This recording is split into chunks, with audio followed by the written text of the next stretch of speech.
All right, let's get everybody on board.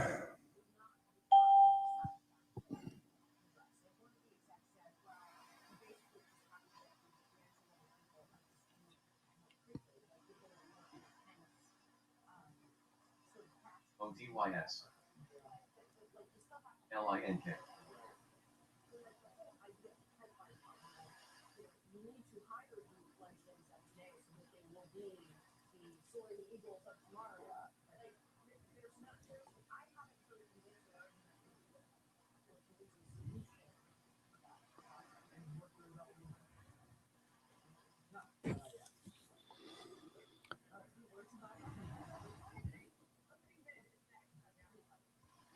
All right, good morning. Oh, what a long weekend. Mother's Day. Son got sick. Got the fever. Poor kid.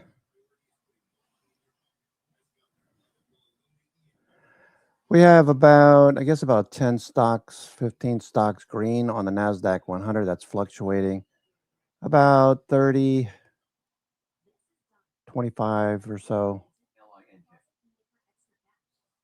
are unchanged, and the rest, about 60%, are declining at the moment. Make sure you read the Gamma update.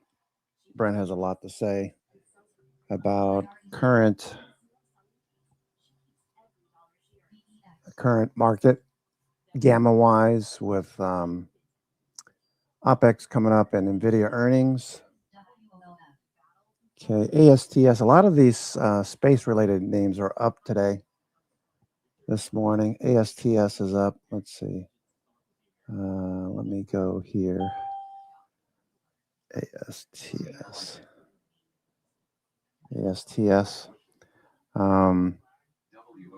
Tony, you mentioned one as well. Was that RDW? RDW?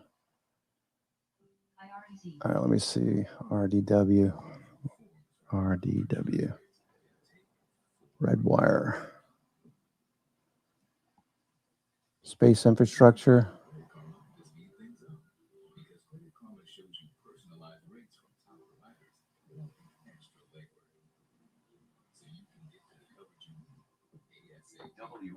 In space 3D printing. Okay. Okay, so they missed their earnings number, but growth is 10%. That's nice. Revenue growth is 57%, so it's accelerating. All right, so maybe something there too, Tony. Let's see. Let me just do this real quick. Run a script. See what's moving, what looks good pre-market that's not overbought.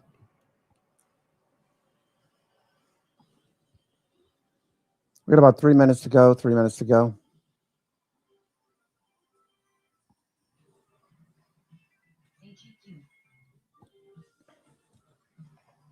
DXYZ.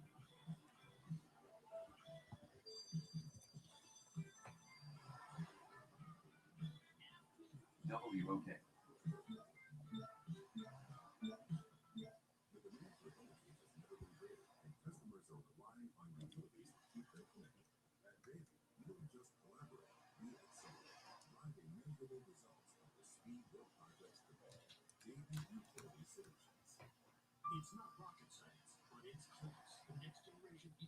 DXYZ.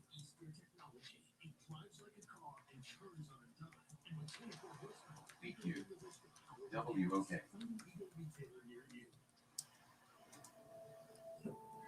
Saturdays used to be a catch-all day. And you just enjoy the friendship. Too easy for us to be busy. I want us to be happy. SLB.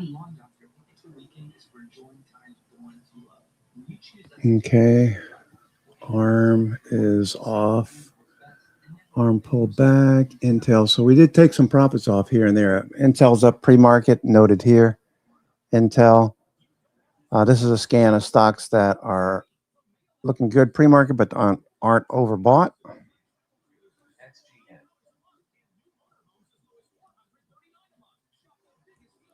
ASTS, Intel with, let's see, got about 50 seconds to go, 50 seconds. Intel is up this morning. Again, pre-market, we're above the 130 mark. The next level is 150.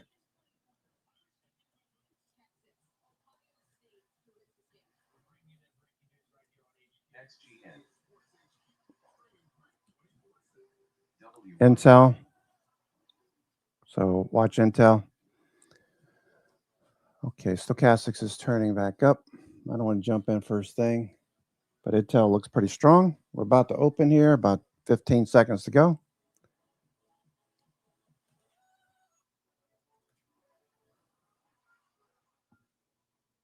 Okay, see if we add advancing stocks quickly, or if we add declining stocks quickly first thing. Okay. There goes NVIDIA moving. NVIDIA's on the move. Okay, let's go switch to NVIDIA. NVIDIA has earnings coming up. Okay, looks like they might run this one today. Morning, everyone. I'm your host, Cousin Vinny, coming to you from the closingprint.com. The opening bell has rung. It is Monday, May the 11th.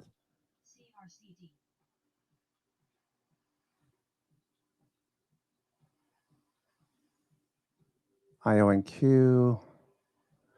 Let's see. IONQ started to move late on Friday. IONQ turning. IONQ.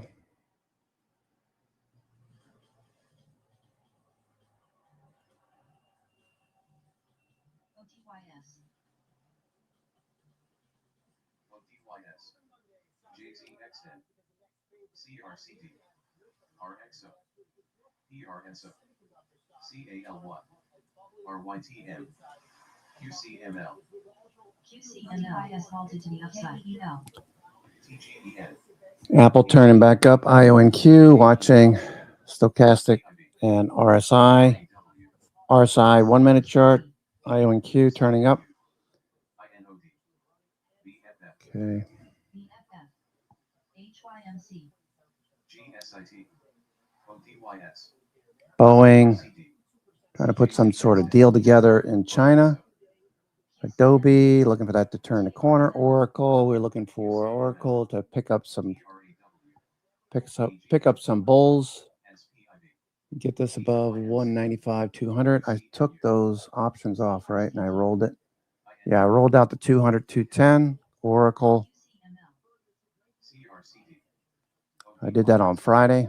GSIT, QCOM, NVTX, ADHL, QCML, PRSO, HYMC, JZXN, AAOX, RKLX, NETG, QCMU, INOD, THR1, QCMU, HYMC, COHM halted. Apple pulling back. All right, NVIDIA a little bounce and starting to fade. CRC, Futures on the move. Let's see what hedge flows look like to start the day. OTYS, Okay. ADHL, QCML, ARMG, AAOX, Let's see. That's Friday. JZXN, Monday. NVTS, All right, looking pretty good here so far. QCM, SMX halted down. HPAI, GSIT, Okay, so let me just zoom out here. MRAN, A lot of support below. CEBS, Mucho support below.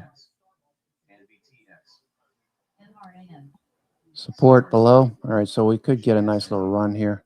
RDWU, Markets were flat to start. QCML, AAOX, JZXN, RKLX, POEL, HPAI, NVTX, GSIT, NVTS, DGXS, Okay, that looks good. RAW, MRAN, CEB, Support first thing this morning. NVTX, COHX, MRAM, GSIT, AAOX, JZXN, RKLX, VEX, GSIT, NVTS, MRAM, AAOX, NVTX, LITX, Palantir pulling back a bit more. NVTX, GSIT, Coffee's good. That's always a good start. Intel holding up. Looks like it wants to run. Let me see what I'm going to do with Intel. DXYZ, Intel, IRN, INTC, Intel. DXYZ, QCML, Okay, here's Intel. RSI is already overbought on the 1 minute. LXRX, Nvidia, CLIK, Nvidia 1 minute. GZXN, DXYZ, Okay, futures, S ONEG, futures.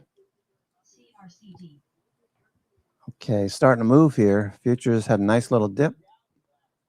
We had support down below, as you see here. LXRX, AXTX, INOD, AXTU, CLIK, AAOX, AEHL, Okay, so far we've got a little bit of resistance up here at 74.25. Resistance DGXX, 74.25. CRCD, MND1, NCGG, Okay, I'm just letting the market settle down, see if we get any kind of trend. I don't want to jump into the market's feet first and have it reverse on me. Though we do have support immediately below CRT may resume in less than a minute. 73.80. Vaulted to the upside. AEHL, KIDZ, SNDQ, CCUP, CRCJ, CLIK,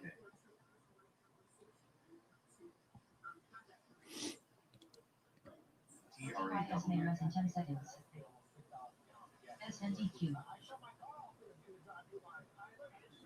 So gas was what, $3.80 or something like that AEHL, this weekend, 385. KIDZ, SNDQ, All right, AEHL, we're ready to get this over with. TRW, Okay, Dutch Brothers. JZXN, Okay, Kramer, we'll cut you off. CRT may rise in 10 seconds. Dutch Brothers looking pretty good, CRCJ, I guess. I don't know. You can see them TRAW, on Yahoo. Okay, S&P for the week. All right, we're in the top of last week's price action. CRCN, OTYS vaulted down. Okay, daily. JZXN, SNDQ, LCRT vaulted to the upside. RKLX, Okay, S&P. IREX, CCUP, All right, so we took a lot of profits off in the semiconductor space last week. SMX may resume in less than a minute. Let's see. Let's go here. RAW, Let's see. SMX may resume in less than a minute. Semis, SR, NVTX, pretty expensive. 94 percentile. NVTX, Risk reversal. AEHL, IV ranks 90%. So this could pull back in. All right, NVIDIA's starting to go here. NVIDIA 99 percentile. But, you know, the thing is, NDY, you got a lot of people chasing prices. The FOMO crowd's coming in. STX, So, you know, you could have some nice day trades. I just have to be attentive and pay attention. There goes IONQ. IONQ is going now. IONQ on the move. SR, Okay. NVTS, KEEL. PMAX may rise in 10 Okay. seconds. NVTX, SITU, IONQ on the move.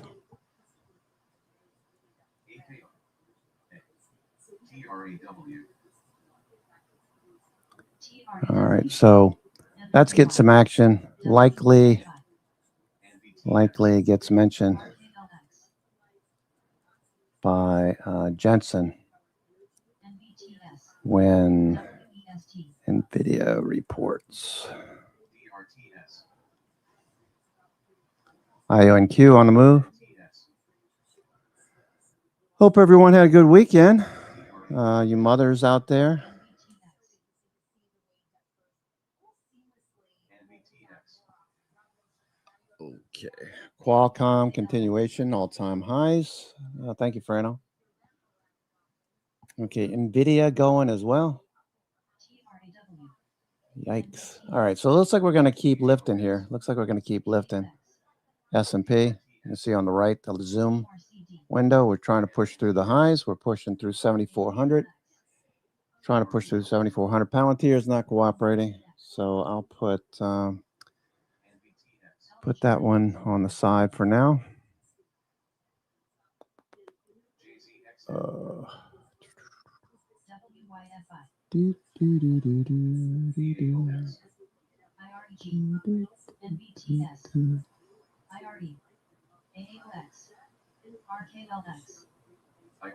IONQ on the move. Okay. Added a lot of calls. I have August, IONQ, my lineup for now. Longs.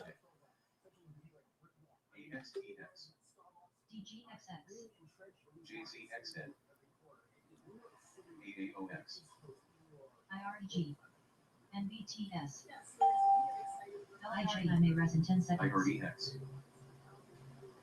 IREX, APLX, IRE, IREG, DGXX, and BTX. Nice. Okay, AAOI with the rebound. Thank you, Frano.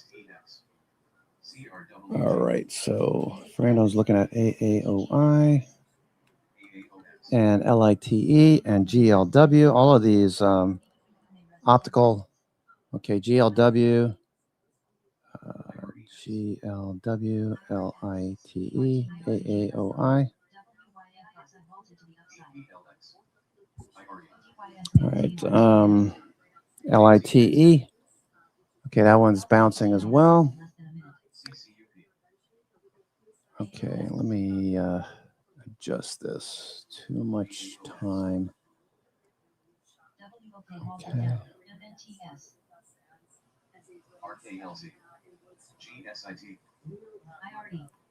AXTU, CRCN. Okay. GLW breaking out. GLW.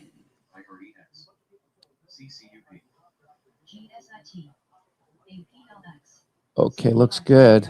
All right, so I'll add to this one probably the August calls. GLW.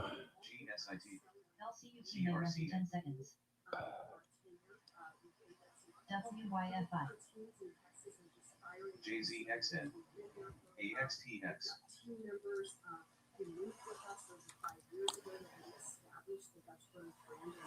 GSIT, APLX. SMX may resume in less than a minute.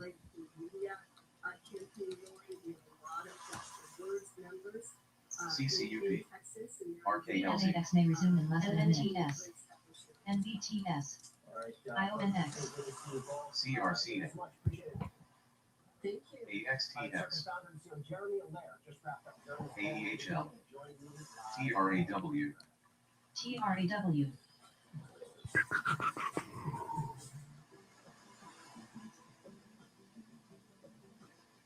GLW. PRUN, RKLZ, Okay. APLX, BRUNW, SMX may res in 10 seconds. AXTX, Okay, GLW. AEHL, All right, let's look at the 60-minute, 60-minute. TRAW, Okay, so daily 60-minute, everything's starting to trend. So this one's going to probably work for, at least the next few weeks, I would think. GLW. NVIDIA looking good. JZXN, NVIDIA looking good.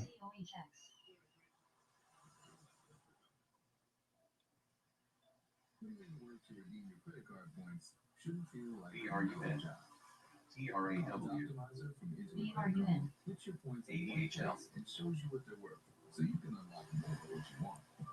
ASTX, CRCN, CCUP, NBTX, NBTX, NBTS, CRCG, AXTX, POEL,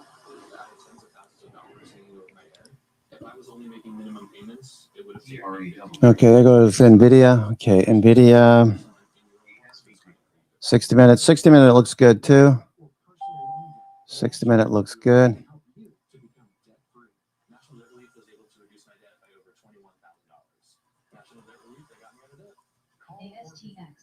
Bullish. Trending.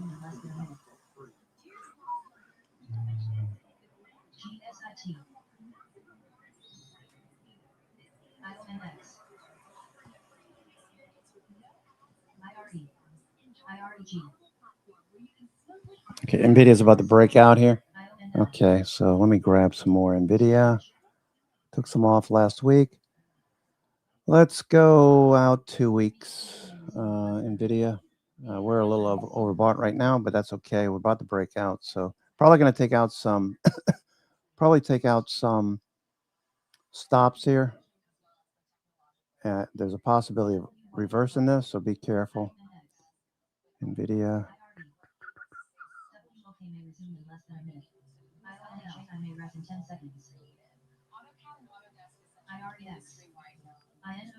Okay, we got 2,000 of the 220 strike calls hitting the tape on 70,000 in open interest out in June 18th. That's a 53 delta. I'm going to go to a 50 delta. Buy vertical. Okay.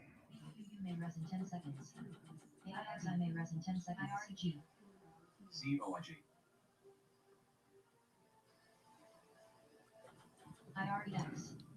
IREG.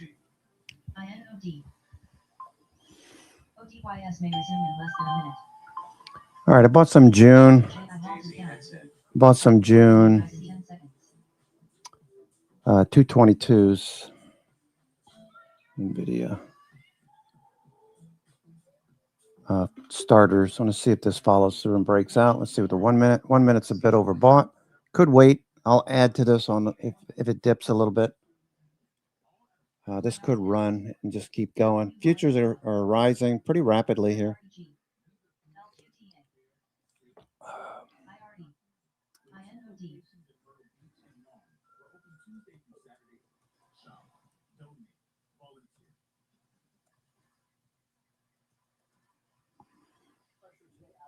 WOK halted down. OTYS may res in 10 seconds. DXYZ. IREX. WYFI. IREG. DXYZ. IRE. Yeah, so a couple things. We've been talking about our ASTX. network with new operating systems DGXX. over the last couple of years. It's been in test mode since last fall. We've been talking about the earnings that were INOD. IONX. coming soon. ARC is really designed as a economic operating system for a DXYZ. wide range of CLIK. DXYZ. IREG. from payments to capital markets to IRE. agentic, applications. There's a huge focus on sort of this ODYS. these sort of AI platforms and these WYFI. that can support ADHL. an environment for TNYA. transactions, for contracts, and All right, we're still going here, NVIDIA. Day trade for now. CRWG. previously talked about supporting our token. Today we announced DXYZ. NVIDIA going. XYZ. A lot of stocks being added. We've doubled up the amount of stocks that are rising. We're still below average, though. Okay, let's see how many stocks are advancing at the moment. We got 227 stocks advanced, 229 stocks advancing on the S&P, 230. We keep adding 36 on the Qs, 36, 39 out of 100. So slightly less than half on the S&P 500 and the Qs as we start the week. It is Monday, May the 11th. Scarcely 49:48. Just a few minutes into the trading day. Palantir starting to bounce. Apple starting to bounce. Okay. IONQ is going vertical. IONQ has gone vertical. Okay. Looks good. Wow. That was a fast move on IONQ, huh? Damn. IONQ. IONQ is up a lot. Let's see what those August calls are going for. Those are okay.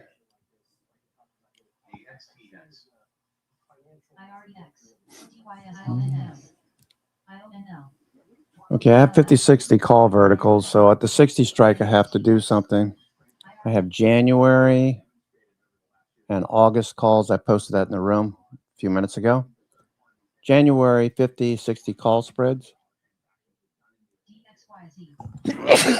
Whew, excuse me. Couldn't hit the mute button fast enough. NVIDIA, all right, starting to mellow out a little bit at the high, NVIDIA.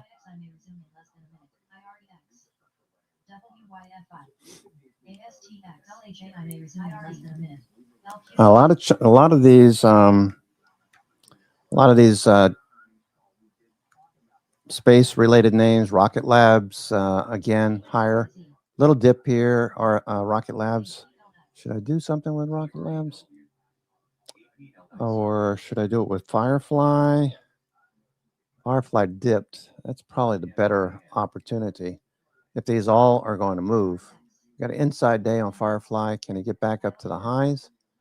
Or do we want to do MDA? That's a Canadian firm that tried to break out. Already hit first level resistance, MDA.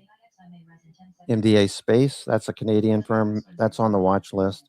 ASTS is active today. If you got a favorite space-related company, throw it in the trading room. We'll look at it. Futures continue to move a bit higher. I'm your host, Cousin Vinny, coming to you from theclosingprint.com. It is Monday, May the 11th. The days are flying by.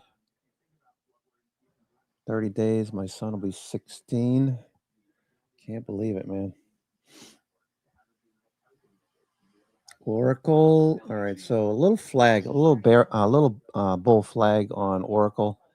Looking forward to follow through. It started phase 2. You know what I'm thinking on Oracle if you were here last week. If not, I'll go over it real quick. Oracle, ORCL.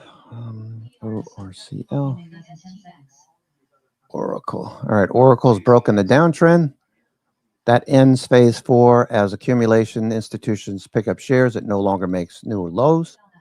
You got volume coming in. See that for the last week, volume's coming in.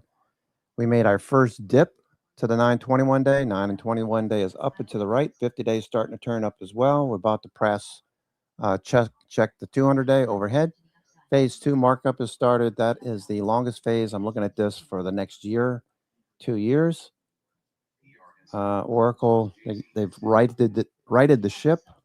Management addressed all the spending issues, CapEx issues. They also addressed all of the no bond offering.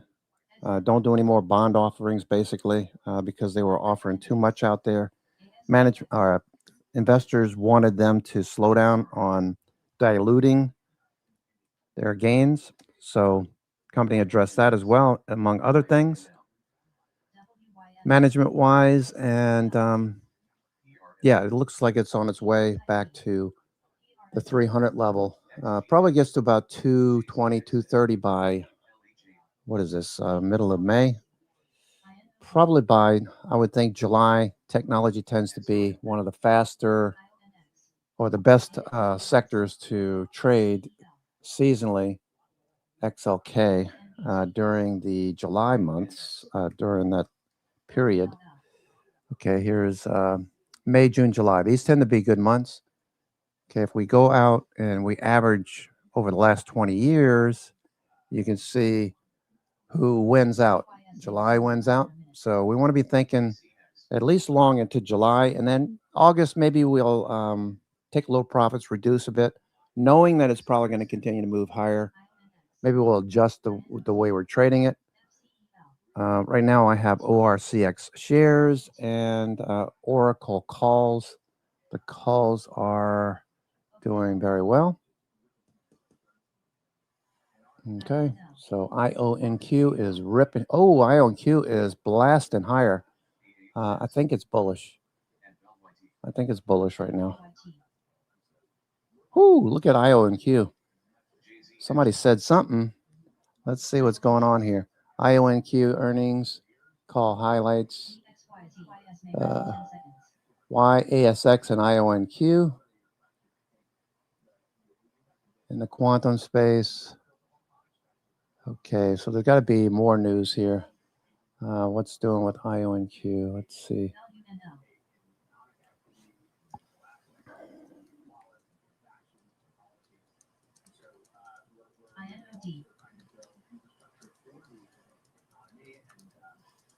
RPGL. I find you got to be very specific with ChatGPT or Gemini or Grok. You got to tell them exactly what you want. So I'm asking it, what's going on with IONQ this morning, Monday, May the 11th. So you got to be very specific. I could even give it a time. Let's see. Primary driver for today's momentum is the official stockholder approval of the merger with Skywater Technology. The acquisition is a critical step in IONQ's strategy to bring semiconductor manufacturing in-house to scale its quantum systems. Okay.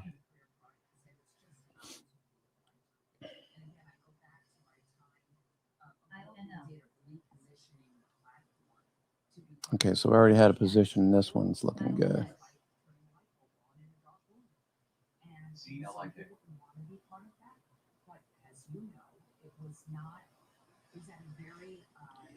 Okay. Post earnings recovery. Stocks continue to recover from last week's initial post earnings volatility. We bought some on the dip as well. Okay, that looks good. IONQ. All right, so this is what I was looking at right here. IONQ. All right, primary driver or the momentum is the stockholder approval of the merger with Skywater Technology. Critical step in IONQ strategy to bring semiconductor manufacturing in-house to scale its quantum systems. All right, so that's cool.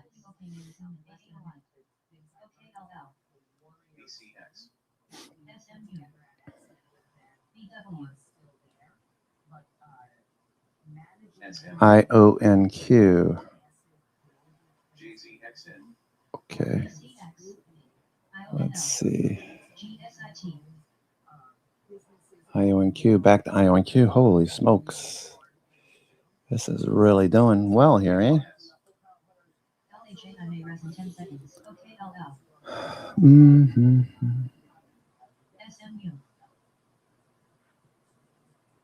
No need to chase it. It's going to give you opportunities. IONQ.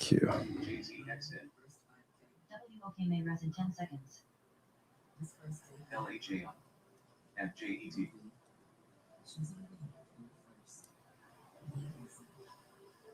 ODYS. Okay, IONQ.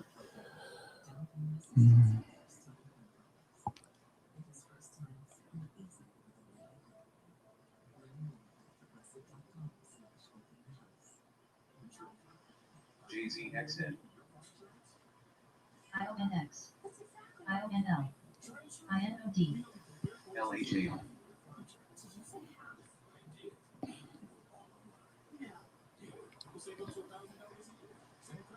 WOK halted down. IONQ. All right, this thing has gone ballistic here. Wow. This looks really good. IONQ. Rocket Labs. Continuation. Okay. IONX. INOD. RBI. GAUZ. DXYZ.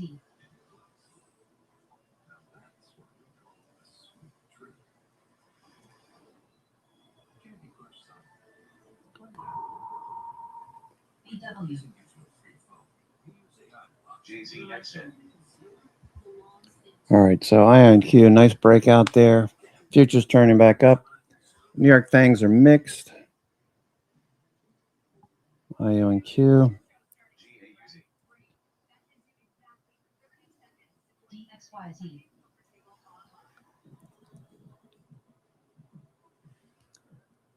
Okay, 50, you got 55, IOQ.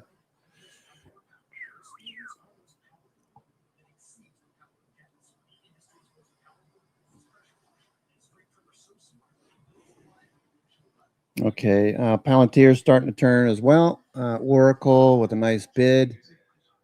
Been hoping for a bullish engulfing. We didn't take out Friday's low, but we are reversing and starting to move back up through Friday's price action.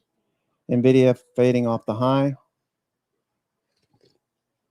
So I'm looking for another opportunity to add to NVIDIA. So long as it holds up here north of where it started this morning.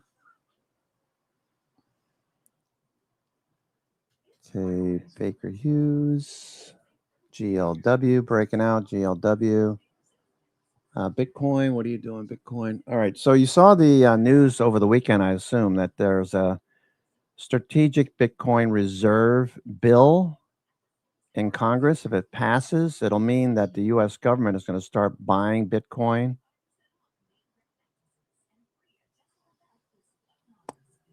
or some derivatives. I'm not exactly sure what they'll buy. I mean, there's a limited supply of Bitcoin. But that's something to consider. This one congresswoman, Republican congresswoman, was bought $250,000 worth of IBIT. Let's take a look at that real quick.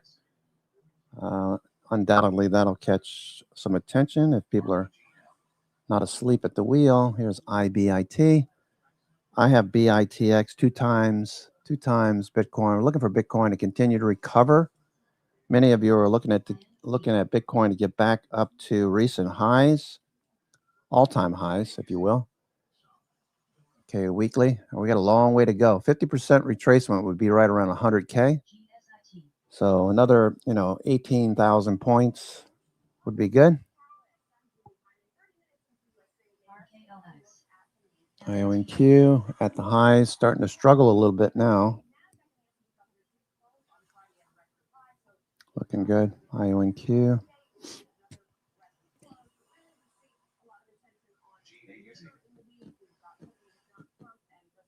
Looking for bounces, looking for stocks to bounce. Okay, semiconductors. Let's go see what semis are doing today. We thought we might see some weakness. We got in a gap up in the semiconductor ETF, SMH, SOXL. Some of you asked about SOXL, diamonds, SOXL.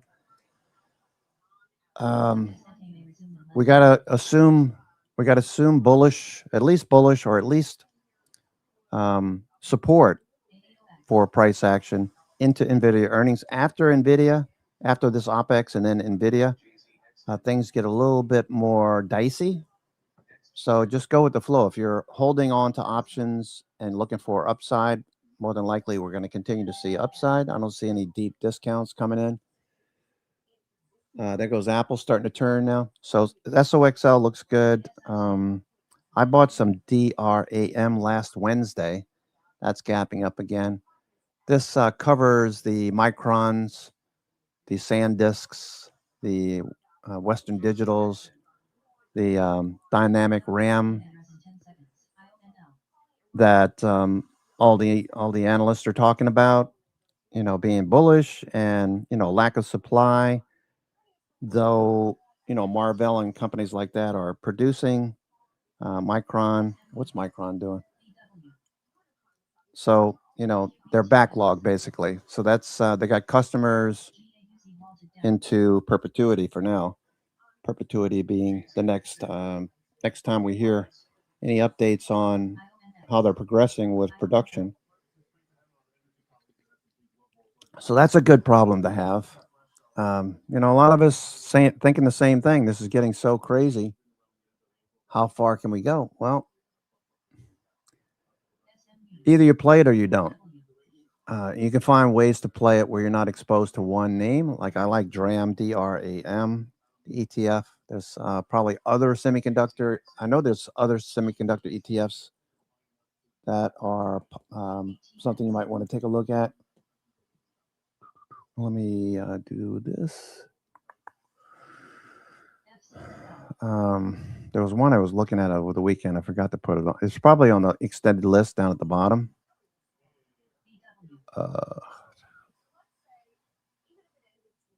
Okay, lost my train of thought.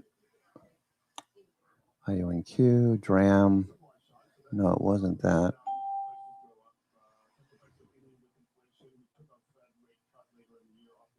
I'll think in a minute. IONQ still moving here. IONQ. Wow, IONQ is still going. BW.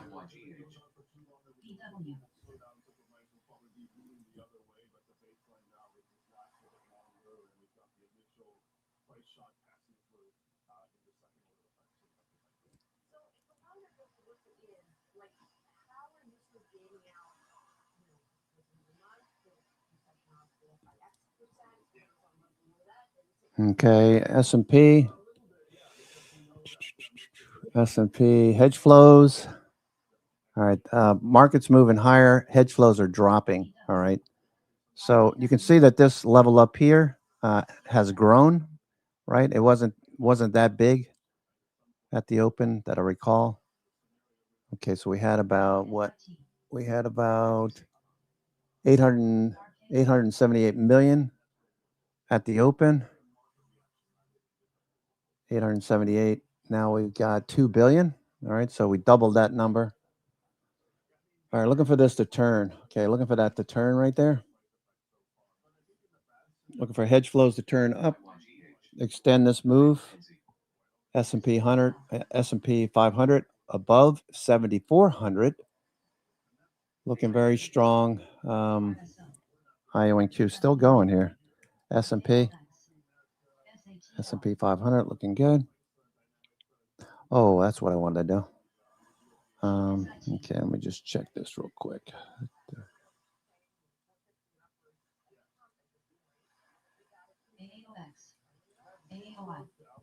FCEL.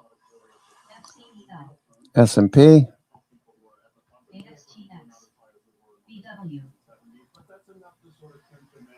Okay, we'll continue. So it looks like what Brent was talking about makes a lot of sense, right? Doesn't seem like there's going to the volatility is going to pick up in the semiconductor space until after NVIDIA earnings. We got an OPEX between now and then.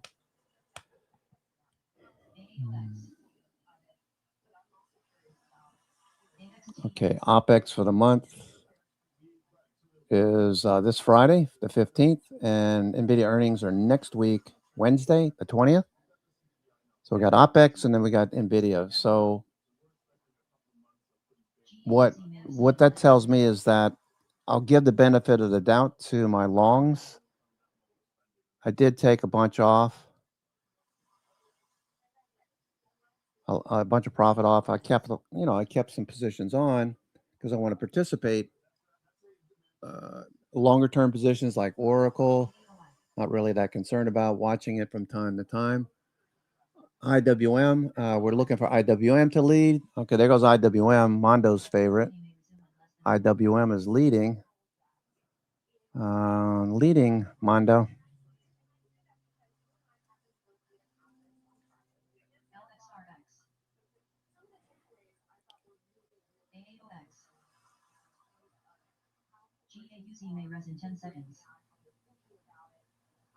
SNDK, yeah. So that's why I'm doing DRAM. I mean, they got a number of those. So, I could buy 1,000 shares of Micron. I'd be pretty exposed to the market. I could buy both, buy 500 of each, or I could buy DRAM, which is using leverage to do the same thing at a lower cost and a lower risk, which is what I prefer right now because the markets are so extended. They can be a lot more extended. The bears are probably freaking out that the thing just keeps going, right?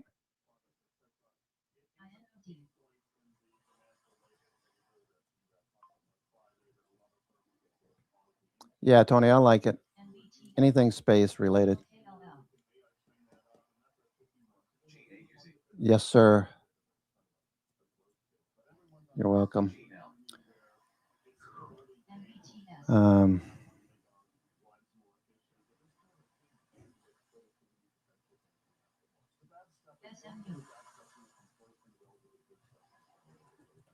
IOD.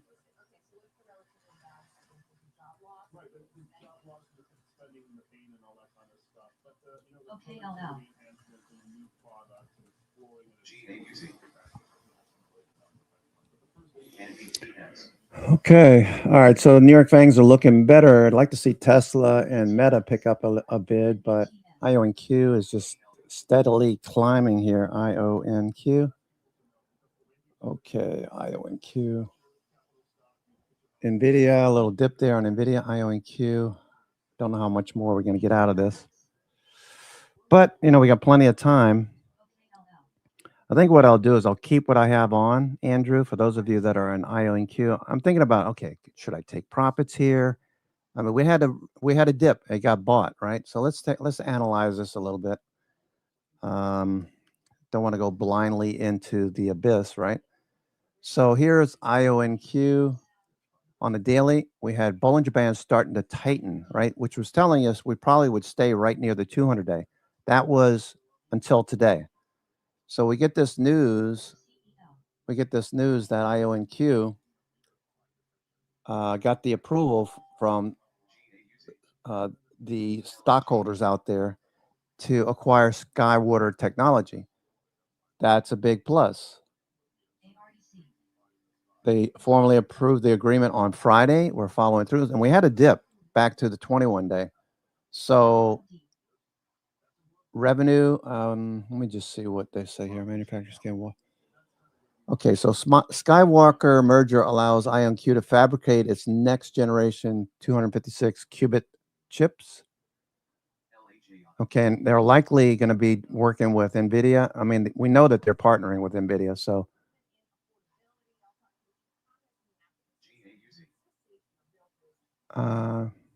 Sure. No, let's do this. Let's see. Revenue. IonQ reported record-breaking. So they already reported record-breaking first quarter results. Okay, their revenue was 64.7 million, a 750%, 5% year-over-year increase. Backlog. Okay, this looks good. IONQ.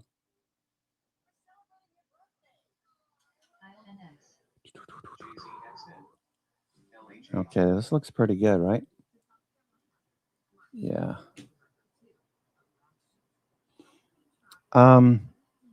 Let's do this. Analyze the synergy effects on future profits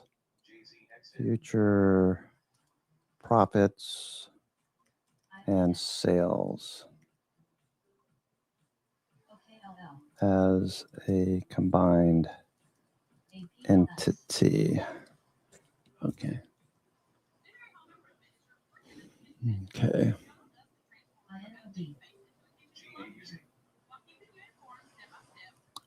I like the words right here. The merger between IONQ and Skywalker approved today transforms IONQ into the world's only vertically integrated quantum company.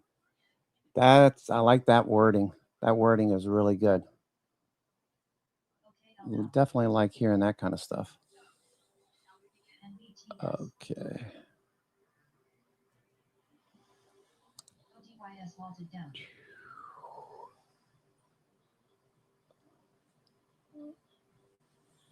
AEHL.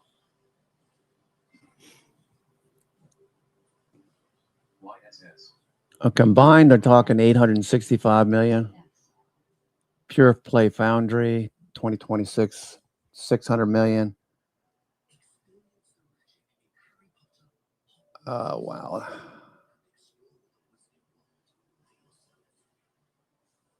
Minnesota, Florida, and Texas.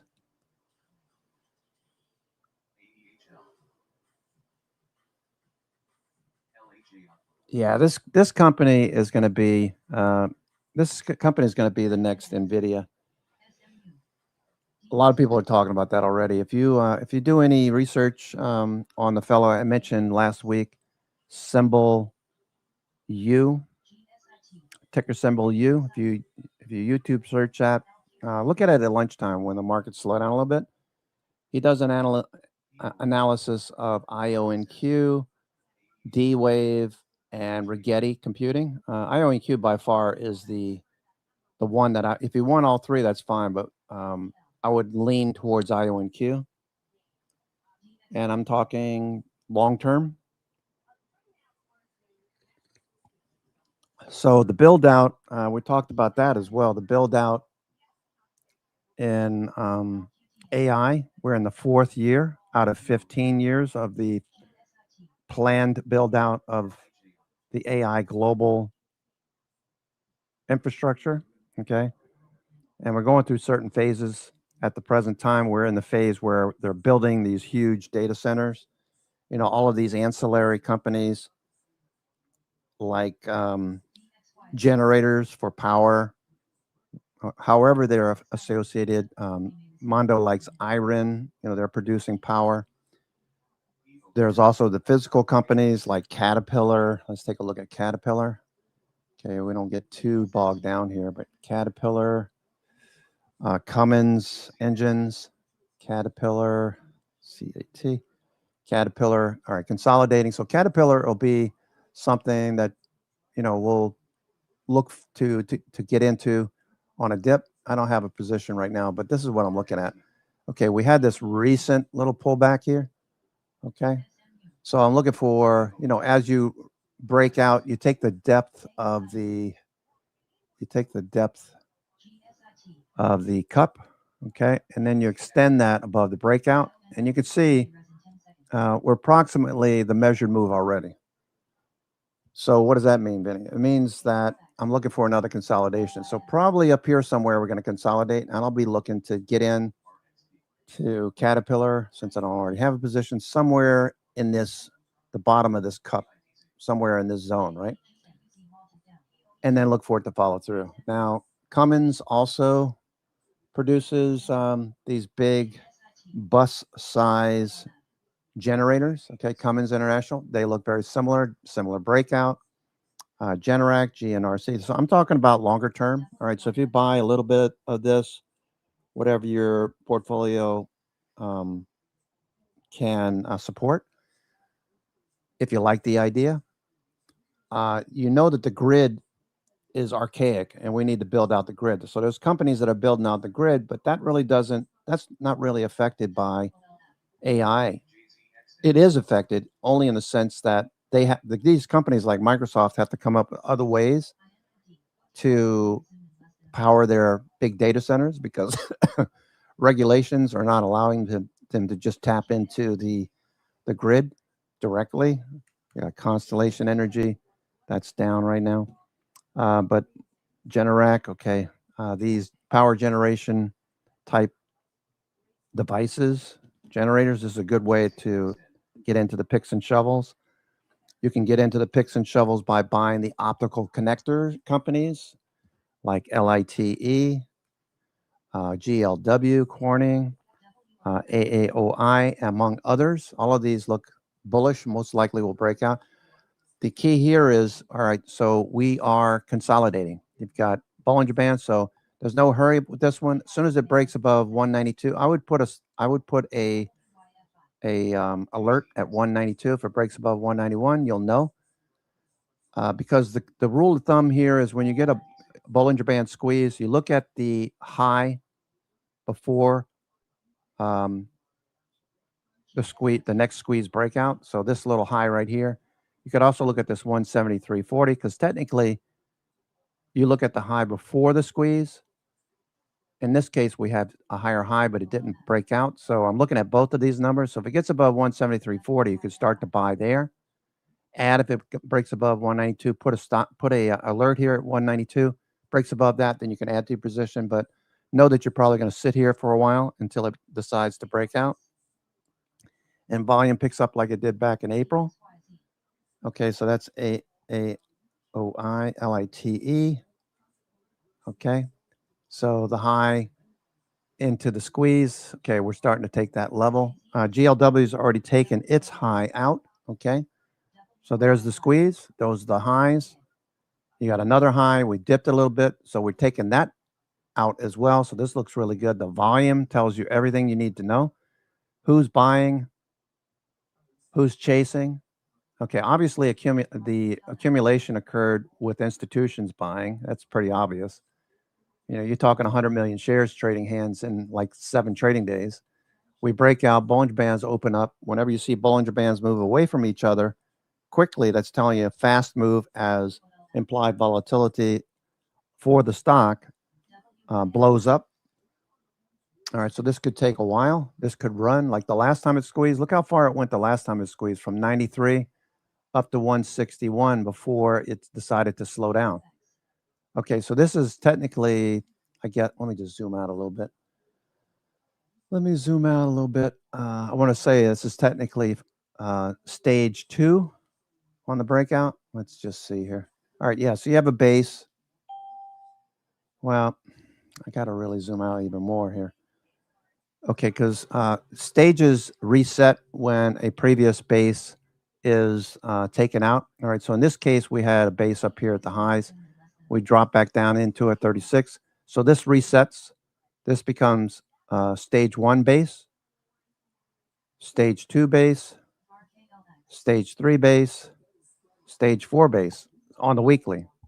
So on the weekly time frame, this is getting very extended, but we know what it's involved in. So there's a possibility that this continues to go. So let me go back to the daily. Let me just zoom out a little bit more. Go to 1 year, 6 months. Okay, so this is a base 2, stage 3 breakout. It looks good. The volume is what's got my attention. So institutions are known to buy high and sell higher. They don't have an issue with it. It's the rest of us that have been trained not to chase it. You don't need to chase it to get in. All you need to do is wait for the pullback like we had last week. Okay, we had this little dip and then the reversal. That's the confirmation that they're still here buying. Okay, so that's all right. I spent enough time on optical. You can look at the networking components like Cisco, Dell servers and racks, Rackspace, RXT. All right, this is probably going to head right back up to where it came from. Okay, so buy some cheap Rackspace, hold on to it for the next 10 years. I would imagine over the next year or so, this is going to be a double. Okay, so let me buy some Rackspace while I'm talking about it. RXT. All right, we had a little dip this morning. Okay, daily. Little dip. The buyer stepped up. All right, $6. Okay, I'm going to buy some in the money calls. RXT. I imagine those are pretty cheap. I'm going to go out to like the end of the year. RXT. Okay, so the latest we can go out, it looks like November. That is offered. November. Okay, so let's see. Where's the most open interest at? Most open interest is at the 5 strike. Okay, so that's in the money. If you can get in at 2, it's offered at, it's bought, bid at 220, offered at 245. Let's see, I'll split that by single. I'll buy 10 of these. 10 of these at the bid, not the offer. Let's see if I can get it here.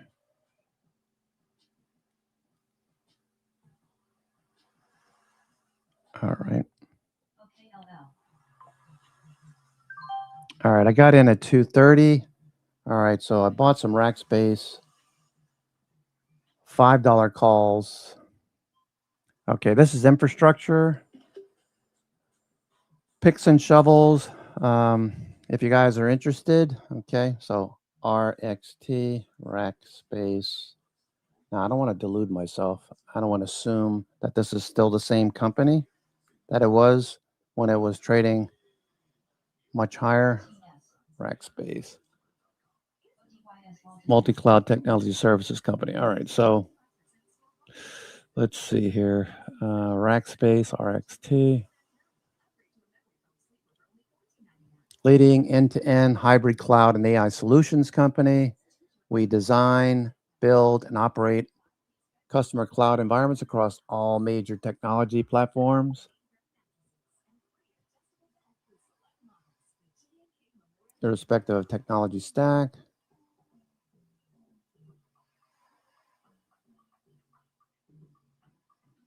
So they don't actually build racks, as their name would imply, right? Okay, let me just find out here. IONQ still going. Okay, starting to see a little profit taking up there. Makes a little sense. I'm not going to do anything with that right now. Just let it keep going. IONQ might dip a little bit. I don't know. They have a bid in this thing. It just keeps going. IONQ. Bollinger Band's expanding. GLW looks good. I'm going to double up on GLW. Yeah, I need to double up. Okay, GLW. I'll wait for it to dip a little bit, but I'm going to double up on GLW as well. All right, so I bought some Rackspace, bought some RXT.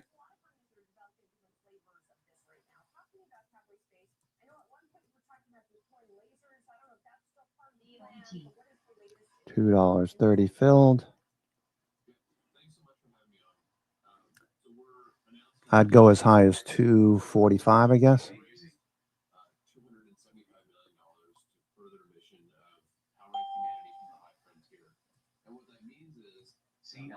Building an integrated solution to orbital data centers, from the launch vehicle all the way to space. And the architecture that we're pursuing is what we view as a very novel one, where rather than having the upper stage of the rocket, NVIDIA back up. You know, you don't have to do anything but trade a few names. I mean, I have a feeling, Dollar, you probably only trade a dozen or so names, whatever's working for the day. If it's NVIDIA, or if it's AMD, or if it's Amazon or Google. I get the sense that you like to day trade a lot. Do you have longer term positions too? Out of curiosity? Like Oracle, for example, are you on board with Oracle, or do you have other ideas?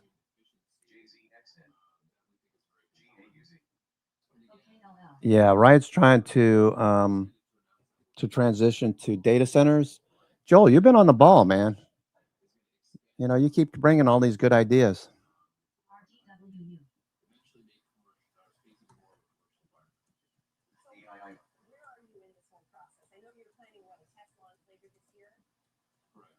So we've got two missions on the horizon.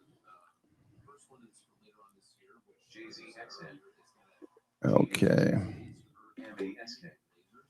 So this is a project that we started on when I first started the company, and all of these ideas stem from this core idea of Okay. low orbit being this very unique environment for generating electrical power.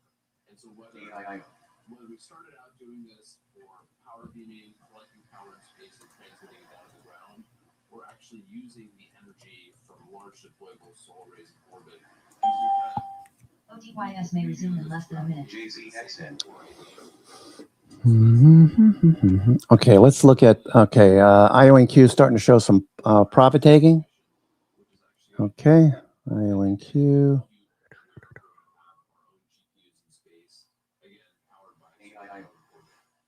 These will be two of, we believe, a handful of missions between now and our target launch for our first in-house built integrated data center rocket program, which we're setting an aggressive goal of doing before the end of 2028. And you guys have partnered, you mentioned the GPUs in space, NVIDIA is Okay, now. partnering in it. How do you, I imagine you can't just like take the stuff that works on Earth and put it in space, right? OTI SMA res in 10 seconds. Um, Ion Q is starting to flag a little consolidation. Day traders are probably going to exit. The longer term traders will buy dips. I'll be buying some dips here, adding to Ion Q.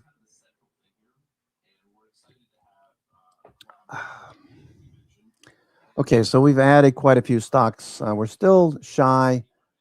No, we're over the hump. We're more than 50% right now. The S&P 500, we got 265 stocks advancing out of 500. Qs ran last week. So it's no surprise that the Qs are a little bit slow to just rip higher as a whole. Only about 40 stocks out of 100, so less than half. Same thing with IWM, although IWM looks pretty good, right? S&P turning back down. S&P turning back down. IWM at the high of the day. All right, so you don't want to chase these. NVIDIA, I plan on adding more to NVIDIA. It's dipping a little bit. All right. Intel dipping. All right, so I didn't chase Intel. Was looking for a trend to appear.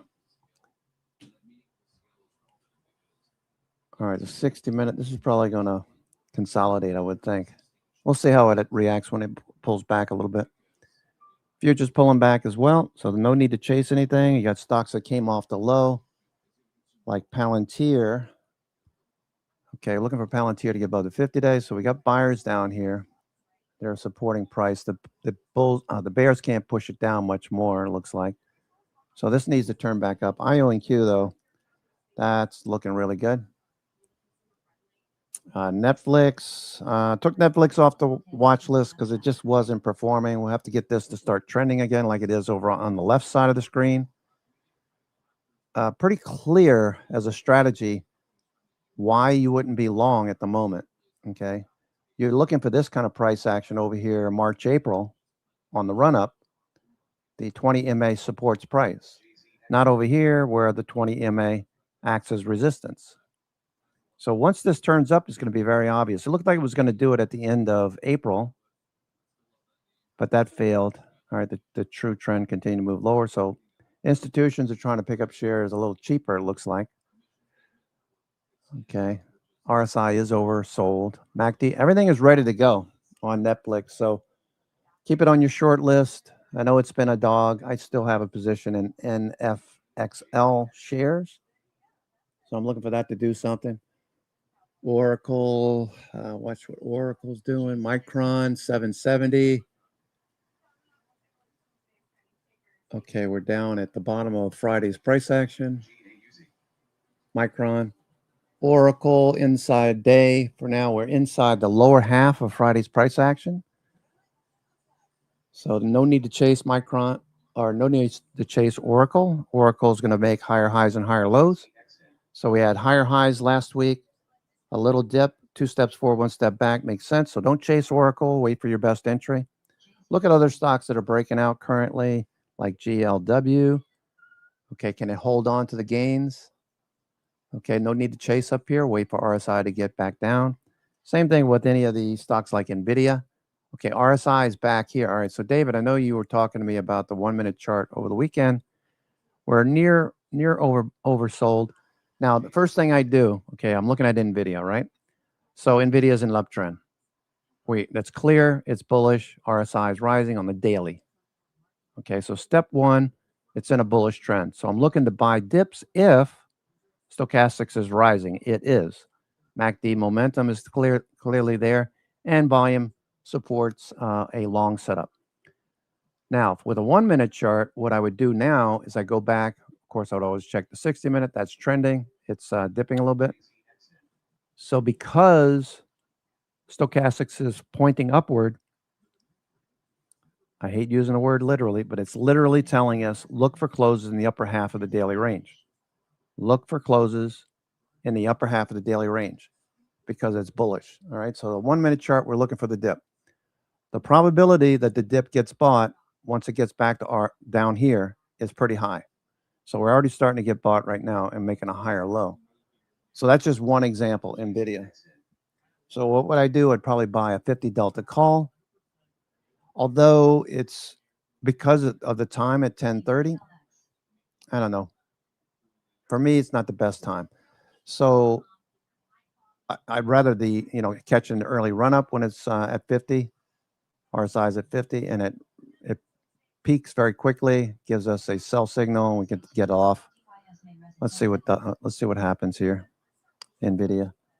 So I know I asked Dollar a question. I didn't look to see what his response was.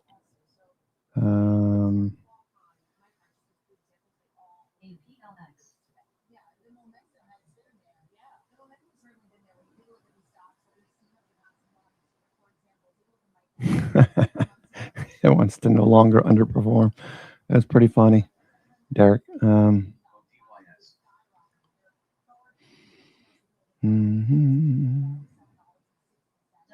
may resume in less than a minute. Demand for memory and storage. The street is certainly gravitating toward that. And we even saw a note out from JP Morgan out this morning saying that during the G7, for similarly, retail buying in tech reached a 1-year high, driven by hardware, which was the second largest weekly inflow on record. And so the pre-war trade seems like it's obviously back on right now. I mean, POET.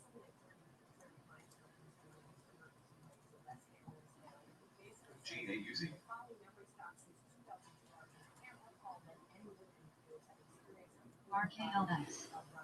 POEL. WOK may res in 10 seconds. MNTS. OTYS.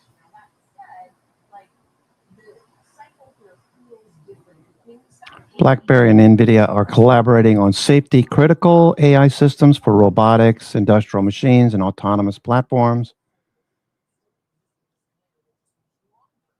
That's important because the market loves AI, robotics, autonomous, edge computing, industrial AI, even before revenues fully show up. Now, this is a nice script there,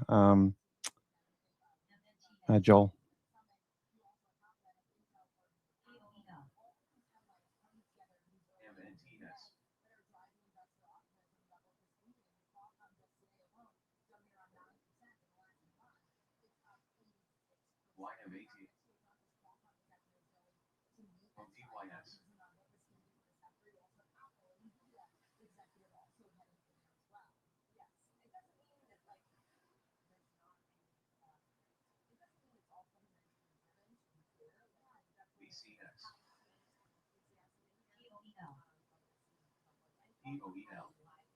RKLX.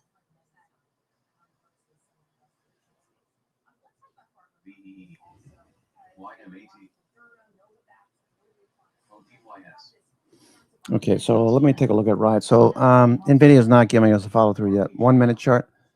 Okay, Riot, that's at 25. Last time I looked at it was at 14.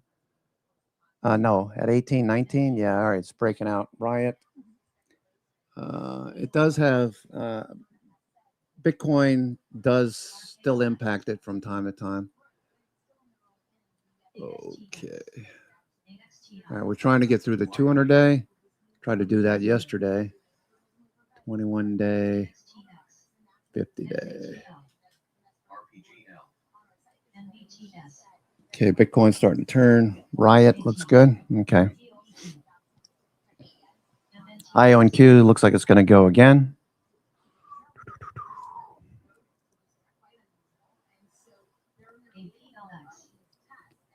Riot. Yeah, you can't chase it up here. Look for it to come back down a little bit, RSI. MACD stochastics are bought. Volume last week, you can see where institutions were picking up shares. Okay.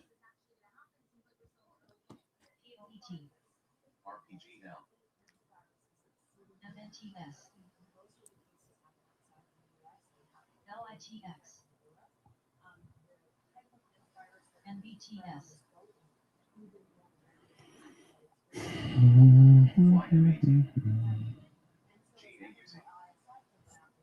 Okay, LSCC, LAM.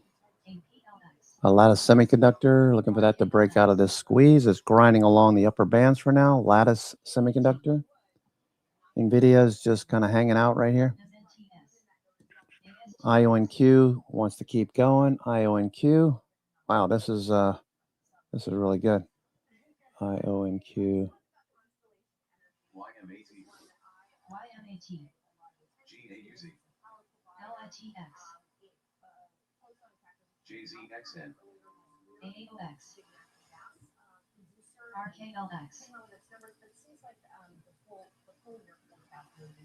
OTYS. Right. I was reading to another note of ISI, and they were largely saying that while they delivered the strong print here, that outlook full year guidance on EPS for 2026 to 2029, it points to continued earnings visibility, but it also not complete, obviously wanting more. You have the Fleet was pricing about $60 billion of that, specifically OTYS. and so when you think about that paycheck, obviously lots of momentum behind here. Really out here. Also, too, maybe there's some data center built out. That's where we can the stock had ripped along with a lot of other power and LITX is down about 15% year to date. Is only up about 6% over the past 12 months. AXTI. Kind of fade in some of those power. RKLX. Right, and I think also too, this Evercore ISI, this analyst does have a outperform rating on the stocks. Keep that in mind. But they said that they're largely bullish about operational execution. They said that they're remaining strong despite these factors, and the company continues to once again put itself in a position to really win AI Rs. But I think that there are many companies right now who are competing for that same market share, and so we'll see how this one. Thanks, bro. Appreciate it. Okay, IONQ looks good. The New York Fangs are looking better. Microsoft's recovering a bit. Okay, Palantir has recovered. IONQ is ridiculous. Jeez, what a nice move.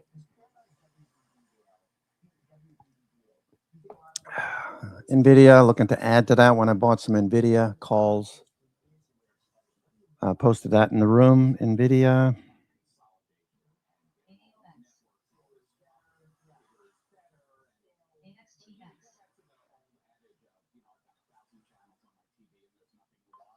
OTYS.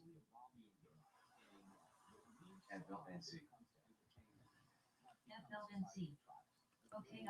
People who are in fan culture, let's say connected to all of those superhero properties and sci-fi properties that now Paramount has under may res in 10 seconds. AOX. Star Trek and all that.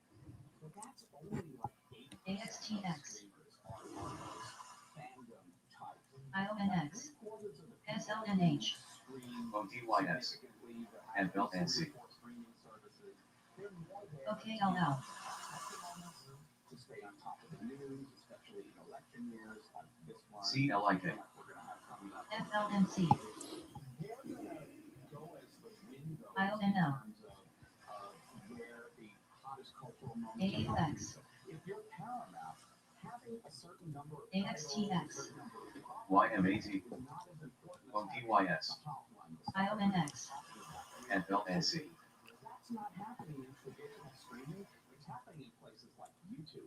It's happening in places like Patreon and Substack. CLIK. All of the independent content creators. FLNC. SLNH. Oracle. All right. Intel, the dip. Will it get bought or not? GAUZ. I'm hesitant in jumping into chips at the moment. I would do it with ETFs, perhaps. Less exposure to individual names and still playing the trend. Futures turning back up. It looks like Palantir wants to go. Palantir picking up a bid.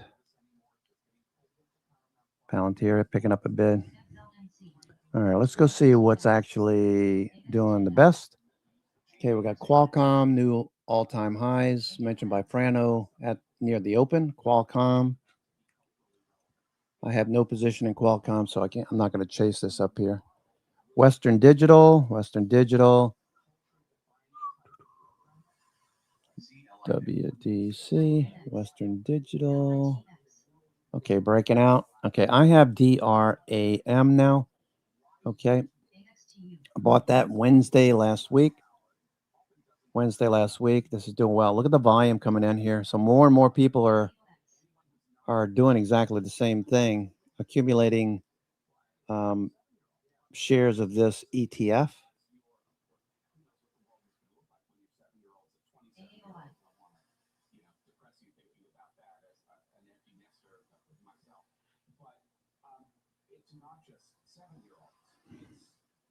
Yeah, that's fine.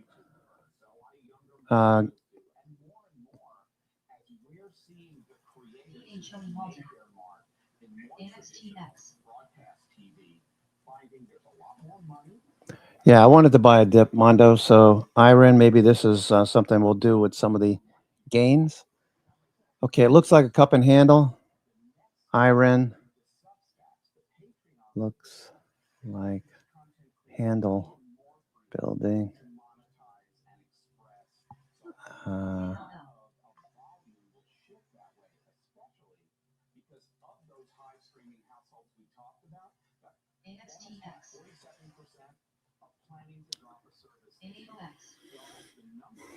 Volume picking up.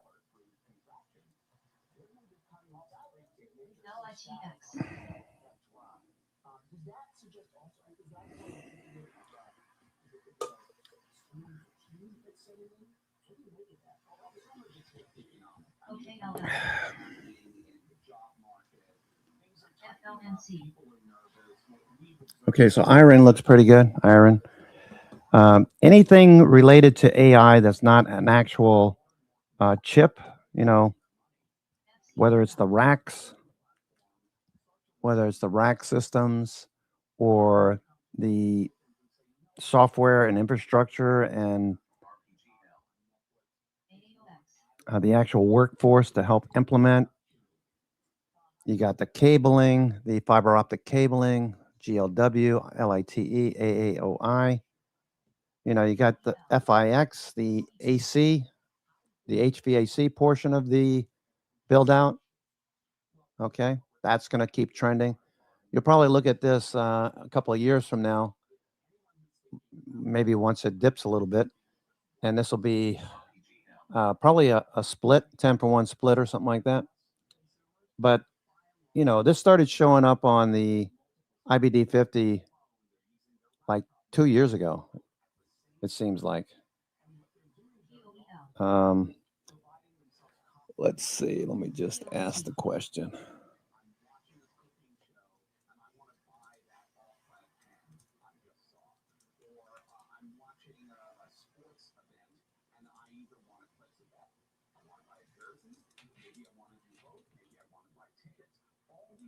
POEL.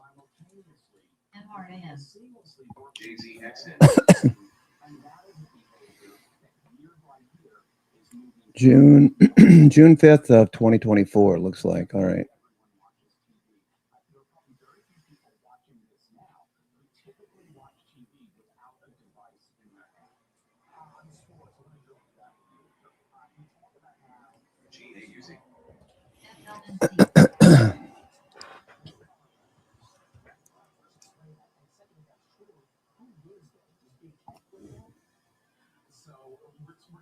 Okay. Okay, so that looks good. IONQ. All right, start. You can see VWAP is starting to flatten out. So if you want to take short-term profits and look for this to dip a little bit into today's price action, not a bad idea. I have January's and August. Not really interested in taking the Augusts off yet. But if we get near 60, I'm going to have no choice. I'm going to have to take off some of these, or at least roll them out, IONQ. Okay. 50, 60s. Okay. Okay, I'm going to take half of these off, Andrew. Okay. No. Should I wait? I should wait. Implied volatility is opening up though, right? IONQ, IONQ. All right, so, all right, I'll wait. The reason I'm going to wait here on IONQ taking any profits is a big move. I could take it off right now. Notice the Bollinger Bands, though. They have yet to turn and open up dramatically. Let me go see here as well. Let me see here. All right, so you got that turn that we were looking for on the S&P. Getting that turn. All right, let me just, is it on here? No. Let's put IONQ, IONQ. Okay, you see where it is? Okay, so calls are not that expensive. Andrew, you following here? I don't know if you're listening. But the fact that this is over here, okay, still very cheap. So I don't want to sell my calls too cheap. I want to wait for implied volatility to pick up.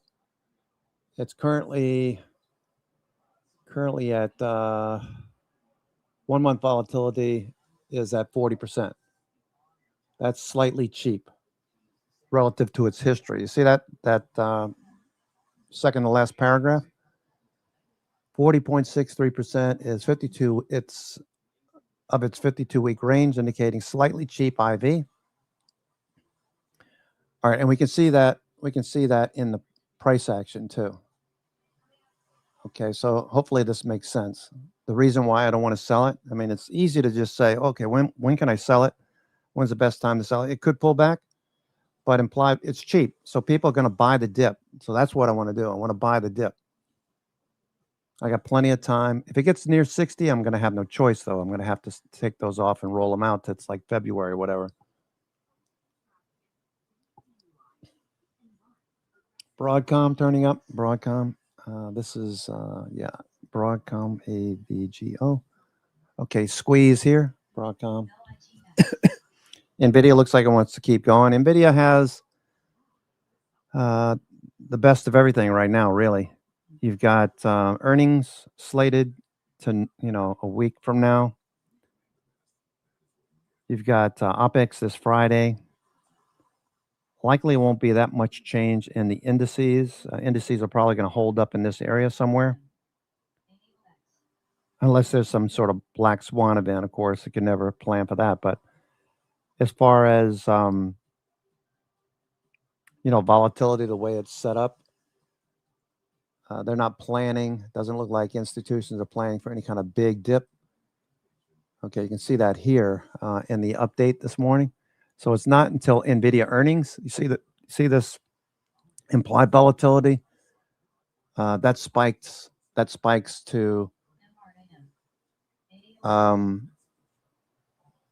the day of earnings. So right now it's pretty low. Implied volatility is pretty low. So that means we're probably going to stay pretty stable. In fact, over here, where it says U.S. China, this is pretty deep, pretty low. So they're not planning. This is the event that everybody's planning for. And then as we move out into the future, no big deal. So, yeah, that looks good. As for today, there is no real risk. And so the 0DTE traders have layered in a series of puts down below, 73.90. Okay, we saw that at the open, right? 73.90. Early on, we showed you that. This down here, 73.90. So they sold puts, and as prices are moving away, they're going to start taking them off. If you look at the open, go back to the open, you can see how large this level was. And as we move forward, you can see how that comes off. All right. So, yeah, that makes a lot of sense. So it pays to read the Gamma update in the morning. Okay, NVIDIA, there it goes. There goes NVIDIA. Okay, NVIDIA taking off here. Okay. Nice. Thank you, NVIDIA. All right, so that was a good dip buy on NVIDIA earlier this morning.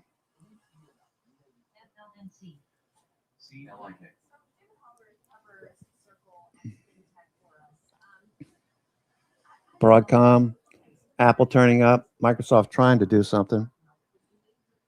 NVIDIA looking good. NVIDIA.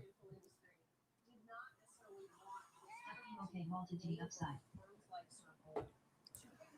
What can I do for you, Missy? You want something? All right, let me take a 2-minute break. I'll be right back.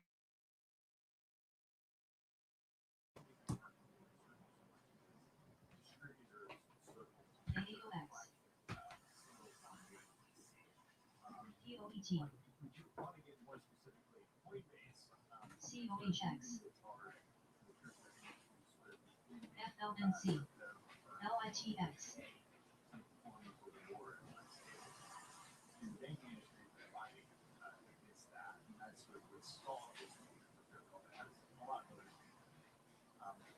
But it's really important for Circle because essentially the amount of money they earn, the chunk of their profit AOX. reserved POET.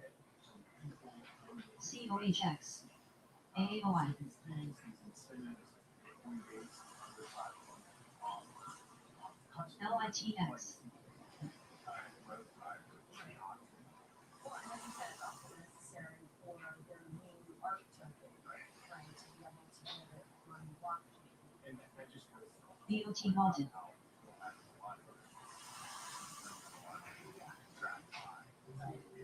AOX. COHX.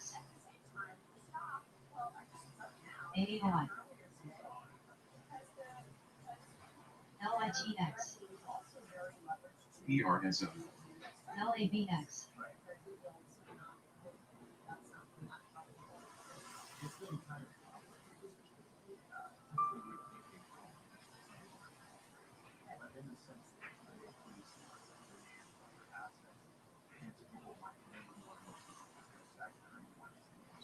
COHX. So there's that going on. There's also the fact that they rolled out this suite of AOX. LITX. ARSO. AOI. OTYS.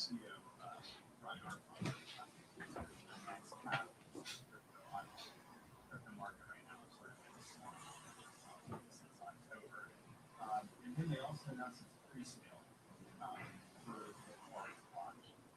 So that token, we don't quite understand the utility of it yet. AOX. COHX. LITX. AOI. OTYS. Big players. Getting back to the agenda program, we talked to Beth Ryan last week, 6 minutes head of technology. And he sort of outlined an opportunity. So I want to play with you to say of the opportunity taken by What I think the real story is about payments, integration of payment and partnerships, and then really AOX. CRCG.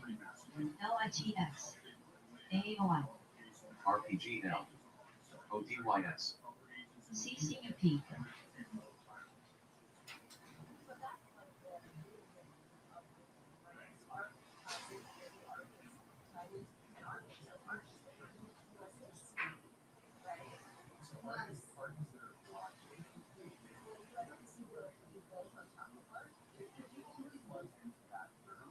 RPGL.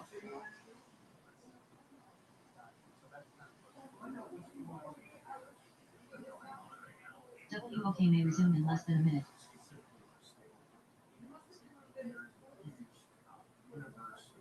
Traditional finance companies.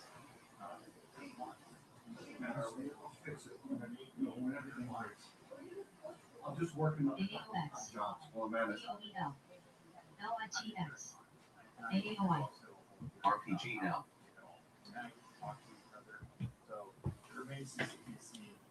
CRCG.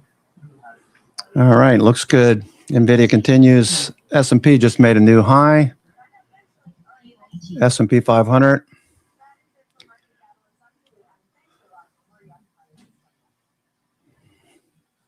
So if you didn't take anything off last week, you have another opportunity if that's a concern. WOK may res in 10 seconds. AOX. COHX. RPGL. CCUP. CRCG. AAOI, LITX, FLNC,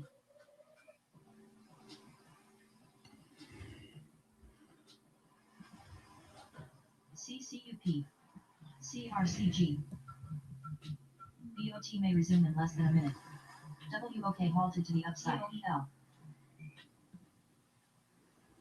COHX. AAOX. AAOI.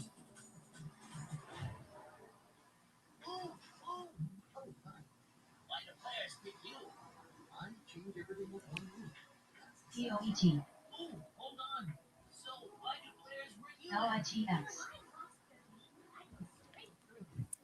All right, GLW. So AAOI is on the move, right? AAOI. Here's AAOX. This is the derivative two-time ETF. AAOI. All right, there goes broad. AAOX is on the move. CCUP. CRCG. FLNC. AAOI is breaking out. LITX. AAOI is breaking out.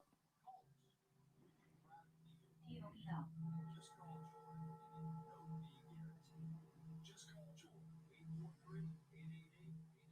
AAOX. CRCL. CRCA. FLNC. CCUP.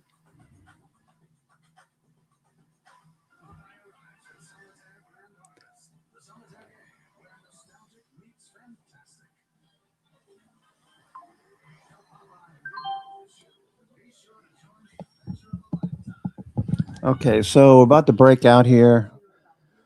Bollinger Bands, tight AAOI.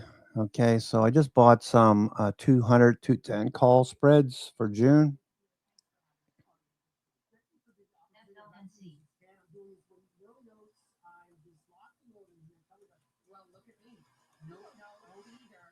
COHX. CLIK. Bollinger Bands about to open up.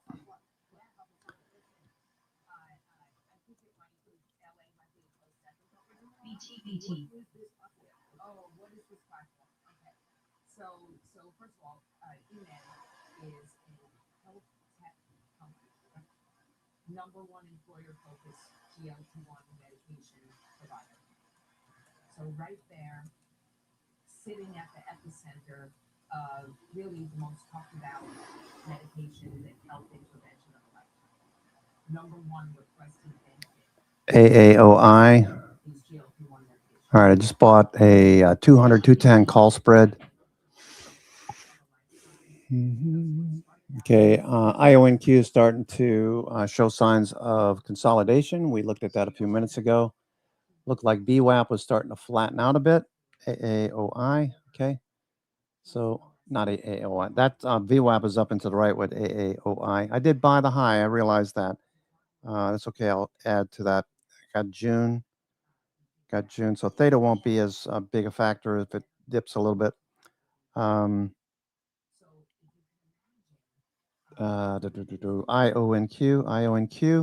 You can see how VWAP is starting to flatten out. That's telling you people are starting to take profits. IONQ, NVIDIA. Okay, that was a nice pop there on NVIDIA. VWAP turning up.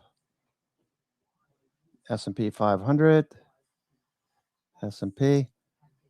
Okay, VWAP is rising. It's not flattening. Well, it flattened out a little bit, I guess. Not as steep as early morning. Netflix, no follow through. Apple, VWAP starting to flatten out a bit.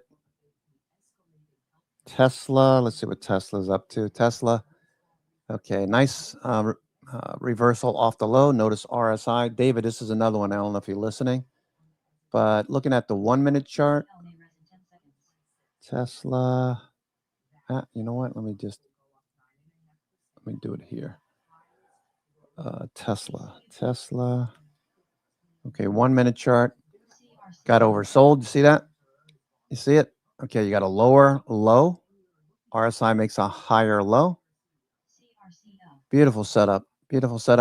You go from 4.7. That's $5 right there. $6, $7, $7 off the low. All right, Tesla. Perfect setup. If you were following it, the 1 minute chart. BOT may resume in less than a minute. Etch this into memory because this is one of the things I love to see. I didn't take it, but I already have a position. Got a lower low. Whenever you get this kind of setup, it more than likely works. You got a higher low, you get the volume picks up, and then you get your breakout. Cool. 1 minute. Okay. Tesla 1 minute.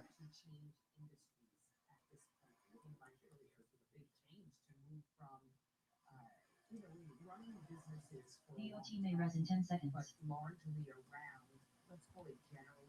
CRCG, LITX, BTBT. RPG now.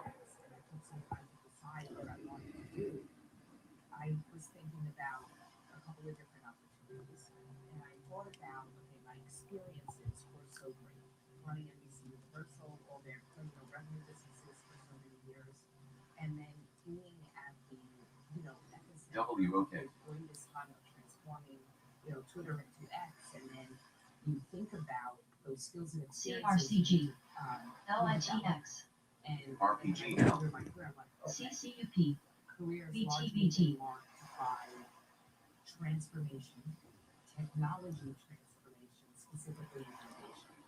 And the time at X, which was creating Yeah, video looks good. was kind of like WOK. turning the light on in a dark room for people all around me. That's how I thought about it. Video is still going. Okay, I want to continue that. CRCG, And LITX, I was thinking about RPG now.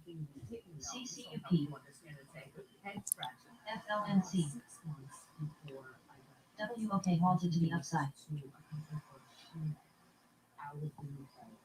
And that is our direct-to-consumer business in the UK. WOK. UK halted to the upside. Focused GLP-1 company in the UK. UK. For direct-to-consumer business. And they were looking for a chair of their board. And RPG now. it was a logical next step because at that BEE. point, when I was the chair of the board, I was so educated about the power of these GLP-1 medications and how they were about to, the opportunity to scale all over the world was now happening. Kind of like when I was in Future had arrived, right? And yeah, UK. that FLNC, which is great. IRE. On that, which is exciting. But so I was chair of the board for two about RPG now. And when I had announced that I was leaving, the founder of the company was my first BEE. phone call. And I said, IREX, it's only been a minute, literally a minute. And because I was like, hey, I don't know. He's like, I already know. And he said, I want you to see me. And I said, don't want to take a bunch of time off and enjoy everything we had accomplished, which was a consequential document. And I went to visit him 2 weeks later, spent a couple of days with him, and then probably about 6 or 8 weeks later, I joined the company. It was too much of a moment that we sit in at the intersection of AI and technology, which is our health tech platform, and GLP-1 medication. What's that time period when you decided to how hard was that for executives yourself? IRE, Working on negotiating big giant deals, X, transforming X. Like, was it hard? RPG now. It was. At the beginning, it was really hard to kind of shut off. But we both come from a money. I think we come from common roots of our parents. How about we say our parents enthusiastically raising us to, keep going for it, And I remember the second or third day, BTBT, once I stepped down, my sisters called me. They're both professionals, very accomplished in their career. RXT. When Brad home. Yeah, really left the apartment bunch. And I moved during this weekend. I was like, it's only been 2 days of actually having a great time. So people come over on the drinks. Basically, so EOT may resume in less than a minute. that, and, I was having a lot of conversations with people, and this seemed to be the next consequential. BTBT, POET, CRCG, CCUP, RXT. RPG now. How I could be most useful. Take my experiences in technology innovation. And actually, I talked about Global Town Square, right? That was providing, just consequential opportunity to people all over the world. And how could I continue? RXT, And that's POET, RXT. CRCG may res in 10 seconds. BTBT, INOD, CRCL, RPG now. This opportunity, and I have to say that the quick momentum that we were experiencing, FCEL, WOK may resume in less than a minute.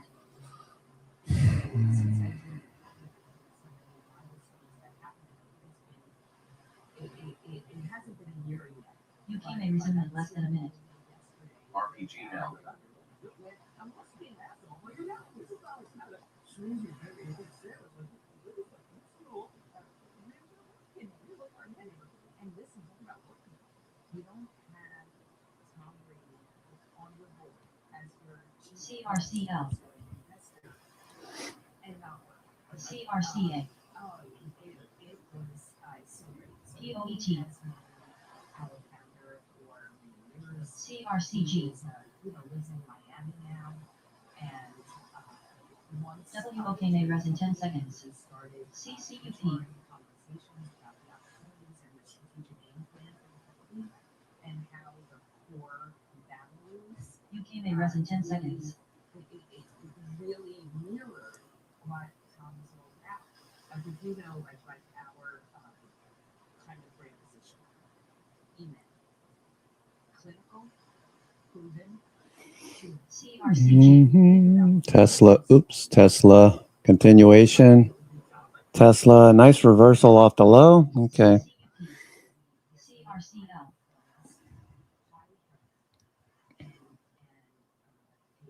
OKLL,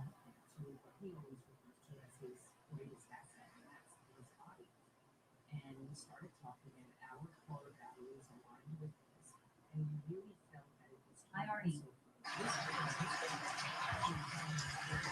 CRCG, What the hell is that?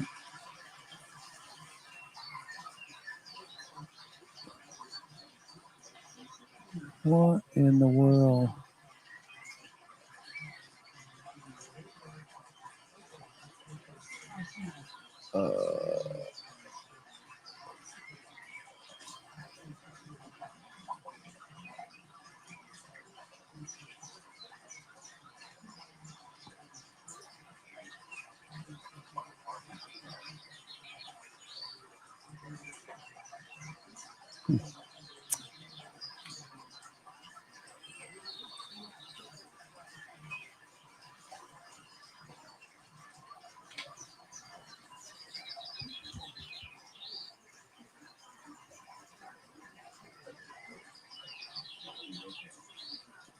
Okay.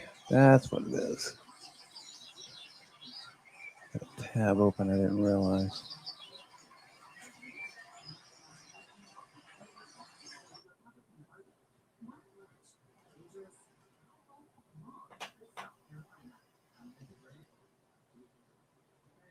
IRE,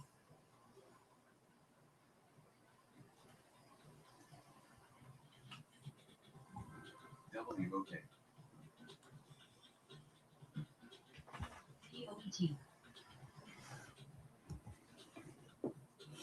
All right. Tesla continues to rip here. Tesla. Okay.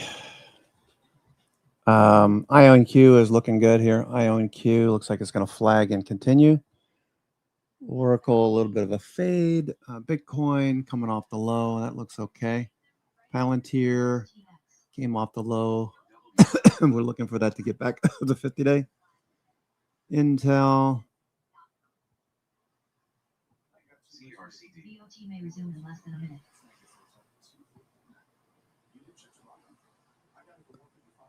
Okay, Tesla. WYFI. Tesla really ripping here. Holy smokes, look at Tesla. Did you take options, Mondo? What did you take? I have Tesla. Do I still have options? I believe I do. Tesla. I know I have shares. TSLL. Should add to that, right? Tesla shares.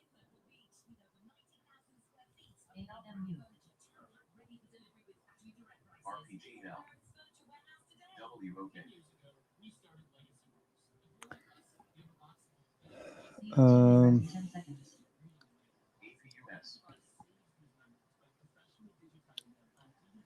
Yeah, Tesla looks good. Halfway back to the highs late last year. Tesla looks good. What is that? RPG now. Tesla, nice run up on Tesla. Bitcoin. Okay, we're adding a few more. Let's see. We back down to 220 stocks advancing. So one thing we said in the weekend video, we need to continue to pay attention to junk bonds. Are they risk on? It's neutral at the moment. Junk bonds, risk on, neutral. Bitcoin, we want to see Bitcoin give us a bullish signal and continue this trend. Okay, we're right snug up against the 200-day, just squeezing up into it. Looks like we're going to pop through that area eventually. We've got the bill in Congress that could goose this much higher. Okay, so you should have some exposure. I have BITX and strategy, MSTR. Okay, those are looking okay. Coinbase as well. Coinbase squeezing, looking for Coinbase to break out. So those are my three positions. BITX. I might buy some Riot too. On a dip. Riot still going. Note those Bollinger Bands. IONQ. Big move today. IONQ. Nice follow through on IONQ.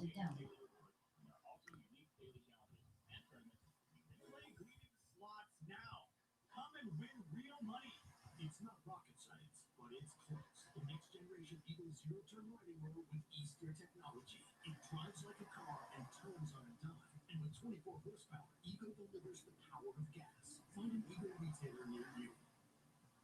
At the Joy Law Firm, WOK. rich, poor, in between should be able to get good law. That's why we offer a no-fee guarantee. PRSO. We get money. It's just the right thing to do. So if you are a loved one that suffers serious injury, WYFI. we'd be proud to be your lawyers. Just call Joy and get the no-fee guarantee. Just call Joy, 843-888-8888. Hey, did you know that companies pay hundreds to gamers for playing IONX. their games? Yes, read that again. Stop just playing the game and start MCEW vaulted to the upside. PRSO. Download this app and give it a try. Experience POEL. the magic in Harry Potter and Hogwarts mystery and explore the wizarding world for yourself. Your letter has arrived.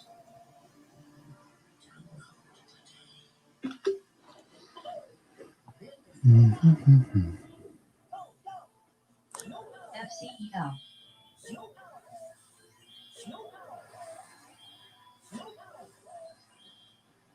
PRSO. POEL.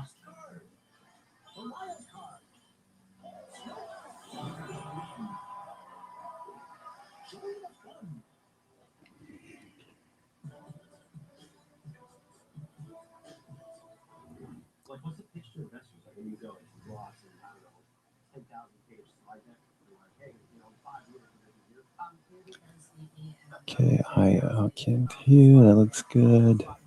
PRSO may resume in less than Tesla still looking good. Tesla starting to see a little profit taking in Tesla. As people all over the world have a medical solution to tackle chronic disease, we now have a cost solution for employers. So we didn't get to that point yet. We didn't get to that part yet. So what I've been I just did a talk at one of the, Milken CEO panels, and it was largely around financial complexity for companies. So it fit right in that I gave the talk to this group of CEOs. I reiterated, kind of the health intervention at the right time, and they POT may rest in 10 seconds. that runaway healthcare costs are the number 2 behind payroll POEL. costs on their payroll. So they were clearly all leaning in. But what they didn't know was that in order for you to tackle chronic disease, which is the culprit, WOK may resume in less than a minute.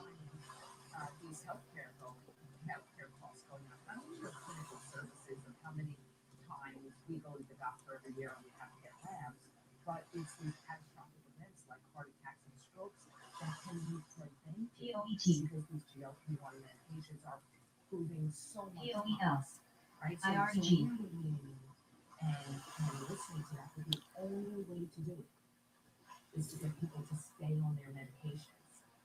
And that the word for that FLNC. is adherence. You have to get people to stay on the medications. And what we were going over a lot of data in the room, which was like the World Health SPX. Organization has UK may resume in less than a minute. been talking about the challenge with getting people to WOK may rest in 10 seconds. think about CRCG. CRCL. CRCA. I'm sure we all know someone who's on a statin. 60% don't stay on their medication. IRG. And it drives over $500 million in healthcare costs unnecessarily every year. And POEL. IREX. 25,000 preventable deaths. Just stay on your medicine. Yeah. Take it. Hold it with the phone. Yeah. So when you look at these GLP-1 medications, there's CRCG. more record stuff CCUP. going on out CRCL. in the world. There's CRCA. particularly in the United States, are into compounding now. UK may rest in 10 seconds. Particularly for PRSO. WOK halted to the upside. They're not FDA-approved medications, right? So unregulated pharmacy medications. So AXTW may resume in less than a minute. FLNC. CRCG. CCUP. POEL. CRCL. PRSO. HTC. CRCA. AXTU. Going to drive scale and adoption. People need access. PRSO. But access doesn't fix the cost problem because companies can't afford to cover that. So you have to have adherence because when you have people listen to your demand of staying on medications, that's when obviously the health of people. TKC halted. AXTU. That's when the cost savings happen. Because NCEW may rest in 10 seconds.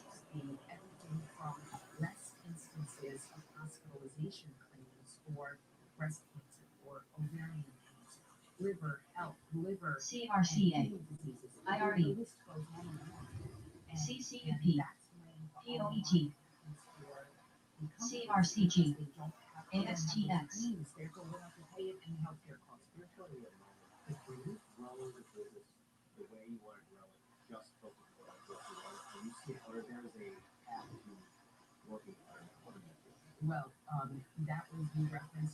How many pages was the various like 10,000 All right. Tesla still pushing. IONQ is flagging out. Apple's pushing a bit higher. All these look good. IRE. That's why our main focus right now is GLP-1 distribution to employers and what will AXTU. Lastly, now that I guess we have a little bit of time to take the press, like that 2 year period of work with him, you working home practice with you, what did you learn about yourself? And what did you learn about BOT may resume in less than a minute. I learned so much. That's another episode of the podcast. But I would say that ALM new. when I first started, and a lot of people have heard me talk about this. When I first started, I used to say that it was a career opportunity. AXTX. And then I was there a couple of weeks, and I AXTU. dropped the career part, and I said it's just an opportunity that I like. I And already again, I go back to my time of what we did of repositioning the platform to become a global sales player. And I say, for the world, IREX. it was like turning light bulb on in a dark room. And so who wouldn't want to be part of that? But as you know, it was not, it was at a very tumultuous transformation. BOT may res in 10 seconds. ALMU. And when it's messy, people that you can fulfill your whole career, or people that you've done business with, I already. All right, Tesla's still going here. Jeez. Nice, nice, nice. Thank you, Tesla. Hey, what's the news on Tesla? What is the news?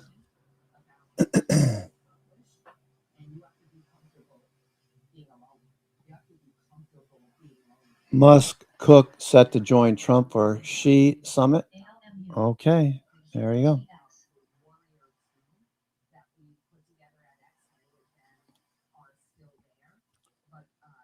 Tesla on the move.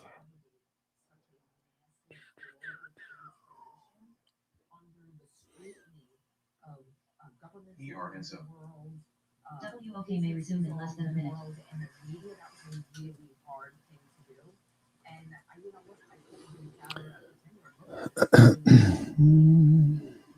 accessibility of the company. We brought all the advertisers back. Became profitable for the first time. So it's super exciting. I already. ALMU. Microsoft turning back up. FLNC. ERNSO.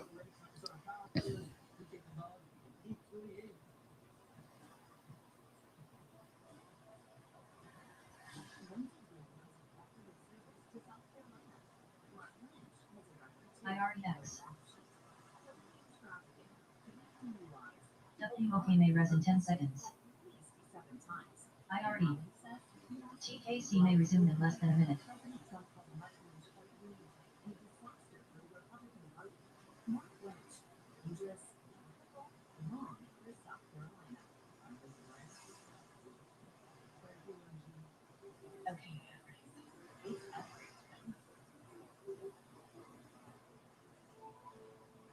IREX.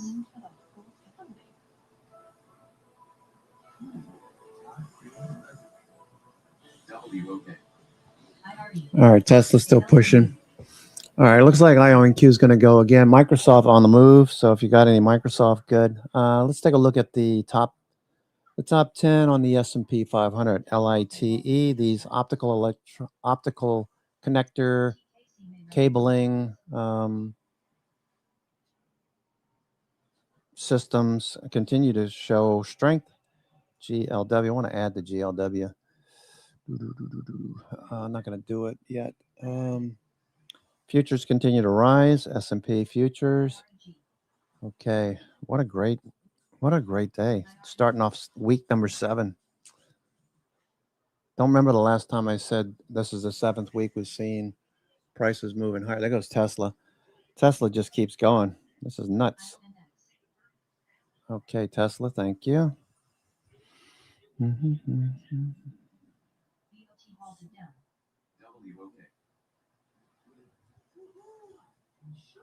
Yep. Yeah, I'd be taking some profits off, definitely. You got Google, Meta, Tesla on the NASDAQ. You got VIX. Let's see what VIX looks like. VIX starting to turn.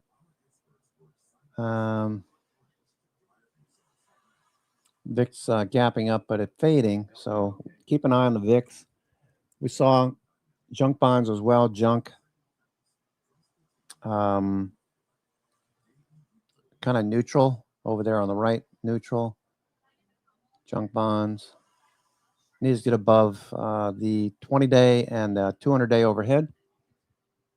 Kind of a neutral signal right now. Bitcoin at the 200-day. That's running into some resistance. IWM.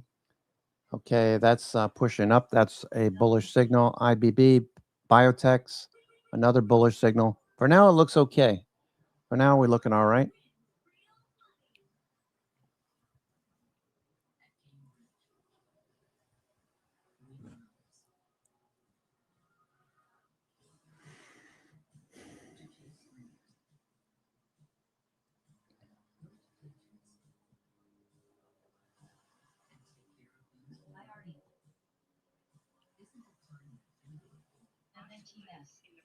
It's absolutely world class. We have coaches who have been in the industry, around the IREX. We have webcasts running through YouTube all day, every day. IREX, I'm hearing IREX being called out. IREX. So you get that opportunity to share experiences and knowledge. IREN 2 times. Okay, coming off the low. And it's free.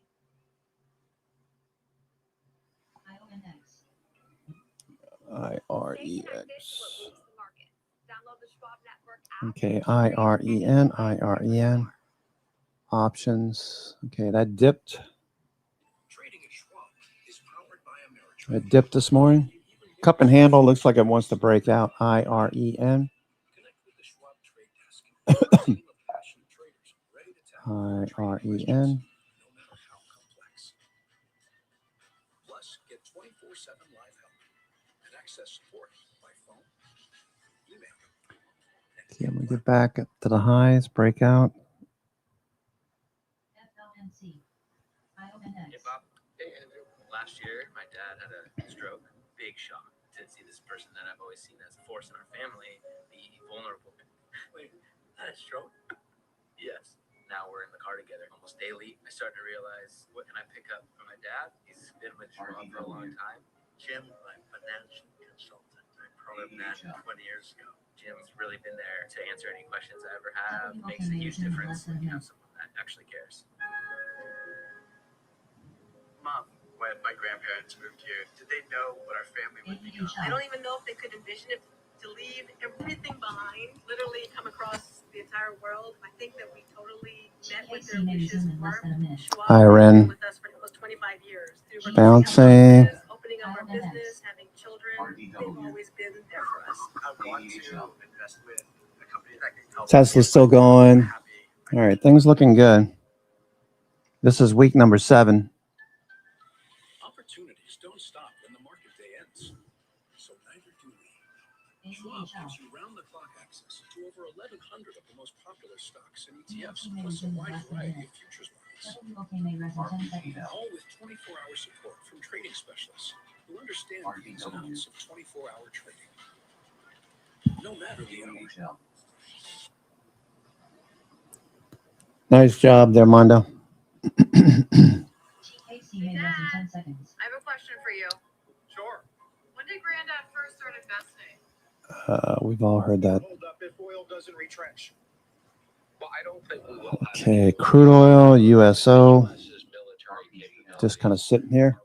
Okay, Apple at the high.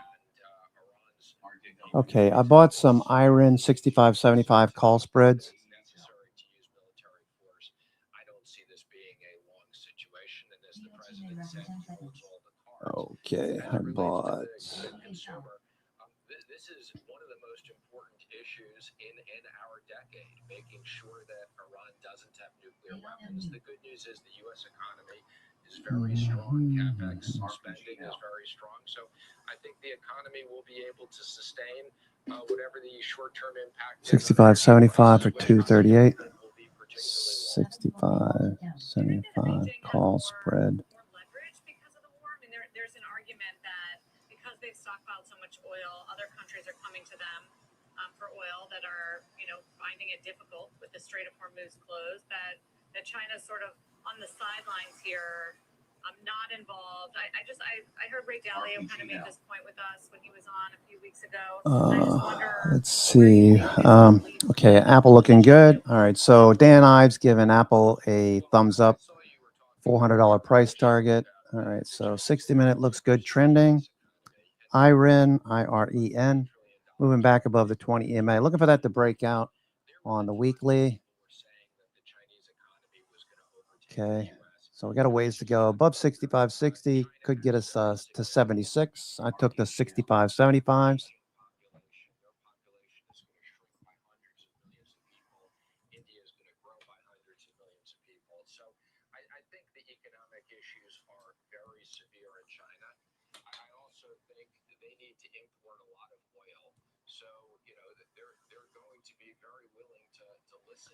Okay, let me just delete that.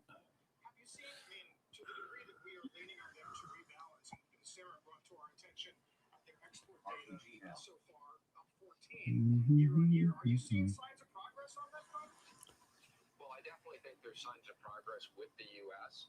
I think, there's no question that they're exporting more to non-U.S. countries. And, this is a global issue, but the president rightly is concerned about our issue. And there's no question that the trade deficit is going in the right direction, although it needs more work. Yeah, I mean, what else? What would you be looking for? I mean, do you think that the Supreme Court striking down the ability of President Trump to impose tariffs on things like fentanyl and other reciprocal tariffs is going to harm the position as he tries to do that? I really don't. The president has lots of tools. Section 301 is a very powerful tool under the USTR. It's a little bit more lengthy in that they have to do reports. But the China tariffs under 301 have been very successful. President Trump started them in the first term. He's continued them.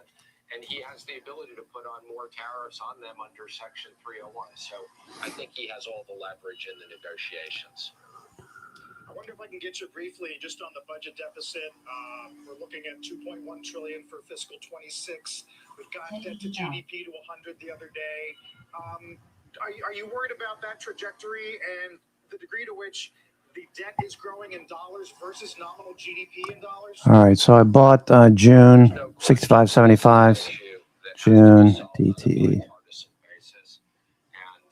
I'm hopeful that the president will turn his attention after the midterms to look at some of the different spending issues which are difficult to deal with. But there's no question that we have to do two things. We have to slow the rate of spending. Okay, Tesla's still going. Non-discretionary side, and we also continue to grow the economy. And two things are important issues to make sure if true to form,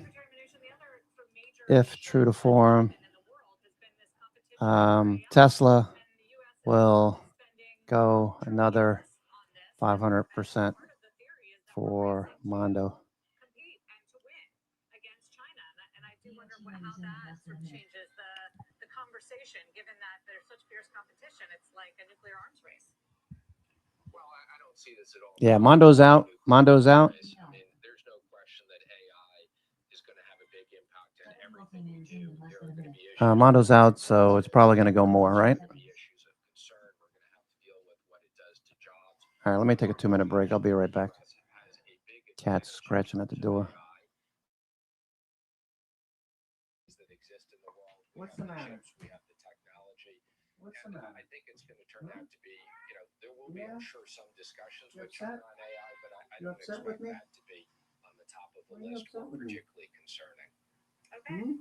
Well, thank you for joining us to help talk through it all.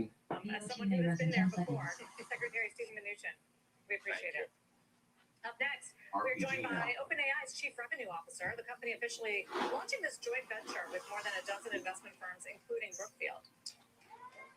What OpenAI did was set up a subsidiary we invested in with a bunch of others, and this business will facilitate industrial companies like ourselves to be able to deploy artificial intelligence into their businesses.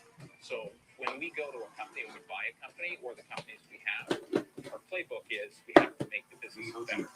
And before we did that with realigning systems of manufacturing and all the things we did.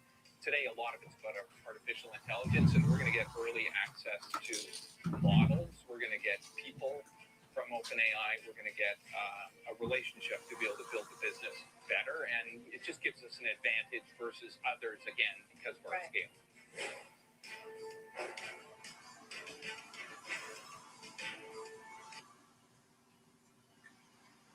WOK.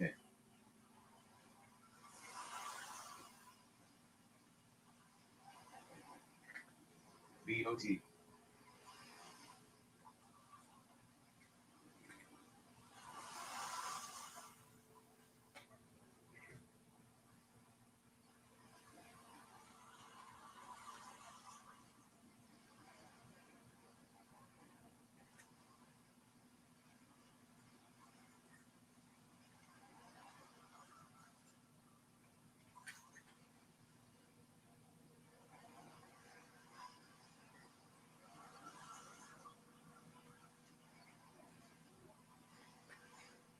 WOK.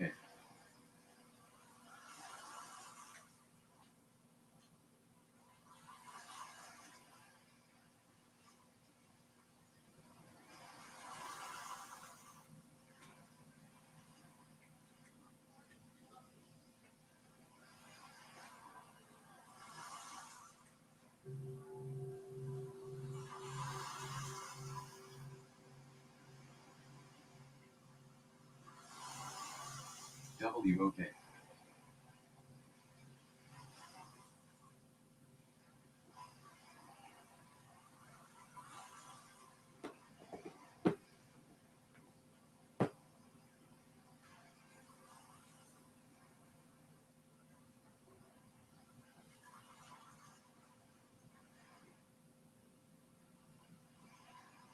BOT.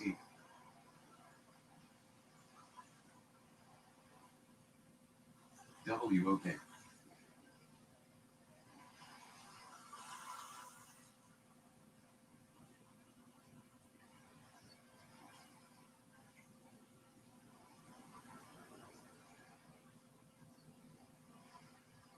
BOT halted to the upside.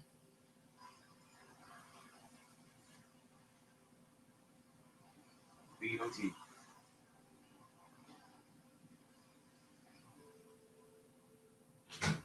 WOK. WOK halted to the upside.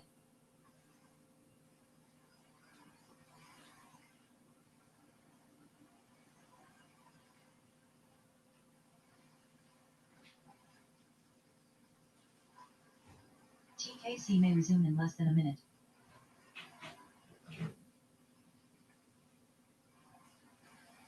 BOT. So I'm just going to keep washing, drying clothes all day.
I got to disable that mute button shortcut. I keep hitting it by accident. I'm sitting here talking to myself. Tesla continuation. Sorry about that. Okay, biotech's Tesla continues this ramp higher.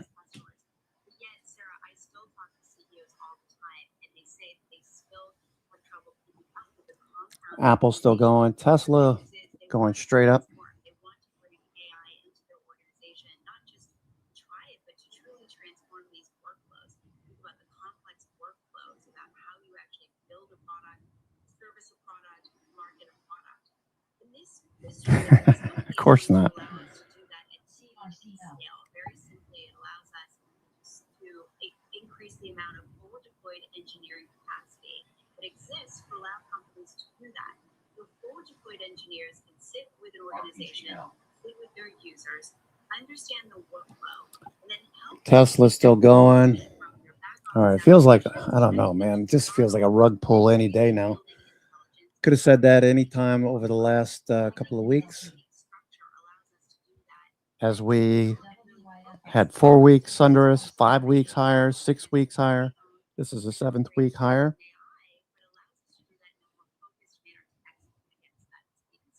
So it sounds like it entrenches you guys more into these businesses and these companies' businesses. And I just wonder how that helps you, I'm sure, competitively, as you know, Anthropic's enterprise adoption grows as well very quickly.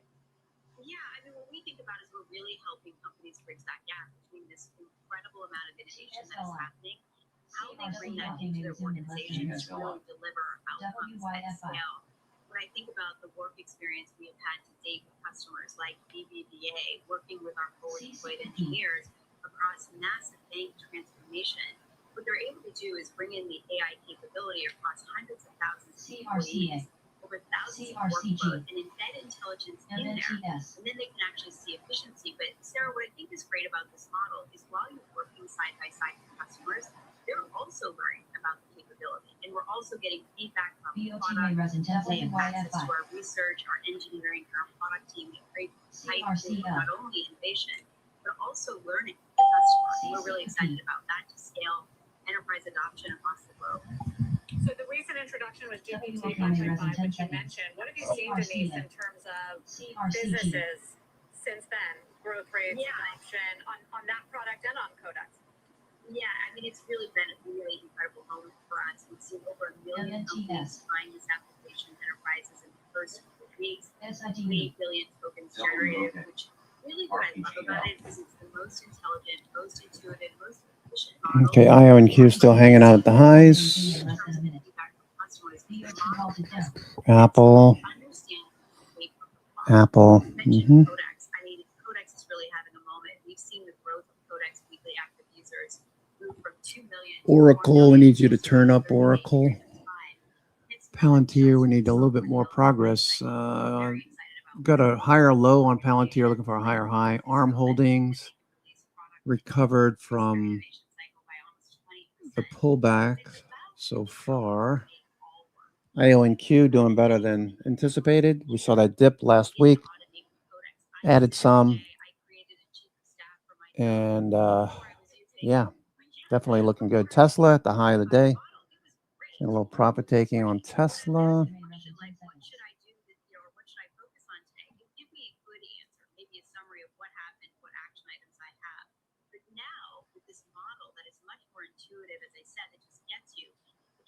Of what I get is here's what you need to do, here are the decisions you haven't made today, here are the meetings you should reprioritize. And I think that's really exciting for thinking about the power of these models and unlocking intelligence across every organization, which again is what we're really excited about with the announcement. Okay, AAOI, flag, GLW. I want to add the GLW. That's still going, GLW.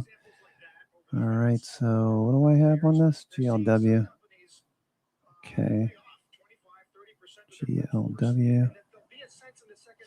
60. All right, I'd like to add about 10 calls to GLW. GLW. We're at the high today. I can't do it now. I could. It's just going to bring my average higher. ARM Holdings, looking like that wants to go. ARM. I did take ARM off last week. I don't know. It just feels tricky to buy anything chip wise at the moment. So I'm going to stick with DRAM for now. Okay, DRAM that gapped up. The dynamic RAM memory ETF, round hill memory ETF, DRAM. That looks okay. Palantir trying to do good. All right, so looking at the stocks that are advancing this morning. LITE, Qualcomm at the highs, at all-time highs. GLW, VRT, continuation. Western Digital, Sienna, CIEN. Sienna breaking out. And these are the top 10 on the S&P 500. CF Industries, fertilizers, that whole group is recovered. Still consolidating up here.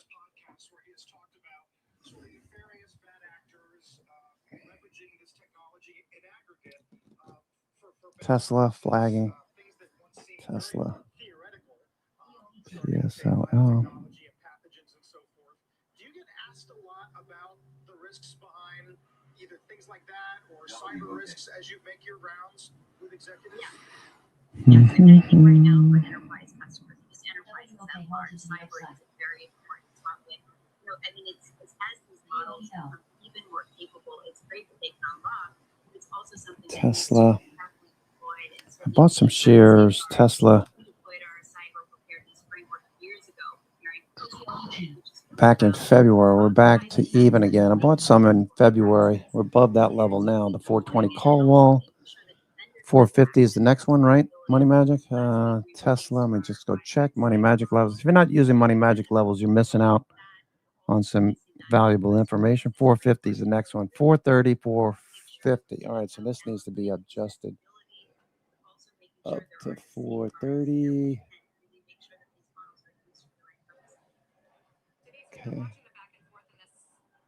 430 call wall.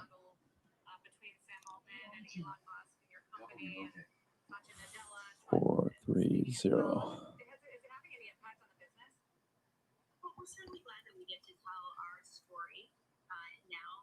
450 call wall is the next one. 450. So these would be interpreted as a resistance. Once we get to the level, we look for prices to move above. That creates a squeeze.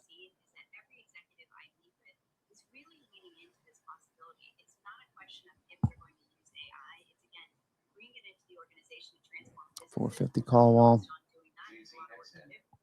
All right, so as we approach the 450 call wall, we'll start to hit some resistance. Dealers have an incentive to keep prices below these call walls. Once we move above, that creates a squeeze. The dealer has to buy shares in order to hedge their short positions at 430. All right, so we're up over 10 points. Very clear what happened there.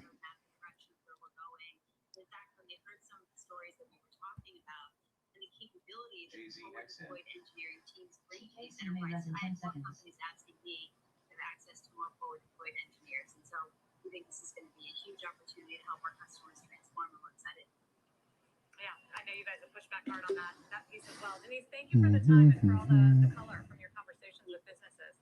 It's good to see you. Denise Drescher, CRO of OpenAI. As we're talking, the president's been making some comments. Let's get that breaking news from Washington with Megan Casella. Hey, Megan. Carl, the president's speaking in the Oval Office right now. All right, president speaking, so watch your S&P. It's on life support. A full quote here from the president saying, it's unbelievably weak. I would call it the weakest right now after reading a piece of garbage they sent us. I didn't even finish reading it. He says, am I going to waste my time reading it? I would say it's one of the weakest right now.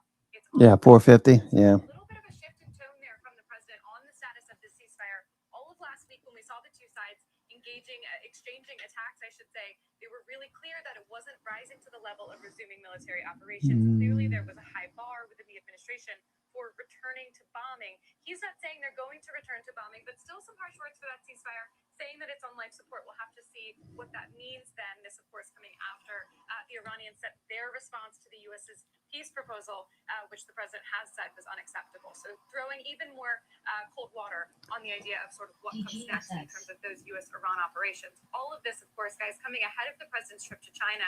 He's set to arrive in Beijing Wednesday morning, Washington time. And now we have from a White House official a list of the CEOs that will be joining the president as part of the U.S. delegation.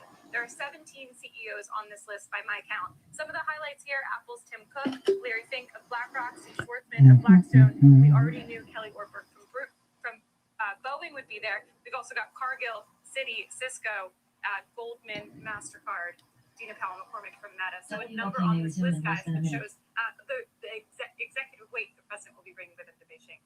Is China supporting Iran against the United States? Do we have anything definitive on that? We know they've been working closely. Iran's foreign minister went to visit China's foreign minister in Beijing last week. Both sides putting out statements afterwards showing how close they were, welcoming Beijing's involvement and saying China would continue to play a large role in the conflict and in reestablishing some sort of framework after the war is over. The question is going to be whether President Trump will be leaning on President Xi to try to get Iran to strike some sort of a deal, whether China would agree to that and what it would look like. We'll have to do some reading between the lines of these statements. China isn't going to be openly speaking about their role here, but we do know they are definitely speaking to the Iranians. As for the war, again, Megan, the president was fairly candid, I think, a moment ago, where he said he was disappointed in the Kurds, which he argued had been not as cooperative maybe as the administration hoped, and then kind of got into this area where looking into the Iranian counterproposal, in which he said the Iranians said, you can come and get our nuclear materials, but you're going to have to get it yourself, which I think might be a non-starter for some. It was interesting to see the president say that. One of the key points of these negotiations has been what happens to that enriched uranium. The Iranians appear to be open to sending it to possibly a third country and diluting the rest of it. That's been the Iranian state media reporting as to what was in their counteroffer. The president, though, has been clear that he wants it to come to the U.S. So if the Iranians did, in fact, say, you just have to come and get it, maybe the president would be open to that. But we've heard other cabinet officials saying maybe that's not possible by the U.S. Maybe IAEA would have to go in. So a lot of questions around what exactly that would look like, and also some skepticism as to whether or not the Iranians would, in fact, welcome the U.S. coming in. Even if the U.S. was willing to do it, would the Iranians be okay with that? Or would some third party, third country have to be involved here? I think we just don't know. It's been interesting to see the president focus on the point of the U.S. getting that enriched uranium, because it's been such a red line for the Iranians in the past. It seems like a big roadblock for making a deal, and why wouldn't they be okay with it going to a third country, which is what was in the 2015 deal that President Obama struck, was okay with the U.S. at the time. Right. Stocks have not been buffeted by the headlines. Session highs here at 74.25. Megan, thank you. With the VIX still below 18. Meantime, Microsoft Satya Nadella takes the stand this hour in the trial of Elon Musk versus OpenAI. Our Kate Rooney's outside the courthouse once again for today's Tech Check. Morning, Kate. Hey, girl, good morning. So Microsoft CEO Satya Nadella is inside the courthouse behind me here in Oakland. We do expect to hear a lot more about Microsoft's role in this entire legal battle. The backdrop here, Elon Musk is suing over OpenAI's transition away from its original nonprofit structure into what is now an $850 billion AI giant. So Microsoft is a co-defendant. The company is accused of aiding and abetting what Musk alleges is OpenAI's breach of a charitable trust. Musk separately is accusing OpenAI executives of unjust enrichment. Lawyers for Microsoft have said that the company was just a neutral commercial partner in all of this. Both OpenAI and Microsoft deny any sort of wrongdoing and argue that Musk is a disgruntled competitor at this point. All of it comes back to Microsoft's initial stake in this AI company. Remember, Microsoft invested about $1 billion back in 2019, later added on $13 billion. It also owns about a 27% piece of OpenAI. That is worth roughly $200 billion at this point. Emails from Satya Nadella to other Microsoft executives have been a big focus for Musk's legal team so far. They include some threads with Nadella talking about investing in OpenAI, the strategy behind it, and then a fear at one point that OpenAI might pivot to Amazon rather if Microsoft did not invest. There was talk also of needing a bit more certainty on that for-profit structure before Microsoft got into this company. We'll expect to hear more. Looking for a follow-through. Are aiming on the other side to prove that Microsoft knew that it was helping encourage the nonprofit.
Okay, Tesla just kind of hanging out here.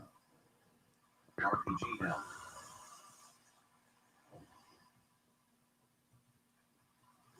WOK.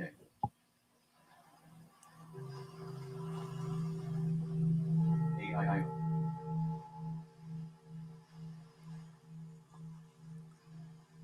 FCEL.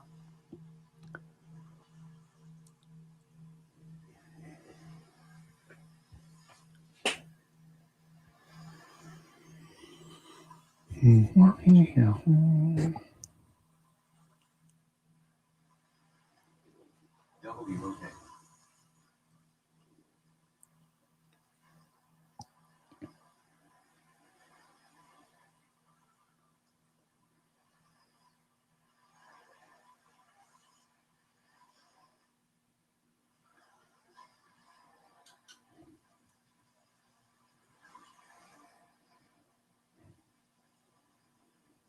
RPGL.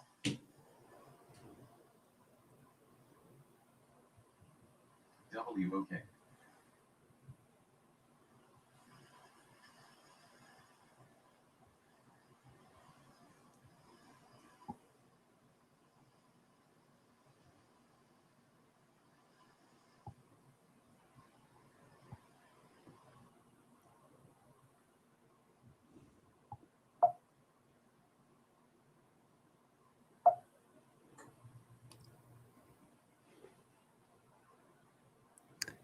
All right, futures continue to rise. Jeez, this is insane. Insane price action. Okay, we're coming up against resistance now. Coming up against resistance. WOK.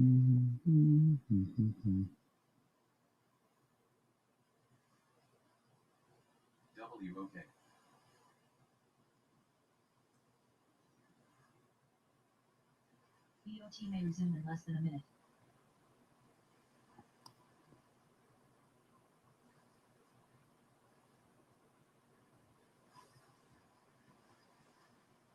MNTS.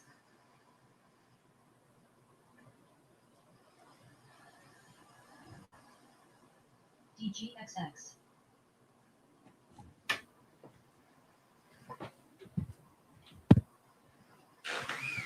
TKC may rise in 10 seconds. AEBA. AEVA.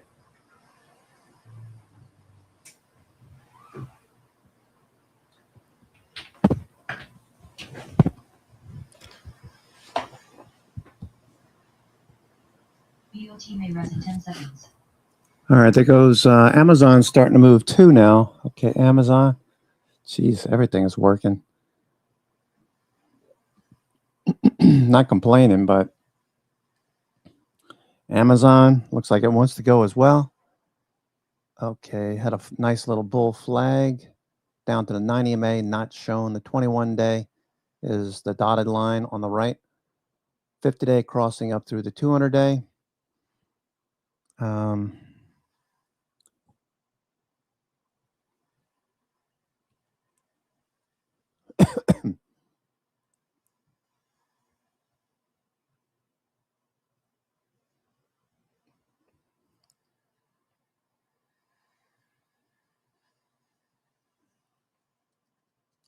MNTS. FCEL.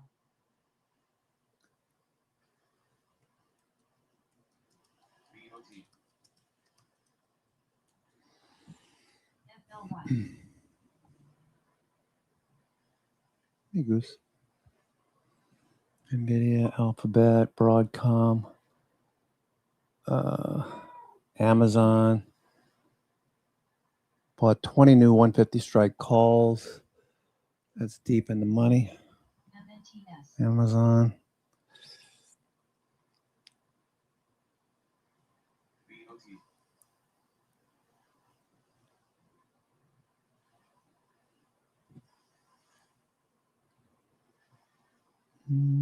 Amazon.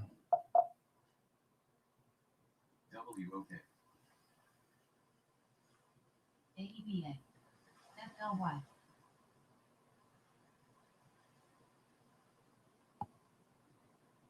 Okay, futures at the highs. Looks like Palantir wants to turn more.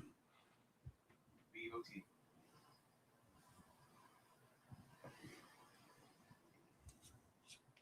AIRS.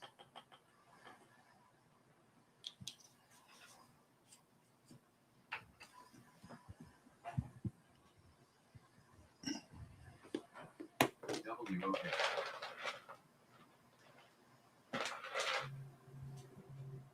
TMAX. AEBA. Amazon.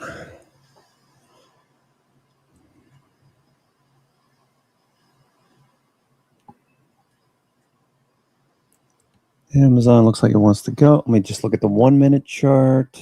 Amazon. AMZN. Amazon. 1 minute. Just above the 50 level now.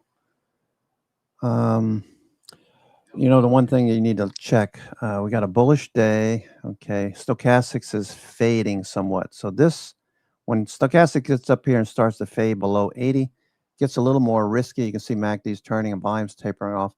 So I'd rather see stochastics oversold like over here in late March, turn up, MACD turn up, volume pick up. That way, when I take a trade on a dip, it works out a lot better. This still looks like it's going to work, but Amazon, do I want to try it or not? Do I want to try it? It's flat. VWAP is flat, so I'm going to pass on Amazon as far as a 1 minute day trade.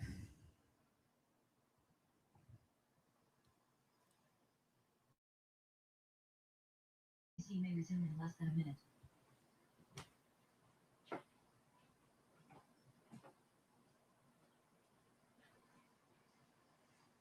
WOK.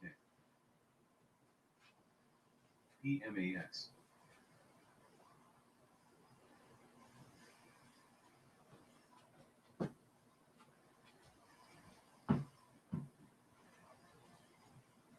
EMAX halted to the upside.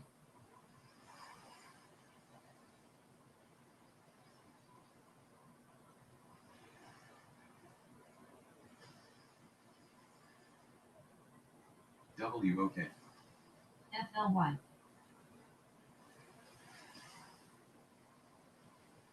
TKC may res in 10 seconds.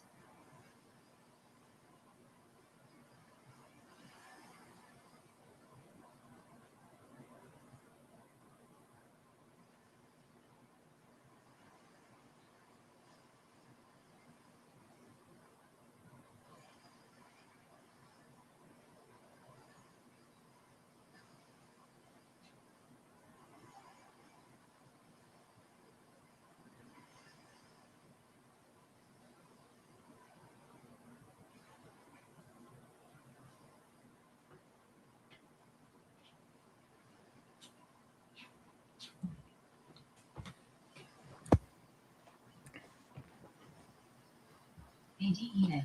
Tesla's still hanging in there. All right, it's 12 o'clock.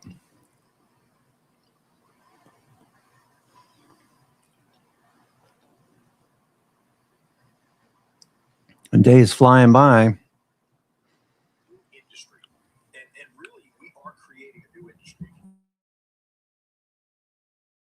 Building out an entire new industry. All right, Apple pulling back a little bit. IO and Q hanging out.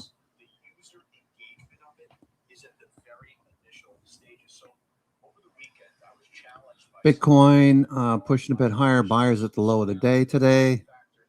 We've been rallying off the low. Bitcoin continuation off the low. Well, are you using Gemini, ChatGPT, or Claude? And they said, why would I use any of those? ADEA. Case made.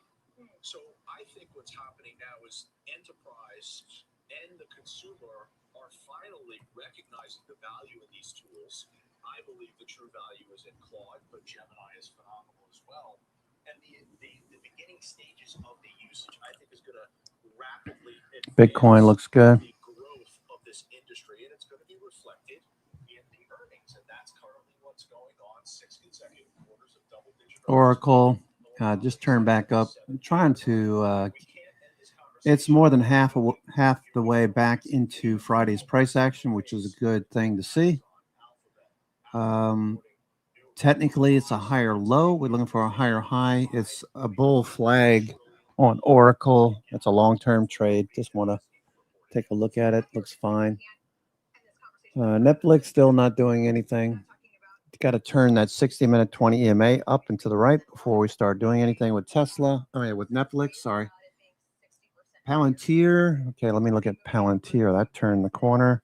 Been watching that this morning. Palantir. Higher low. Higher high. Nothing like IONQ though. IONQ definitely get a rip this morning. Because all of us have been one for a while saying this just isn't going, right? Previous geopolitical conflicts haven't been sustainable in terms of market downdrafts. They just haven't. And any opportunity has been to buy. ASTI, is that what they said? Oh, ASPI.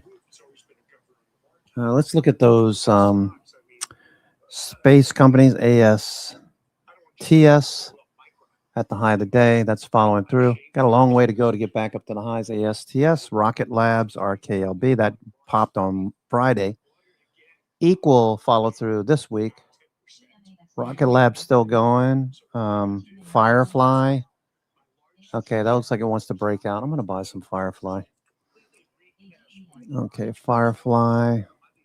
FLY. Let me see what. Okay, it's at the high of the day. RSI is not quite there. What do I want to do? MACD's turning on the daily. Firefly. Not the best time to buy. Probably wait until this evening. Firefly. Okay, it's rising off of. It just got oversold a little bit. Better entry this morning when all of these stocks were showing strength. We got higher lows on RSI, and then we had a lower low in price into 945, reversed, and hasn't looked back since. Firefly.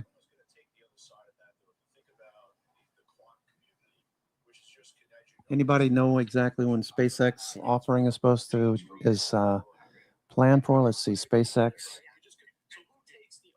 IPO date. Okay, SpaceX IPO date. Let's see, expected to be July of 26, late June or early July 26. Okay, so we got time. SpaceX IPO. That's going to be heavily traded.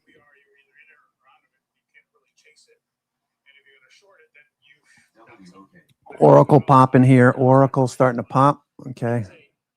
Okay, Firefly. You know what? I'm just going to, I could lose on this one. So not the best setup, but I'm going to go ahead and buy some Firefly. Let's see what's 45. That's $5 away. That is a 44 Delta. Those are going for $4. Buy a vertical for June. I'm going to do 45, 55. I like doing 10 wide right now. 45, 55. Get a little bit more bang out of my buck. Okay. Let's see where we go with this. All right, I bought some Firefly 45, 55s for June. This I'm going to scale in because this could pull back. MACD's turning on the daily, so maybe we run up with all of these other names. Why? Bought.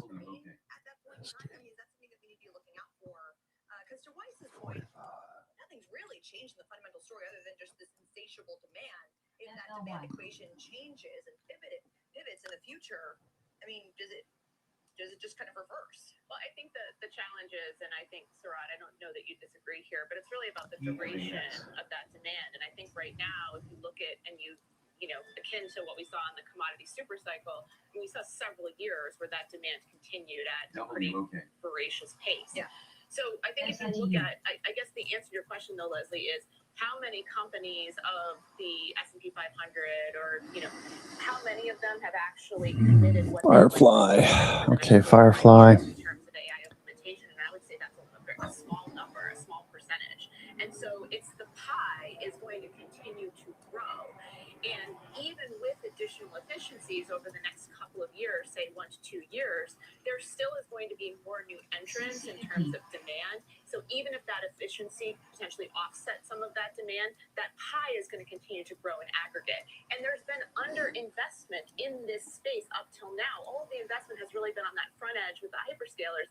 Now, to Joe's point about broadening, the way we see this is that AI will broaden, and that this demand is broadening pretty meaningfully to other sectors. And I think we're just at the front edge of that. Apple 12,000 September 350 calls bought.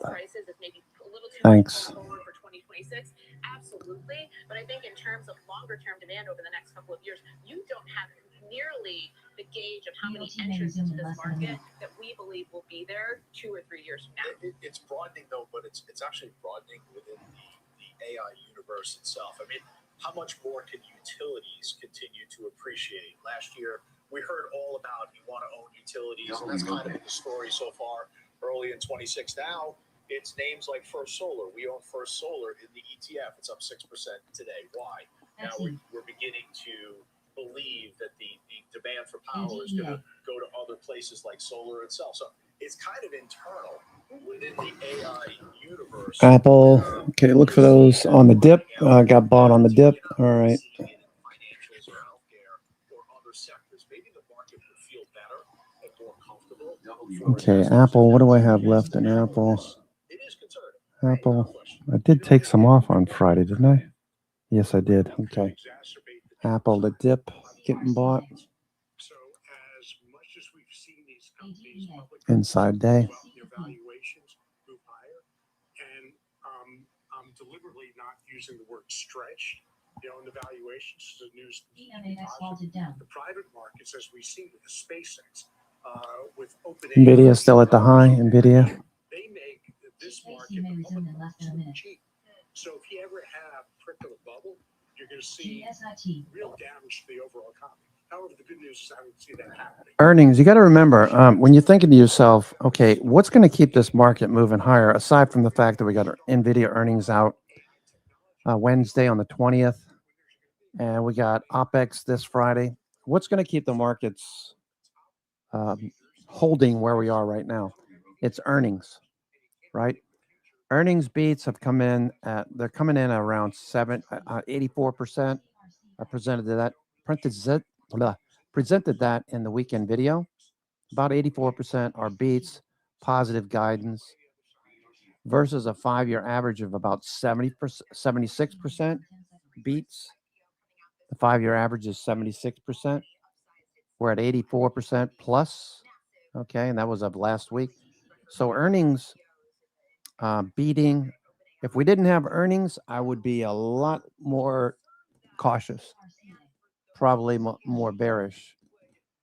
This is 7 weeks up. This is starting 7 weeks up. We're in uncharted territory, literally new all-time highs.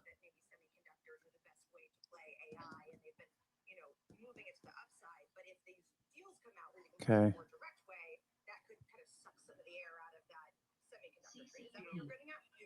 It is and it isn't. Of course, we've seen that before, right? When you have major, but here's the story. When these stocks dip, the buyers come in.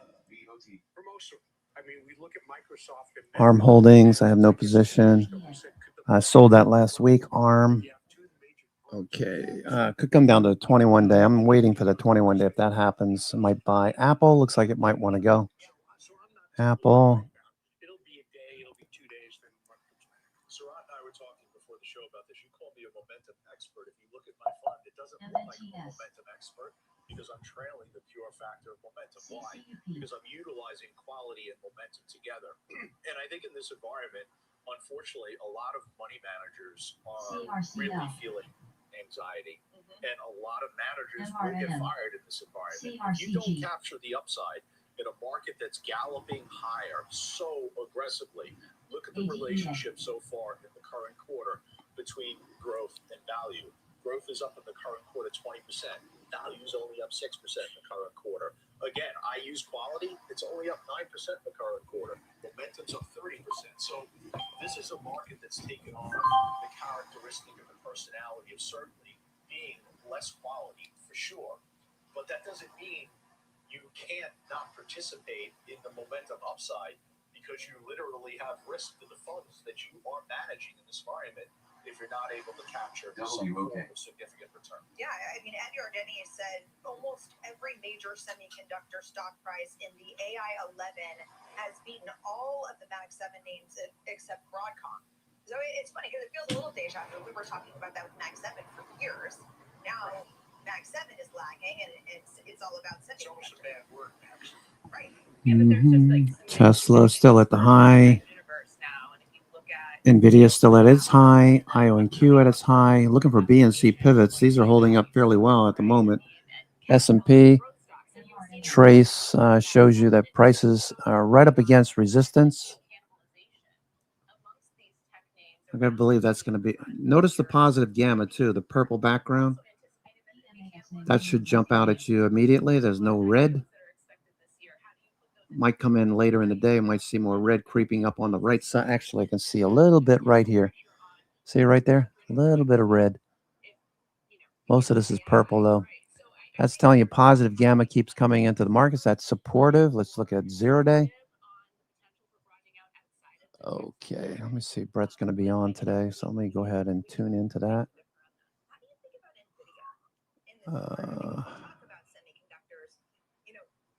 1 o'clock. I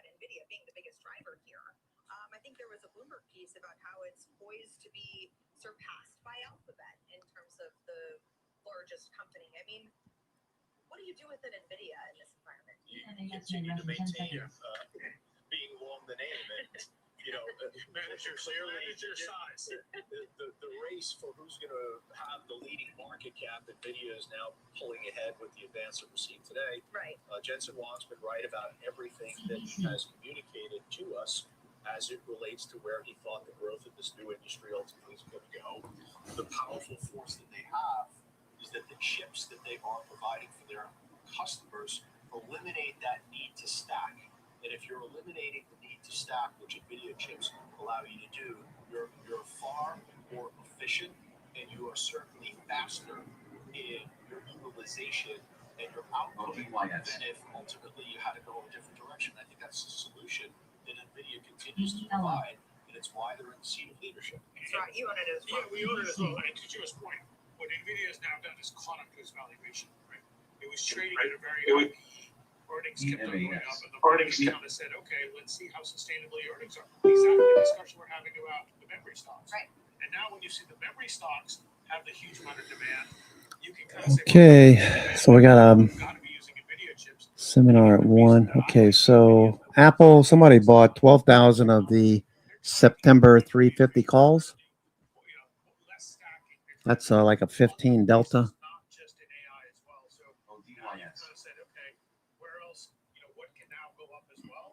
ARM Holdings looking for the bounce. Okay, there goes Oracle.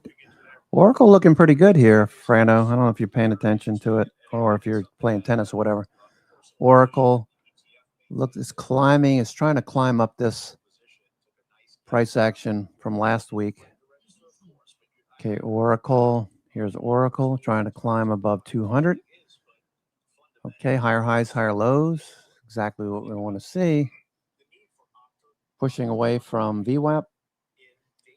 All right, looks good. Oracle. Thank you, Oracle. They're seeing significant investments, one with NVIDIA in the last several days, that allows them to increase production of optic fiber cable. They have the relationship with Meta that was announced through 2030. So I think a lot of these hyperscalers are recognizing how important Corning is. Hey, look at the valuation. Is it getting elevated?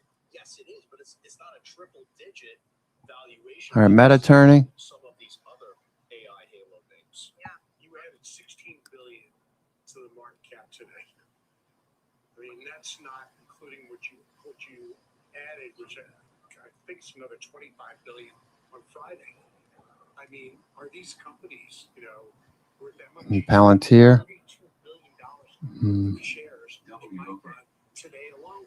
I think there's, I don't know, probably a little bit of a difference between Micron and Corning. I'm just saying, these are Meta. Meta's trying to change direction here. Meta. Let's look at Meta. Meta on the daily, right? Meta daily. We've been holding this consolidation. Every time it gets down to the low of this consolidation, buyers step up. So we'll see if this repeats.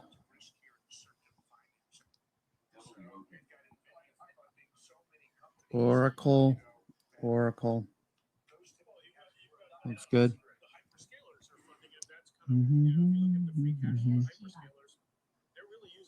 Tesla, you know what happened with Tesla? Moved above. Tesla moved above the 430 call wall. That means the 450 call wall becomes the next target. There goes the futures. Futures are going. Yikes. The question we're trying to answer is, does momentum always end badly? I don't know the answer to that, but certainly for now, S&P going here. if you want to identify Okay, hedge flows. Okay, these people are going to have to cover here shortly.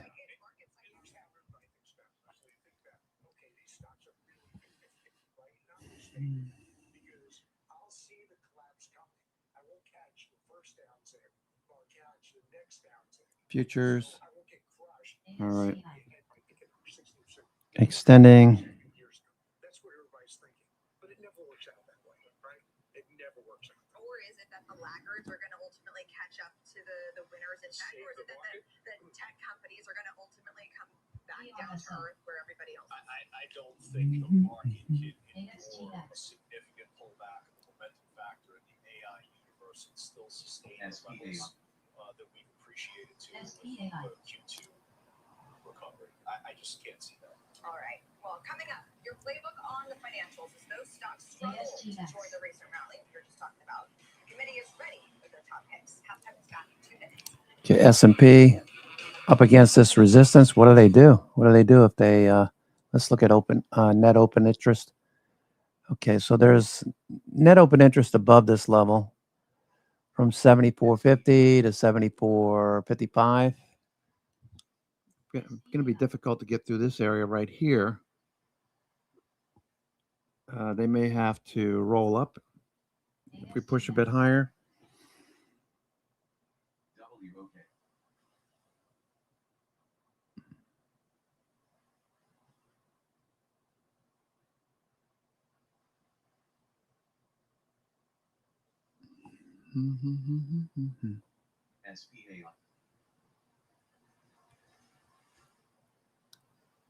SPA.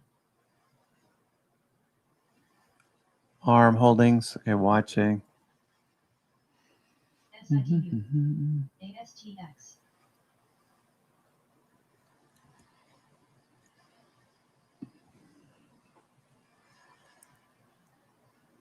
Okay, so once again, let's go check out our indicators midday.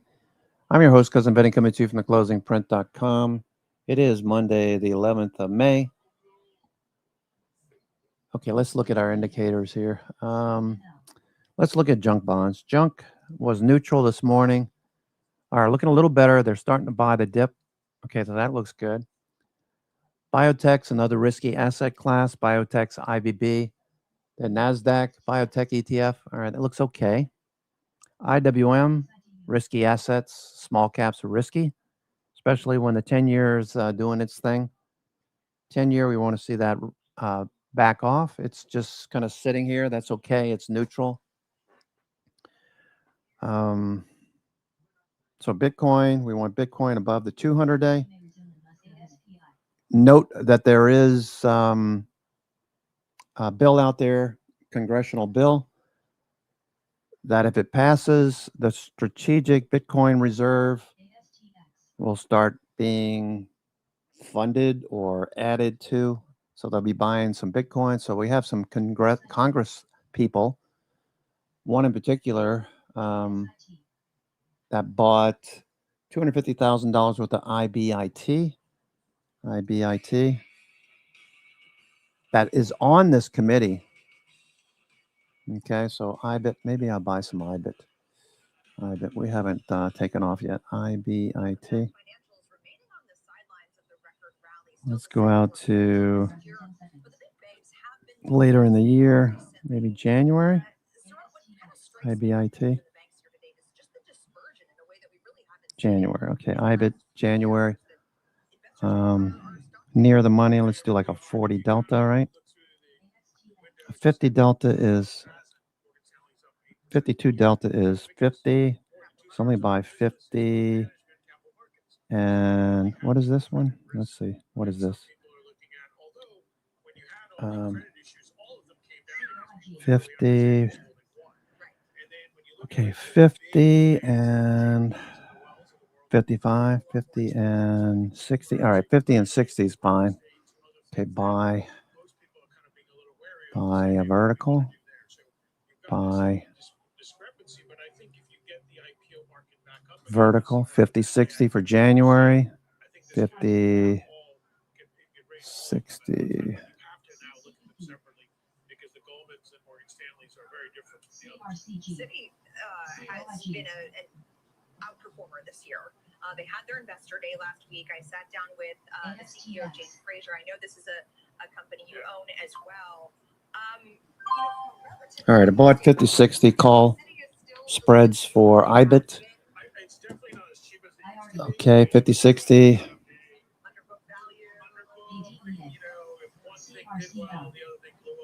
But she's done a fabulous job, I think, of refocusing the company.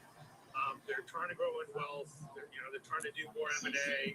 They've kind of taken the international and really streamlined that. So I think there's more work to be done. Because you've got the value kind of investor base in Citi, but you don't have the top line growth of some of the others. So I think as that investor base transforms, I think you can get some more potential. But right now, given what we've just been talking about with the consumer and oil prices, things like that, the banks right now are not getting the benefit of the doubt. Because they could be, we'll see in the next call to say, are you seeing anything with the consumer and credit? Well, and you have this private credit question out there as well. The Wall Street Journal had a headline today saying private credit's hot streak is over. You also have news from this KKR Future Standard Fund where they took a $560 million loss from a couple of troubled assets in the portfolio. But I think the question now is how widespread. Their default rate seems to be higher than the average for these business development companies, but a number like that certainly can be jarring, especially as you think about, is this just a private credit issue or a broader credit issue? Yeah, so software has been obviously the main canary in the coal mine, but with oil prices where they are and where there appears to be staying, you have to look at companies that are overly dependent on oil as a feedstock for what they do. Now that's going to also put them in issues potentially. And then, the private companies also rely on capital markets in terms of raising additional capital.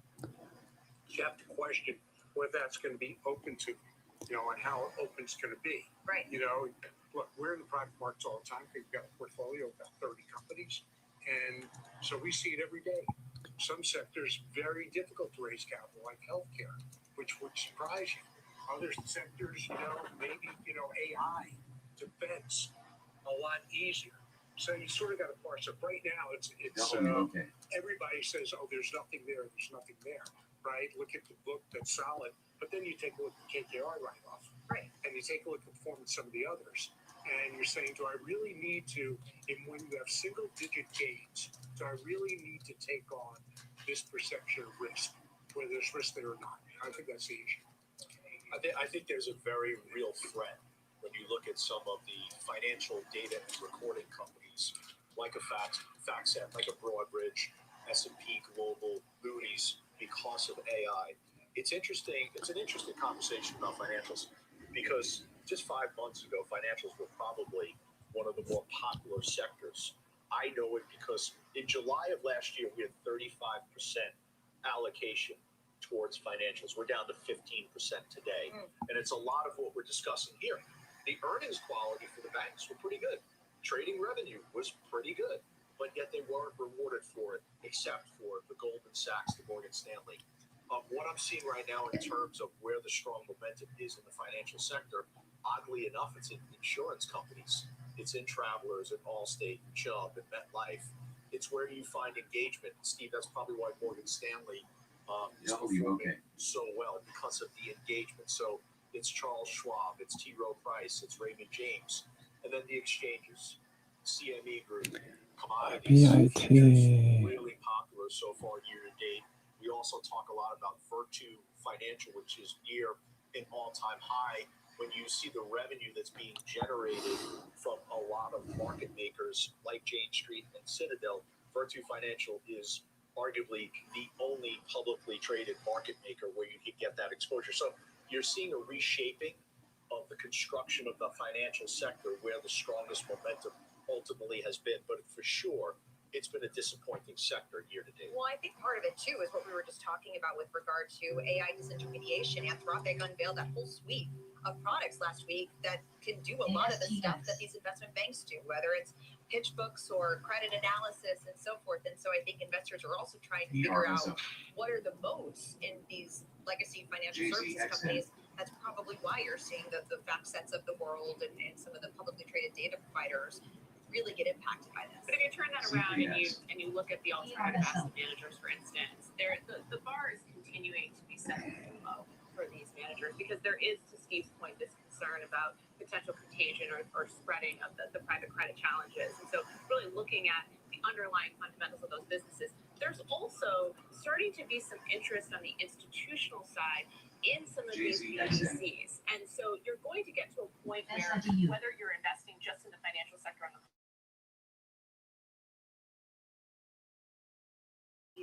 out of perhaps assets that have been priced lower appropriately, but now look more attractive. Those are some things that I think we need to be watching. And so if you look at the second half of the year, we wouldn't be all that surprised to see a bit more interest in these alternative asset managers, particularly as distribution rates from their traditional private equity portfolios are ticking up. Yeah, no, you definitely see outflows largely from retail, inflows, which there are inflows. People forget to mention that from the institutional side of things. Now to Mackenzie Sagalos with a CNBC News update. Hey, Mac. Hey, Leslie. Here's what we're watching this hour. The Food and Drug Administration is seeking public input on repurposing approved drugs for potential new uses. The effort could speed up treatment availability by using existing knowledge about the drugs. The FDA is particularly interested in input for metabolic diseases, women's and men's health conditions, and rare diseases, among others. The New York Times says the Lincoln Memorial reflecting pool renovation cost is now more than 7 times what President Trump said it would be initially. Federal records show the Interior Department nearly doubled the size of the contract late last week, now planning to pay $13.1 million. An Interior Department spokesperson told the Times the price reflects the effort needed to get the project done by the 250th anniversary celebration. And pop star Dua Lipa is suing Samsung for at least $15 million in damages, accusing the tech giant of using a copyrighted image of her without permission on the front of cardboard boxes for its TV sets. The lawsuit alleges Samsung benefits from what seems like Dua Lipa's endorsement of the product. Leslie, sending it back to you. Wow. All right, Mac. Thank you. Next, your ETF Edge semis again leading the market higher. If you keep missing the moves, there is a potential tag-along space you might consider now. We're back on this.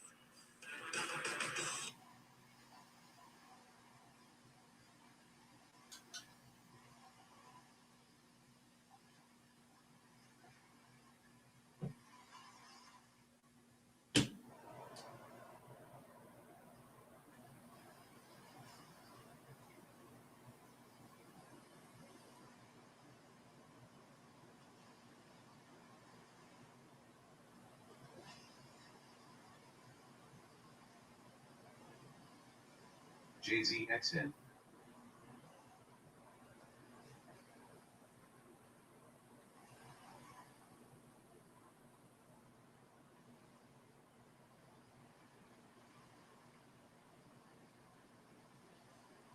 WOK.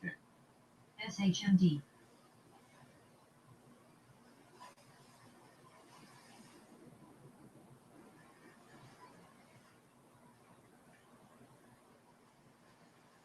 JZXN.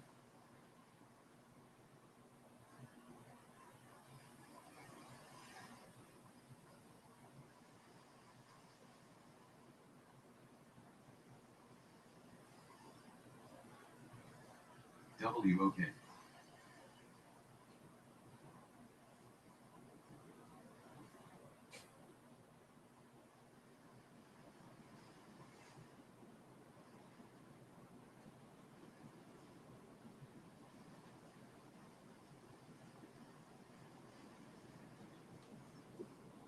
JZXN.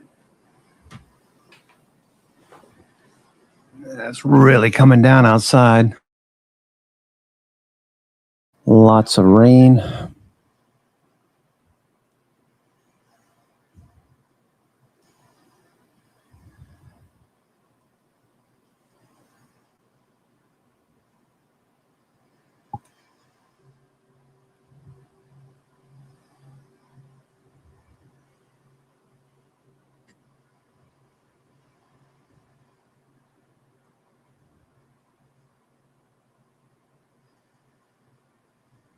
WOK.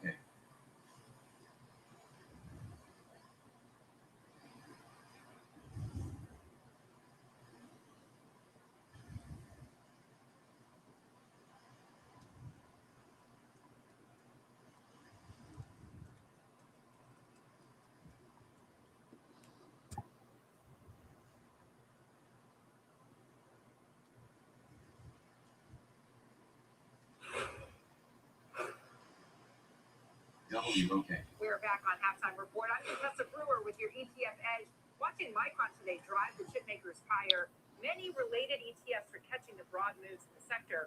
But look, this barrage of negative headlines around geopolitics could present some obstacles. Joining me now, Drew Pettit, director at Citi Research. It's great to see you, Drew. All right, let's start with your overall assessment of the sector.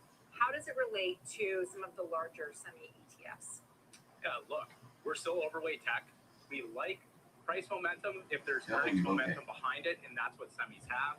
So we like follow through from here. We think it's the best way to stay overweight tech. The headline names carry more risk in terms of living up to expectations. And you note that you have bias toward small or mid-cap enablers. Explain that. That's funny. Those didn't get bid up in the first run-up of the AI trade. That was more about, I would say, the big names, inference chips. Then you started seeing a broadening in semis, out to memory, out to semi-cap equipment, and then down cap. So that is much earlier in the trade, even though we've had some really big moves. All right, if you're hungry for more, this was just a little hors d'oeuvre. We're going to continue the conversation over at etfedge.cnbc.com. Drew will be joined by Dave Matza, who's the CEO of Brownhill Investments. So lots more to that. I hope you'll join us there. Les? Thank you, Contessa. Looking forward to that. Up next, our call of the day is a playbook on the energy space and a top pick on one committee name. We'll debate it. Halftime is back after this.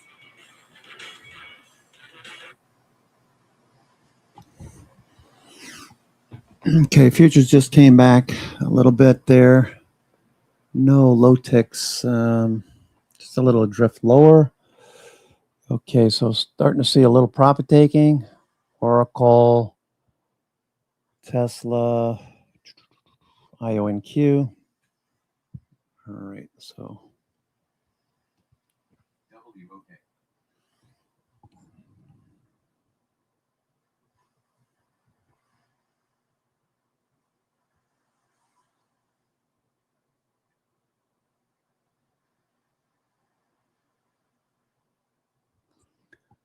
Intel, ARM.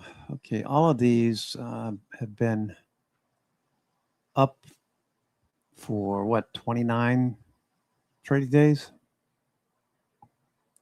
WOK. So 6 weeks up. This is week number 7. So the odds, flip a coin. Flip a coin. We do know that given the VIX and implied volatility, there's no real concern being positioned. Traders are not taking a big position until after NVIDIA earnings next week on Wednesday. So we've got this week's OPEX, and then we've got NVIDIA next week. Things could change dramatically next week. So between now and then, we are overbought, can stay overbought. Just trying to get the best entries and sticking with some of these trades. Palantir backing off. So everything's starting to back off a little bit at the moment. Bitcoin's backed off a little bit. All right. So this pullback, BNC pivots, giving us an opportunity so that we don't have to chase RXT.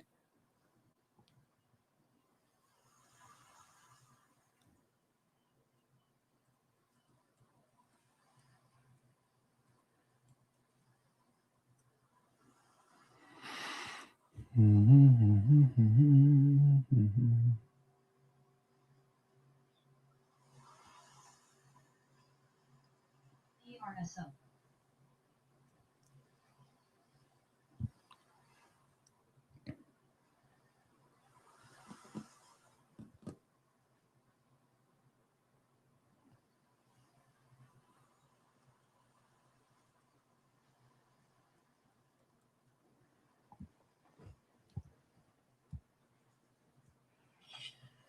Welcome back. Let's get to our call of the day. Bernstein reiterating Diamondback Energy as a top oil idea. Joe, this is when you are. So they are in the Permian. When you think about the most vital barrel of oil in the world, what is that barrel? The United States. Without BHE may question. resume in less than a minute. So over the last year, the rig count in the Permian is down about 15%. We're going to begin to see an uptick there. We need the production. The production is going to come here. I've always felt as though Diamondback was a potential acquisition target. It's about $55 billion in terms of its market cap, so that's a pretty big Yeah. amount. But this is an incredibly valuable company because of the position that they sit in. And as we're talking, oil prices are getting uncomfortably high towards $100. I'm not sure the S&P is going to like that for the remainder of the day if it gets through 100. But we're not past this moment. I think you have to have energy exposure. The exposure is required in names like Diamondback. And I'll go back to the refiners. To me, the refiners BHE may rise in 10 seconds. in the energy industry. That is Phillips, that is Marathon, and that is Valero, which I maintain personal ownership of. Shannon, how do you think about this one vis-a-vis a Chevron or an Exxon? Because Bernstein trimmed its targets for those two. And do you agree with Joe that it could be a takeover target? Disagree with you, Ben. I'm not going to disagree with Joe. Joe's certainly more closer to this story than I am. I think that the challenge here is just, how do you want to be positioned in the energy sector? I mean, we are clearly seeing the reacceleration. All right, nice little bounce so far. That's not just on higher oil prices, but some of the dynamics that Joe talked Oracle starting to produce a higher low. Oracle. All right, let's take a look at what's actually holding up this morning. What popped up this morning? The top 10 on the NASDAQ 100. Western Digital. Okay, that's continuation. Qualcomm, new all-time high. Note the shooting star. So there's really no one up here to sell.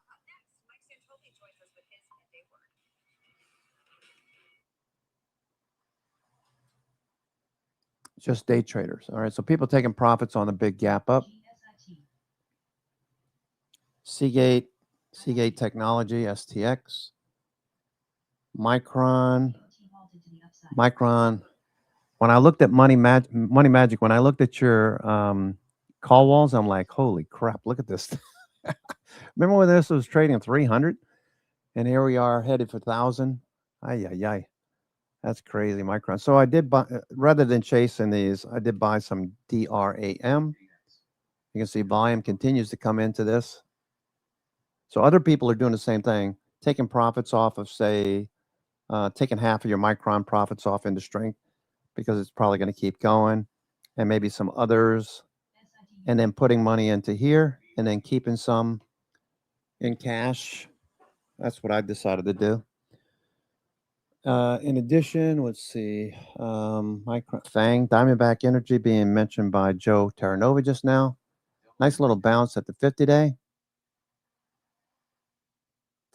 I don't know. When you look at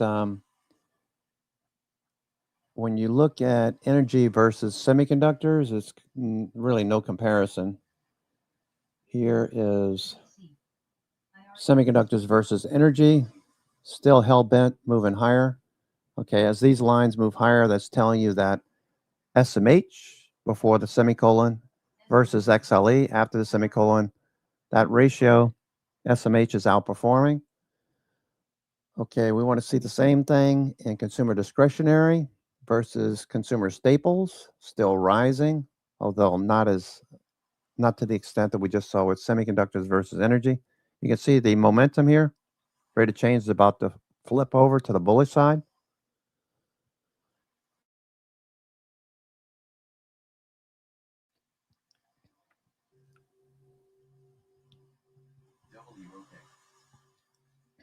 SITU.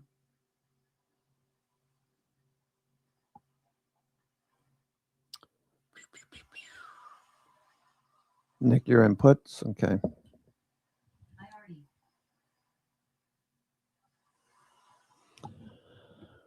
All right. Hope everyone's having a good day. We're off the highs of the session. We hit 74.50, 74.50 on the futures. So it came back in a little bit. Oracle's trying to produce a higher low. S&P dipped a bit, tapped on VWAP.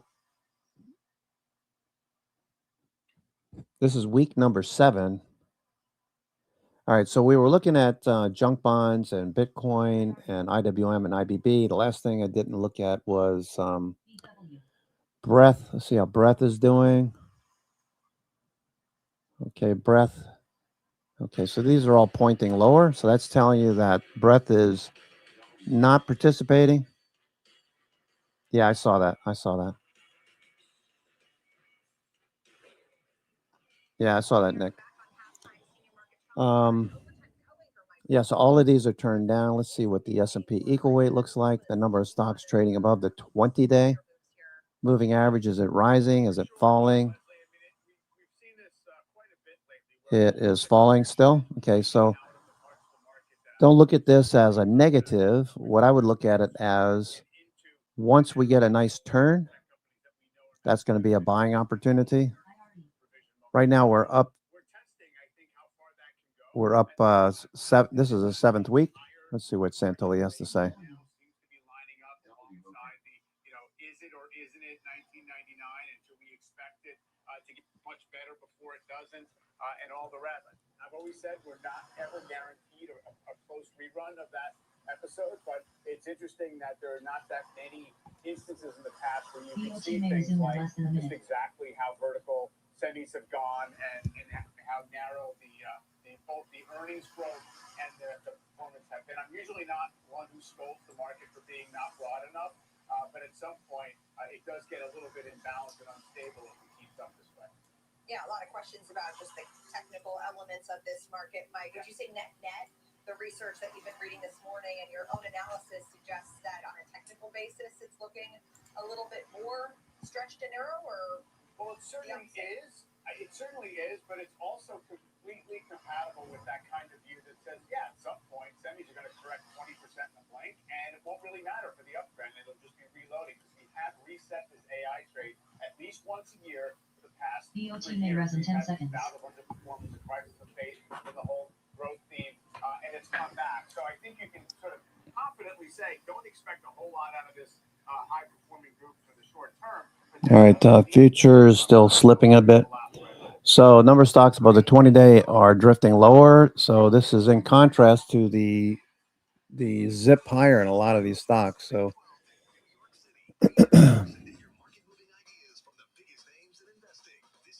major new positions haven't really done anything. IONQ is good. We started that. After last week earnings, Tesla broke above the call wall. That's currently just below the upper call wall at the 450 call wall. We're just below that right now, trading at 438.50 off the best level of the session. We hit about 444 on Tesla. Let's look at the New York Stock Exchange. Okay, NYSE. Okay, the McClellan volume oscillator is still drifting lower. So all of these things are setting up for the next leg while the markets are at highs. So the takeaway is that we are extended and could pull back. Just heard Mike Santoli saying the same thing. New highs. Okay, we're still above the zero line. No sell signals here. Advanced decline still looks good. Blue elder sticks. We've just been consolidating along 23,000 for the New York Stock Exchange. When you're in doubt, you always want to check the New York Stock Exchange because that gives you an idea, a broad measure of market participation. It's just squeezing right now. So some people are chasing chips or whatever to the upside. NVIDIA earnings in 2 weeks. Not exactly. I mean, it's not this week, but next week. So 7, 8, 9 trading days from now. 8, 9 trading days from now. Wednesday next week. We got OPEX on Friday this week. So if you liked anything this morning, one of the things I'd be setting up right now is waiting for the evening session. Like we talked about Amazon earlier, dollar concurred. Maybe this sets up in the afternoon session better. Looking for oversold RSI on the 1-minute chart. Looking at the daily chart, I'm also focused on what stochastic says. Stochastics, if this starts to roll over, that's telling you look for prices to close in the lower half of the daily range instead of the higher upper half of the daily range. All right, so when this starts to move lower, you're starting to look for prices to close in the lower half of the daily range. Like in March, you can see lower, lower, lower for the most part on average. When stochastics is rising like it did in April, we're looking for closes in the upper half of the daily range. So right now we're in the middle. So I'm not going to do anything with Amazon at the moment. Tesla. Okay, you can see stochastics is rising along with MACD and volume. So this more than likely will continue.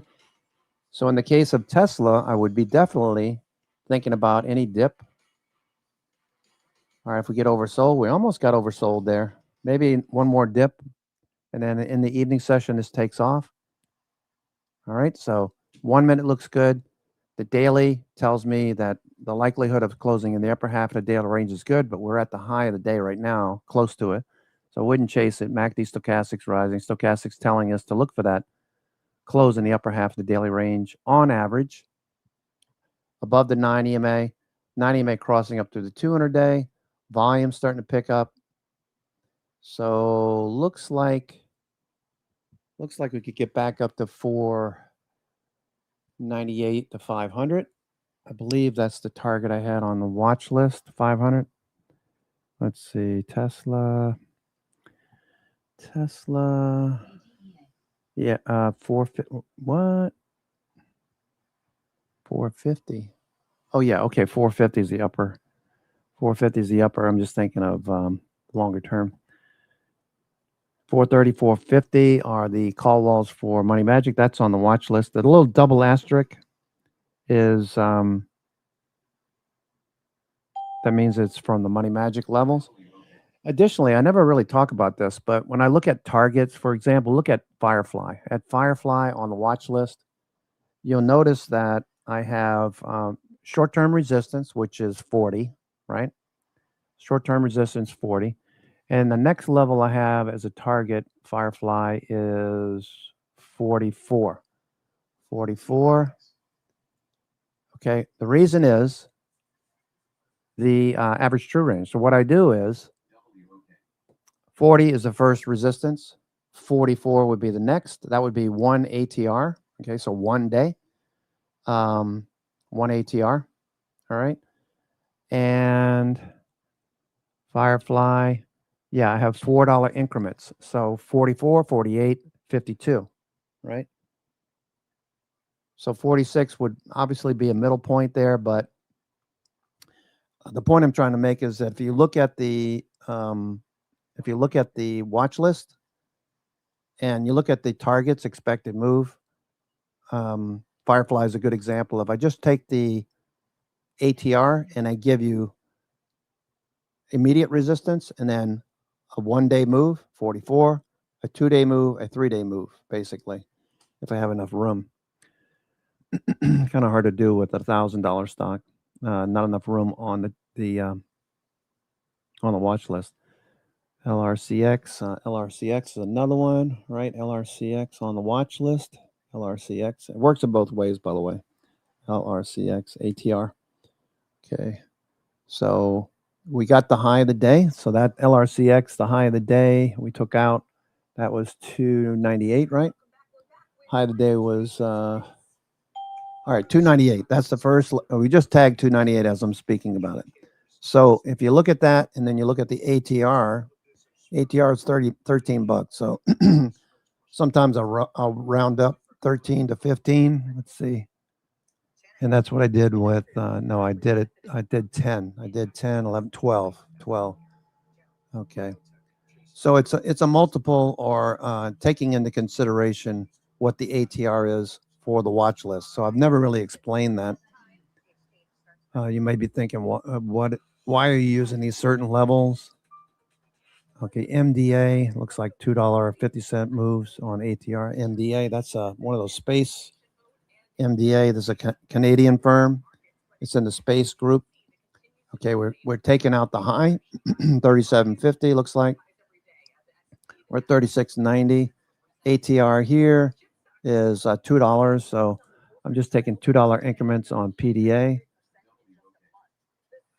All right, so I did 250. I was doing 250 because of the 50 cents. Because of the 50 cents here, 37.50. All right, so I took 250 instead of just 2. Some of it makes sense. Some of it may not make sense, but that's what I do with the with the ATRs and the expected targets for the week.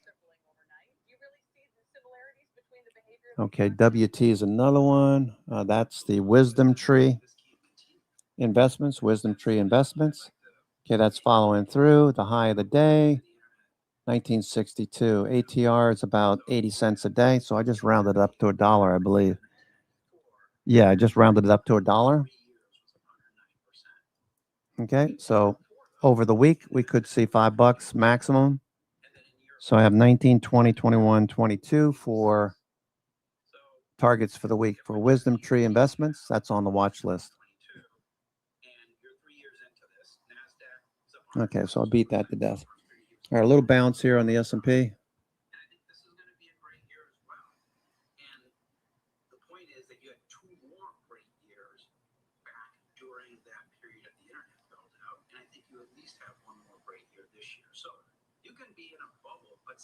Recording in progress.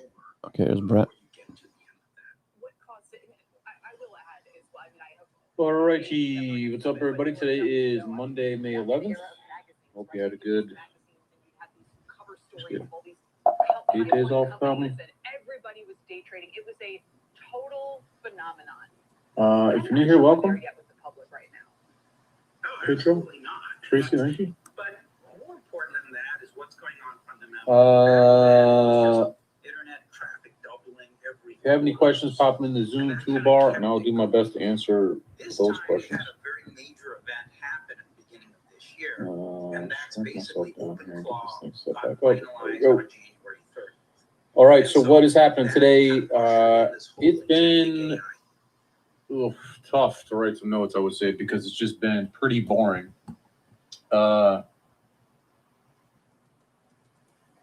You know, it's funny because we see WTI now back at 99. You know, on Saturday, Trump fires off a bunch of stuff about, hey, you know, there's no grounds for peace deal here. I think futures are down 20 handles, you know, 20 bips, about the same thing. Just absolutely no market reaction.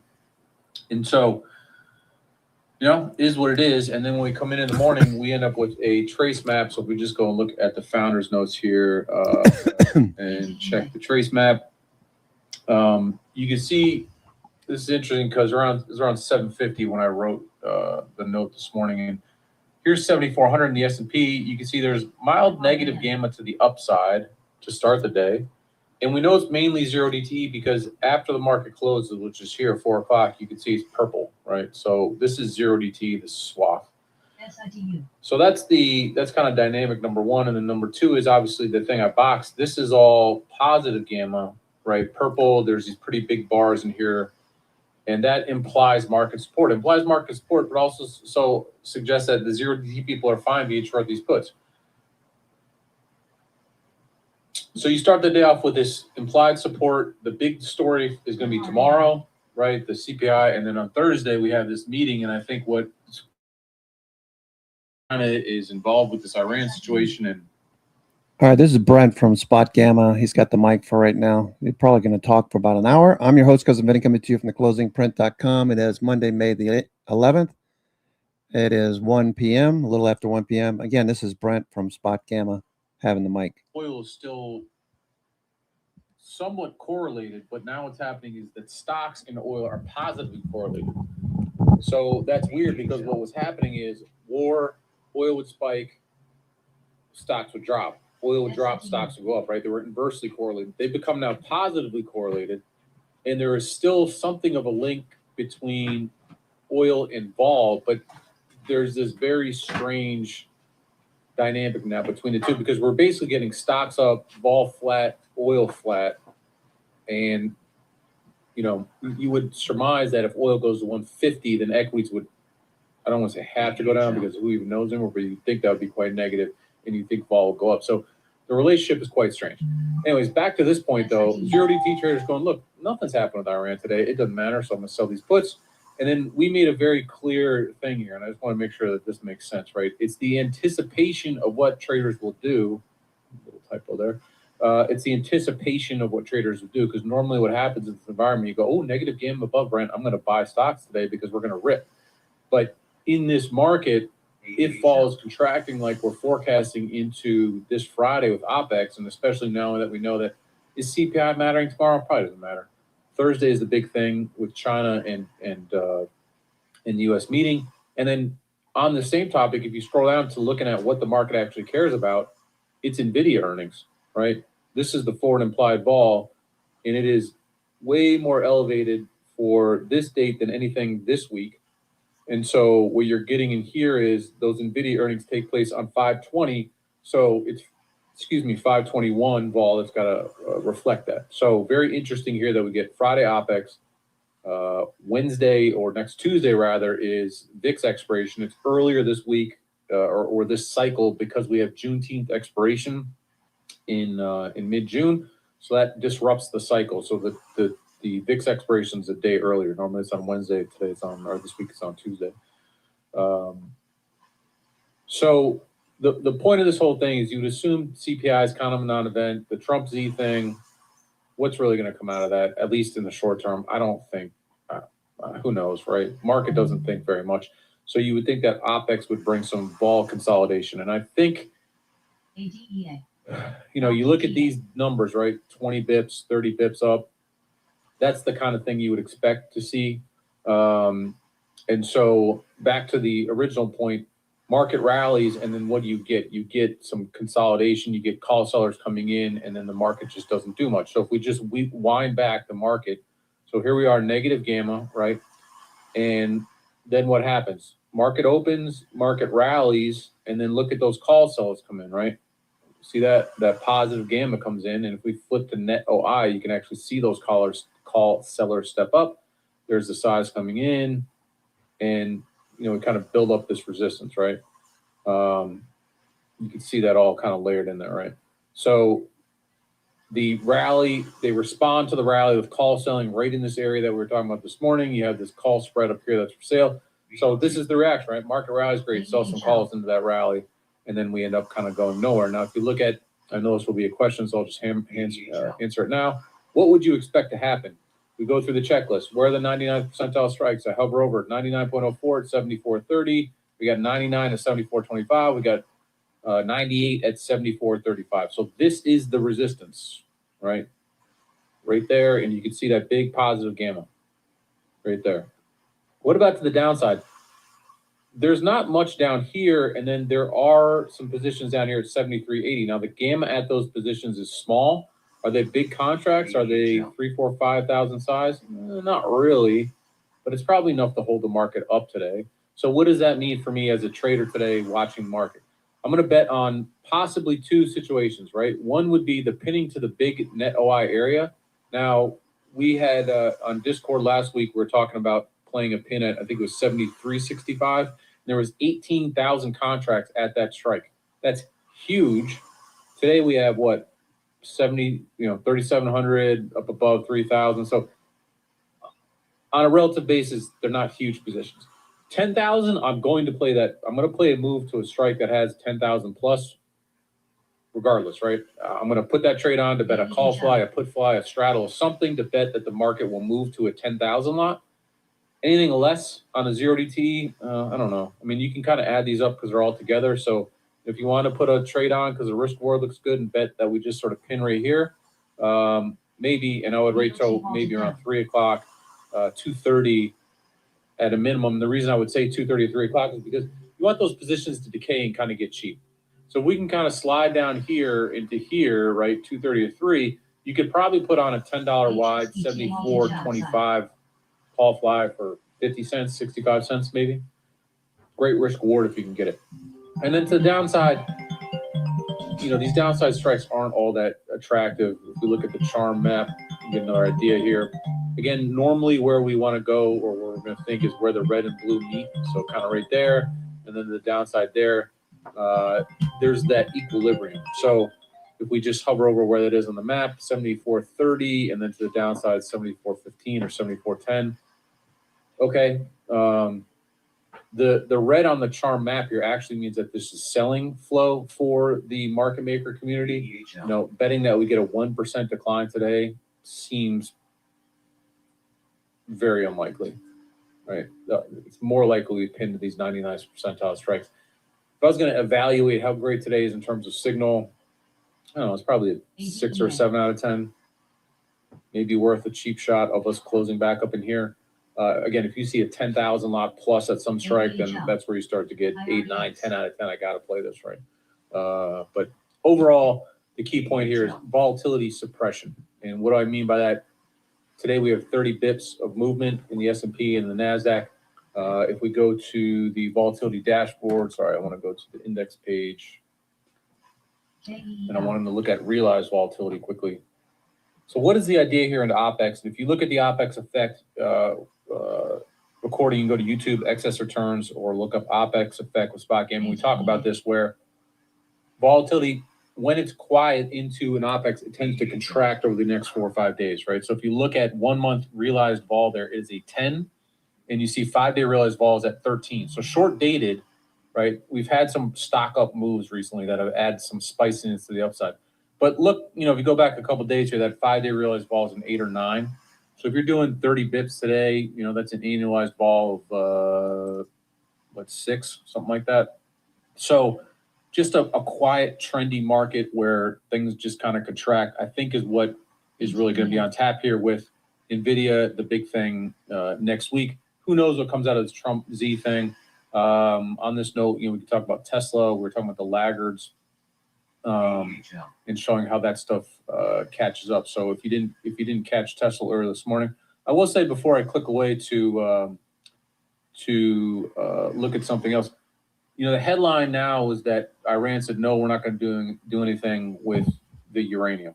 And right at 11:30, you can see there's pretty decent selling pressure here, and particularly with all expiration flow, which is the dark purple, right? So the range has been minus $5 billion over the last 30 days. You know, so 2.6 billion is not bad. The spread between these two, this being 0 DTE and this being all expiration flow, there's a little bit of a wedge there, right? So clearly some hedging came in here. You know, there's no doubt about that. And that, you know, you can see right here, this has put a damper on stocks. You know, 2 hours, 2.4 billion. It's not really that much flow over those 2 hours. It's pretty light, but it is definitely negative flow. And I think it syncs with some call selling. So we just break this down. Orange is call selling. So you can see people just selling calls into this rally is really what it is. On the put side, it's only 0 DT puts. And I say that because the dark blue line and that kind of aqua blue line are essentially the same, right? So what did people do here? They started to sell calls. They're getting in the 7,500 area. Stock market's up just an absurd amount. These memory names are up an absurd amount. So just the idea that we consolidate, you sell some calls, the ball comes in, that all syncs with sort of the story, right? And I hope that makes sense. One of the big winners here is Tesla, and you know, what you see here is kind of interesting, right? The 0 DTE flow is put selling, and that is the #1 flow on the day here. And the stock, you know, I think Elon going to China or invited to China was the catalyst for this. He's talking about the blue line. 440. there's not a lot of, call selling, pure call buying, in the stock. It's a lot of put selling. The blue line's rising. Green and orange overlap each other almost perfectly. So this is a funny name, and I've talked about this once with Tesla and NVIDIA in particular, where there's this high frequency dispersion type related flow, and it's high on my list to break this down and finally once and for all figure out what this is. But there's something unique to the Tesla and NVIDIA ecosystem. I think it's related to the index flow, and I say that because if you ever go in and look at tape, you will always see that these names, right, are in a class unto themselves, right? 3, 4, 5, 2 million, and then the second tier will be this rolling cadre of other names. Sometimes Intel or Apple will be 1 million contracts, but it tends not to be, right? You can basically bet your life that these names will have at least 2 million contracts a day, mainly NVIDIA and Tesla, and then the names outside of this, it's just going to be some random mean name or whatever it is, right? So there's something unique going on to those specific names in terms of notionals traded or whatever. I mean, you can see the gamma here, right? It's kind of a league on its own as well. So there's something in the dispersion trade. So the reason I bring that up is because if this Tesla thing was super bullish for the name, where's the longer dated call buying? Like, it just kind of is not there at the moment, which is, as someone who thought that Tesla may do some catch up, I don't know. That flow seems a little bit transient. Like, I would love to see the orange line leading this as a sign that that big things are coming. Now, what about Apple? Apple also invited on the trip. Actually down on the day today, so that doesn't have the same tone to it, does it? Last time I'm here, AMD, this thing just will not give it up. Somebody asked in Discord this morning because I was recommending the AMD trade. I added some hedges per the note on earnings, and so those hedges did add some stuff. I have some October risk reversals so I'm a little bit higher. It's a very small part of my portfolio, thankfully, but this trade is a trade that just has not gone well, at all. There's just no consolidation, no break in these positions, and so at some point you go, well, what do? Do you just kind of cut this and run, and it becomes sort of this carry thing, and so I don't have a particularly strong answer. I mean, what I can say is this. The implied vol here, the stock up, vol up situation is very high. So I think I'm going to try to hold this through OPEX, see if OPEX is a trigger for some consolidation here, see if we get any type of market pullback. But overall, this just really hasn't gone very well. And, it's like, how much longer do you want to carry this thing? What's kind of funny is that the Micron vol extremely high, the SanDisk vol is extremely high. As you can see here. So these names along with Intel are just, a class unto themselves. When does that end, right? Who at this point honestly knows? It's been very confusing to try to track. So certainly a trade that has gone bad. At some point you just got to say, look, I got to cut this thing because the thesis isn't going to play out. If I can carry it, we don't continue to go up. Right now I don't have any hedges around it. This vol, either this normalizes, this cost view normalizes, or this comes down. So what I'm really waiting for is to see if this vol comes down. If the vol comes down and the stock stays stable, well, that's where I would cover for a loss, right? But what I'm trying to hold on for is that implied vol to come in. And if that implied vol comes in, it means the stock should. He's talking AMD. But he's short AMD up at the high. A little bit long. Now, Tesla, the reason that was such an interesting name for catch-up is because we talked about this a few times, is that the IV is just so low, right? It's just never lifted. The stock has moved from left to right on this chart, and I'm guessing after today we update this chart, you'll see it more to the right. You would think with all the stuff going on in the name, like everybody else, you listen to all on podcasts and they talk, whoa, the Claude deal alone should be, something, right?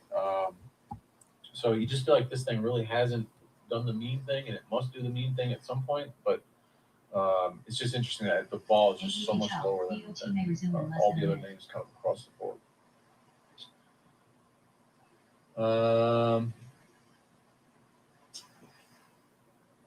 Tesla call at 450. HSPT may resume in less than a minute. And what about NVIDIA? NVIDIA on 220, super bullish, right? And this stock is up 10%. It lags. I think if you look futures at the continue to lag a little bit. Lags, And the beta on it just seems to sort of be less than everything else, right? And I think that is because of this high frequency trade. Like, that is my best guess, right? It seems to even lag the beta of a Google, Microsoft, Apple, even in a little bit of a way. It's kind of funny. Because if there was a name in this current environment that just seems, I mean, you see these charts, right? They're at the center of everything. So you get a repricing of basically every name in the space except for NVIDIA so far. Like, it just doesn't make a ton of sense. may rise in 10 seconds. Yes. And I don't know how you value. I mean, the hard thing about this entire space is that, so I know I'm straying way out of my realm here, but I was looking at Avgo, for example, and they report after NVIDIA their report. And this thing, has not participated in the upside the same way, right? And so if you look at the TPU situation, and if you listen to Dwarkesh and NVIDIA, like, well, TPUs have only ever worked for a small slice of maybe Google and Anthropic. If you look at that, no one wants the TPUs. And you go, well, is that true or not? And you look at Avgo, and you're like, well, All right, back down to VWAP. Not that it doesn't catch a bid. It's just like this thing is not performing.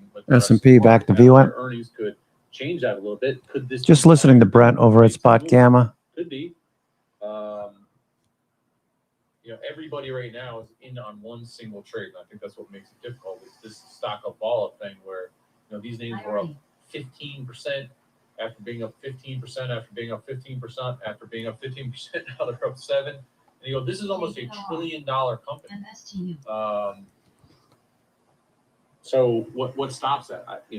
I don't know, because you have the interesting of the meme FOMO stuff. Then you have is this really the biggest thing since the Industrial Revolution, or whatever you want to call it, and the AI, and then you got these China Trump deals, and then you got the Intel push, right? Because Trump is buying Intel, and do you ever want to doubt that? And so, like, do you buy Tesla just because Trump seems to be behind Tesla again now? And then you got the SpaceX IPO. I mean, there's so many things to think about. Then you may just get a headline a la DeepSeek again, where it's like, look, everyone thought they needed all this memory for some reason, and then there could be some pivot back to something else that says maybe we don't need this much memory. Or OpenAI just says, hey, one of these contracts that we thought was coming ain't coming because we don't have the money. And then suddenly a lot of these CapEx forecasts maybe contract, right? So there's all these things at play, and I think it's just very difficult to sort of cover. I mean, this guy suddenly launches $1,000 target at D.A. Davidson. You clearly just don't want to play short these things because there is no stop in regardless. And so I actually put on some deep. Well, at the time they were deep out of the money Sandus calls, 1,500. I think it was 1,500, 1,750, 2,000. December call flies when Sandus was down here, and I thought, well, it'll rally some and then sort of grind up maybe or whatever, and it's like bam, before you know it, I'm already into like these things. The lower strike is already in the money, and I'm at risk of blowing through this call price. So you take like a small gain. I think I paid $7 for these, and I was like, this could set up really nicely, and then in a day you're like through. You don't want to be in a call fly in a name that has more stock up all, right? So it's just very difficult. And I think if you want to play these things now, put flies are interesting, buying one, selling two, because if they do come down and have a small correction, you would see that volatility contract. I know there's some people have also done a great job of just selling deep out of the money puts. The ball's high, the name comes down a little bit, that ball seems to contract. It's also a nice way to get positive deltas there. So, like, instead of buying the stock because you love it, sell a put, that seems to make more sense right now than kind of maybe anything else. Just listening to Brent over at Spot Gamma.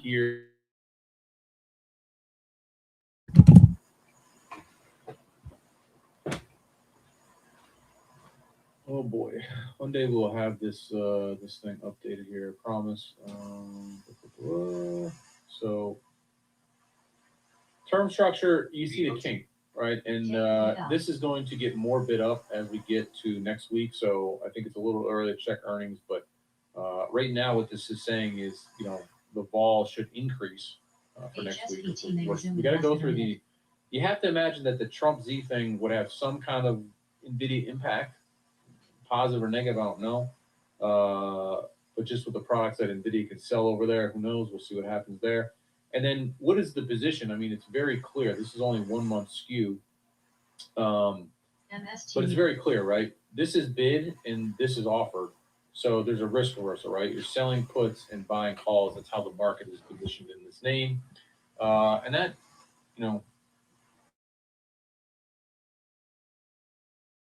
buying some of these kind of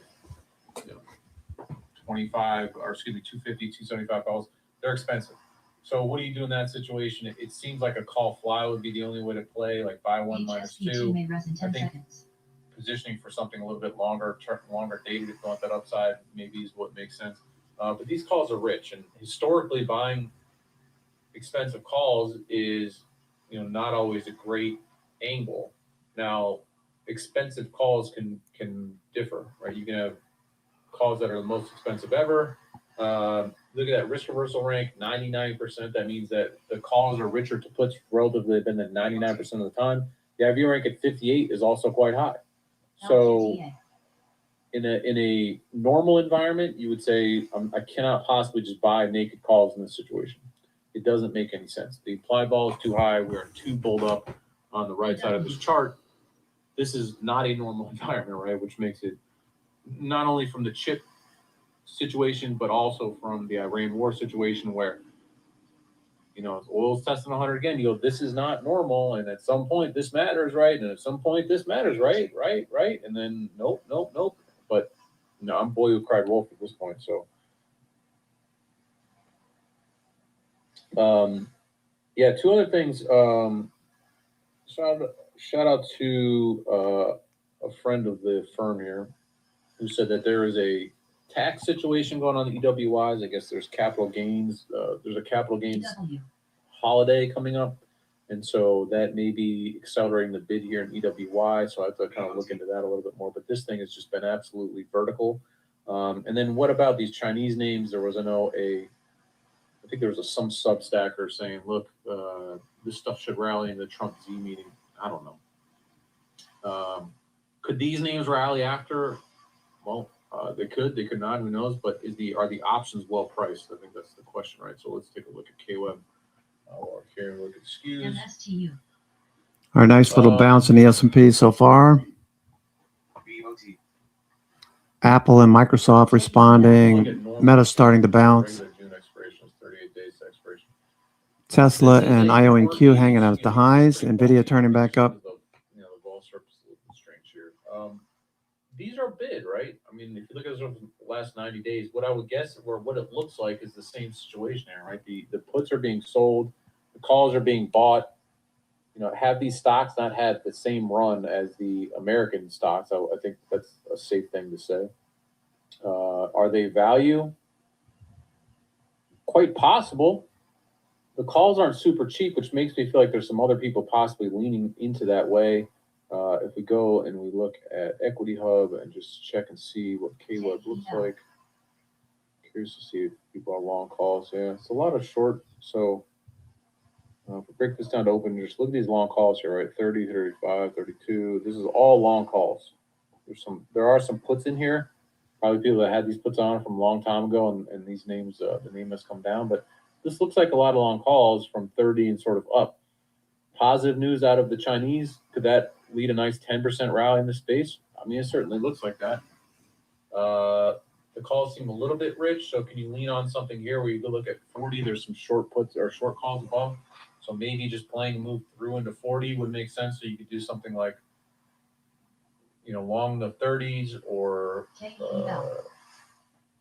35s, and maybe you go out a little bit farther than this. You could play this kind of basically looking for a move into as much as 40. But again, those calls are a little expensive. So you want to at least do a call spread. I think because that skew looks a little bit rich. Check NVIDIA. This is all just call selling, right? This is the systematic call overriding in these names that I think just suppresses some of the volatility. You can see all the way up through here, 24, 40, etc. There's just short calls. It just doesn't stop. Tesla is a little bit more of a mixed bag. And in this 440 range, between the 450, 475, there's some call selling positions. So this infers that there's not this clean negative gamma ramp available. And you can see it's not as bad as NVIDIA. Like it sort of contracts in here and then picks back up. It's like two waves. So 440, excuse me, 450, 460, maybe a little bit more resistance in there. This AMD. Interesting that it has such positive gamma here, right? All the way. All the way up. What I was saying. I mean, this implies that you would get sort of sticky price positioning. Now, the name is quite volatile for how much positive gamma there is. You would think that it would be a little bit sticky, but maybe this is what kind of holds it up. So, JZXN. a lot of short calls there in Micron as well.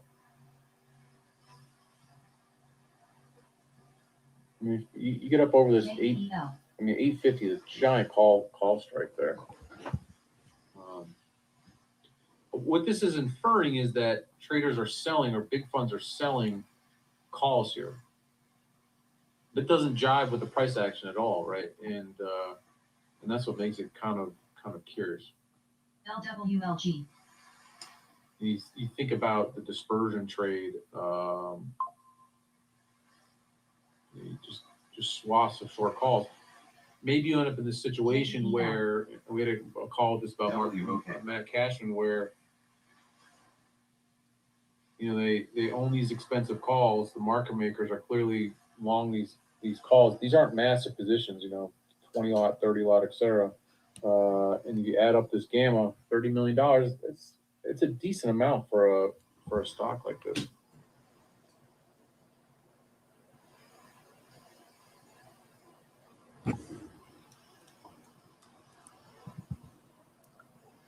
We did not cover Meta. Meta is just a garbage stock at the moment. You can see here it's 602. It cannot catch a bid. People are starting to say, what is their strategy here? The thing I would say is under 600, you see this positive gamma surge. I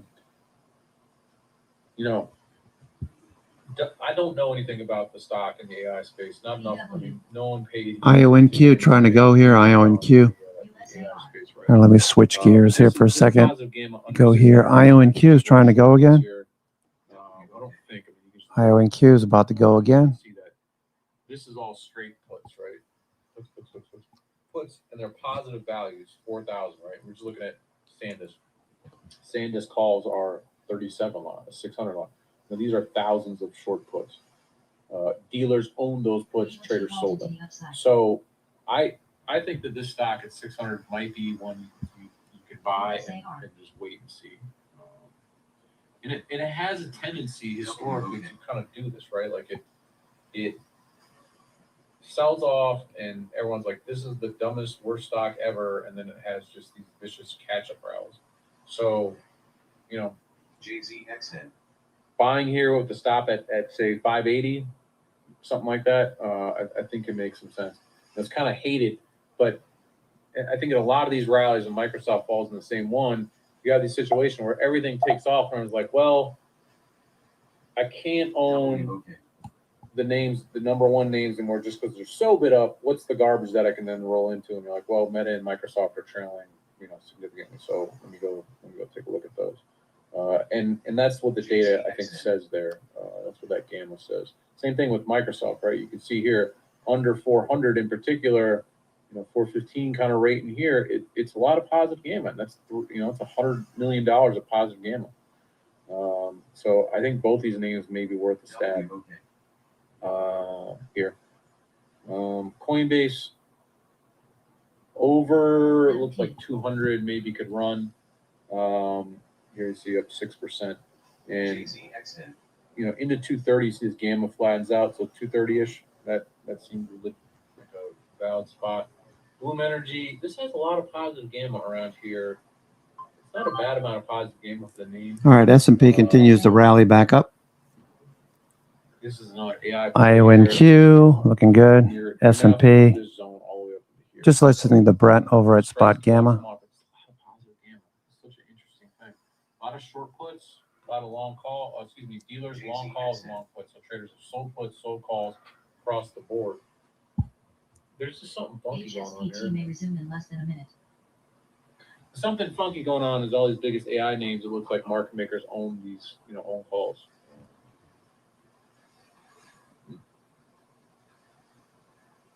Oracle short puts, market makers long puts. You get over 200, this looks like it could run to 225-ish. That's so what I'm looking at is the curve here, right? So we kind of, this is where gamma goes negative, and then you can see the major low and negative gamma is where I would sort of say, okay, okay. that's sort of a decent target. And this is also a name. Remember, this name was about to go bankrupt, wasn't it? And now, we'll see, but you get over that 200 and then, getting into this 225 area, that does seem like it could make some sense.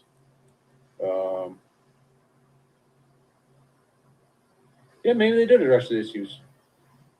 The private credit issues that were flaring up seem to be subsided at the moment as well. So,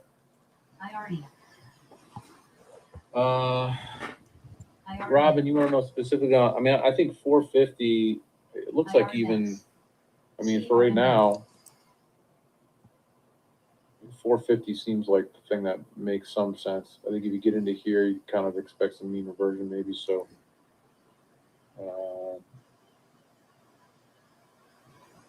what about the single stock side of Euro? It's just mildly positive. It's just trending. So that's 500 million. Look at equity, S&P equities here. This rate of change is just not very impressive, right? Yes, it's minus 3 billion, but it took about 3 hours to build that up. And over that time, the market just kind of didn't do a whole lot. And then as soon as this stops, then you're seeing this rally, right? And remember, we got these 74.30 strikes over above that I think are resistance. So if you get 3 billion in about 30 minutes, then you're going to see the market tank, right? So the rate of change is just very gradual and slow.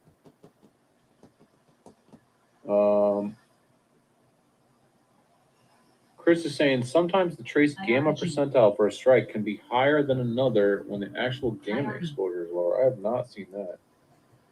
If that is true, then we have an issue. The only thing I could think of if it's a 0 DTE strike versus not, but I will closely watch that because that doesn't make any sense. 5 billion. HSPT halted to the upside. BOT may rise in 10 seconds. I'll keep an eye on that, Chris. That shouldn't be the case.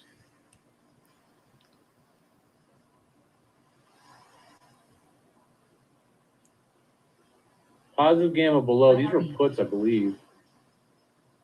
Oh, you are right about that. Well, that's so it's kind of, there's two dynamics here, right? Non-zero DTE calls is this big strike here at 7,400 and 73.75. Zero DTE only is more of a mixture. But you are right. There's a decent number of calls here for in the money calls now.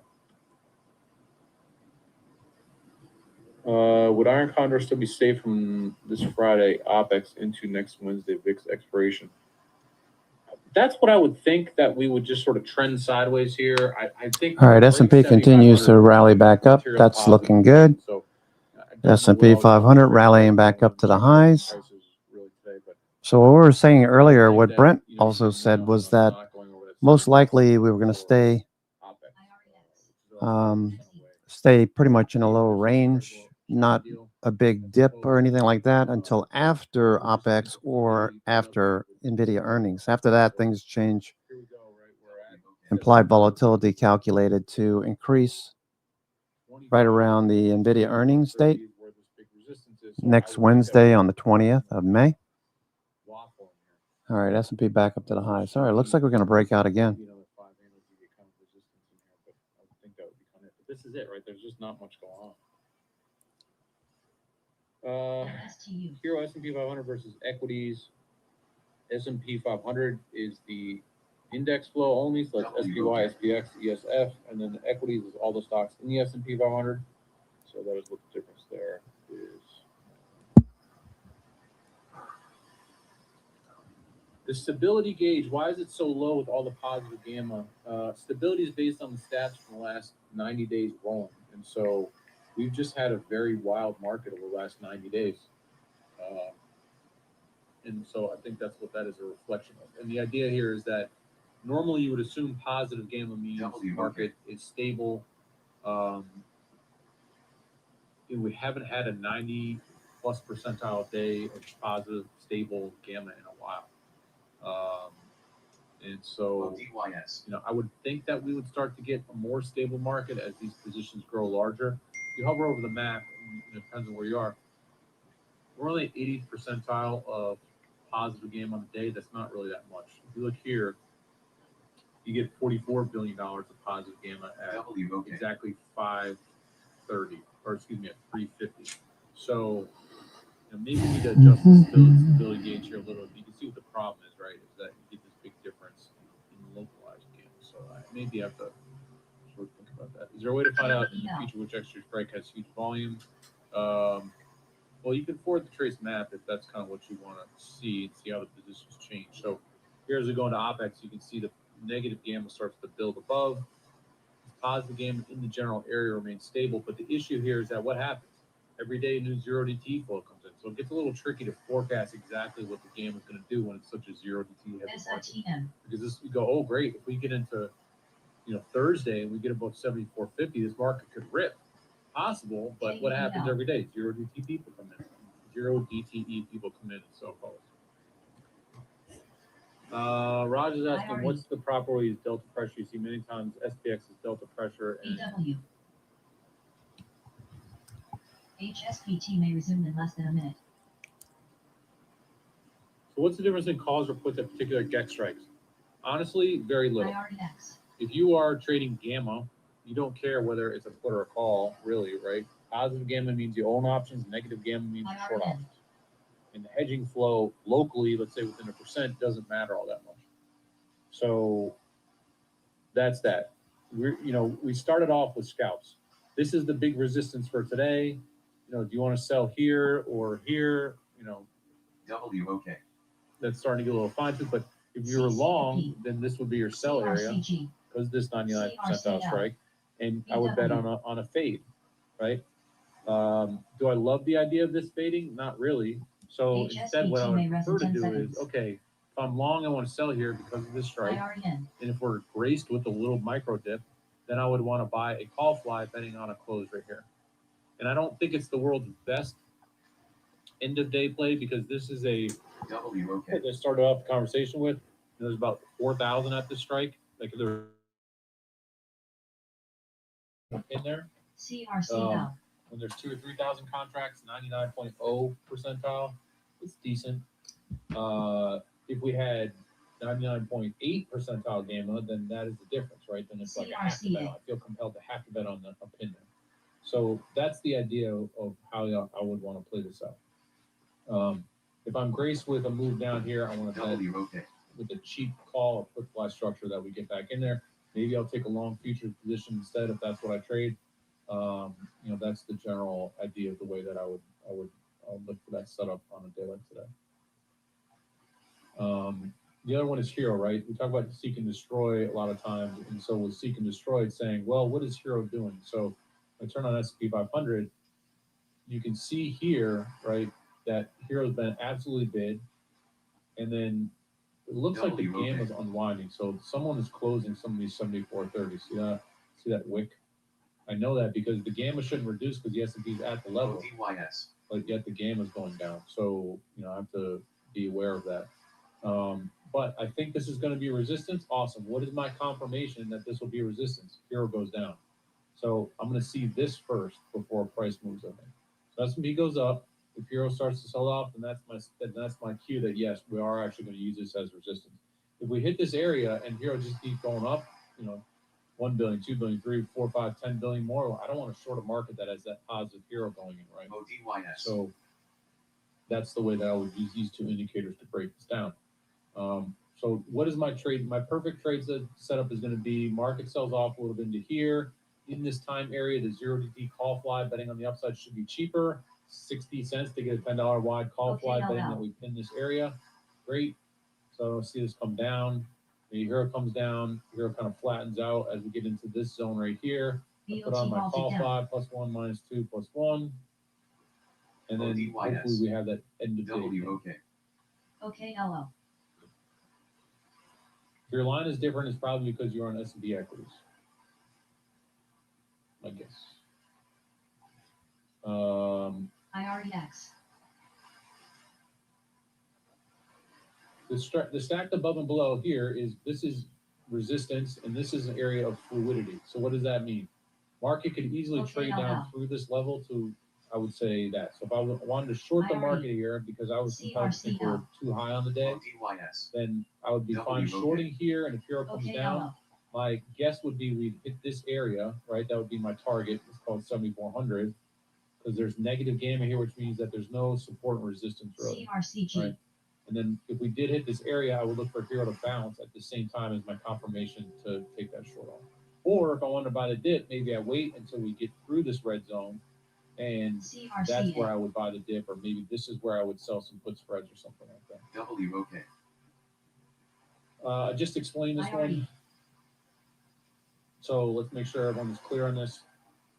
S&P 500. The S&P 500 is the combined signal of SPX, SPY, XSS, and ESF. These are all the index products. We sum the deltas of those positions. That is what the S&P 500 indicator is.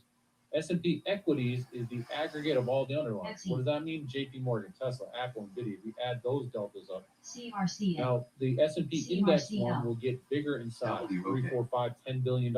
S&P equities generally lags a little bit, right, in terms of the total size. But what I'll tell you is, if index flow is kind of flattish, but everyone's buying the single stocks, we're probably still going to have a decent day of market rally, right? If they're both pumping, market's going to be ripping. If they're both dropping, market's going to be dropping real hard. So what do you get from today? Index side is kind of people are still piling into the single stock side. We're up 50 bips, which don't get me wrong, it's not a bad day. But it's kind of a trendy, not much going on kind of feeling to it, right? Most of the gains were made on the I generally will stick with using the index for the scalps. I mean, you can see very clear correlations here and go, well, they seem to track each other. They don't. There's some nuance here, right? So you can see this is extending. And like I just said, this is, I would expect Hero to turn here because of this resistance. So the point that I would want to short or want to take my long off is when Hero does this, and then say, okay, when Hero's dropping, that means the options traders are selling their calls and buying their puts. That confirms to me that that price is going to be resistance. So that's what I default to leave on. I will then go and check Hero across single stock and some other things after, but that's the cadence of the way that I like to look at it. So thank you guys for those questions. Sachin, we have a whole training course here. So if you go up to the window here, training course, there's a very detailed course. I think it's got 80 something videos in it. Goes through our key levels, indices, equity up, all that sort of stuff. That's all there for you. That's a free course to take. If you go into the webinar replays page, so resources and webinar replays, you can see all the historical replays here if you log in. If you are a member of our Discord, if you're not a member of Discord, then you can hit social here and join the Discord. In Discord, I'll bring this up for everybody, is a new support bot. It's a bot that I actually built, so be aware of that. And so in the support bot, this actually has access to recent webinars and the like. So some of you are asking questions, and you just come on, nice resource to grab onto. It will give you links to the specific recent webinar or other training material to help answer your question. I've been coming in here and making sure that the answers are correct. So you do get a little bit of Brent spot game overview on this, but this has been pretty helpful. We're trying to build this out, and then once this is good, we're going to have it on the website. And the idea here is like, we're all sick. I get kind of sick of the AI stuff. But in terms of like, look, I just need a resource. Can you show me where this video is or whatever? That's really what the goal of this thing is. And so it's just like a really advanced search. Along with that, you also get access to one of the new products we're working on here called Pulse. Pulse is a trading system. If you go into here in the flow questions, you can read about exactly what it is. At the top here, we have a breakdown of this. It is a option time and sales tool that tells you when big prints are starting to happen. The goal of Pulse is we're going to roll this in the platform at some point. So you can check that out. There's a Pulse voice and a Pulse index. Pulse index is anytime there's a big 0DT or SPX trade, it goes Pulse SPX, Pulse SPX. Pulse voice is any big trade anywhere in any name. So you can check that out. Really what the point of Pulse is that I kind of noticed, and I think probably a lot of you also noticed, that when there's a lot of trades taking place, they'll happen in waves, right? And so can you sort of pick up on the pulse of the market when activity picks up? And it turns out all of a sudden you hear the voice start saying, you know, Nvidia pulse, Tesla pulse, Google pulse, Google pulse, Google pulse. You're like, oh, something's going on, right? So that wakes me up. You can't really watch that stuff, but if you can hear it, it adds in a nice signal because you can be over, you know, vibe coding what you want to vibe code, and if you start hearing Google pulse, Google pulse, Google pulse, like, oh, I got to go check out what's going on. And that's what really the goal of it is to sort of say something's happening. I can hear it, then I'll go check Hero, or I'll go check Tape, or I'll go check Trace. You know, that's my wake up call, right? And that's the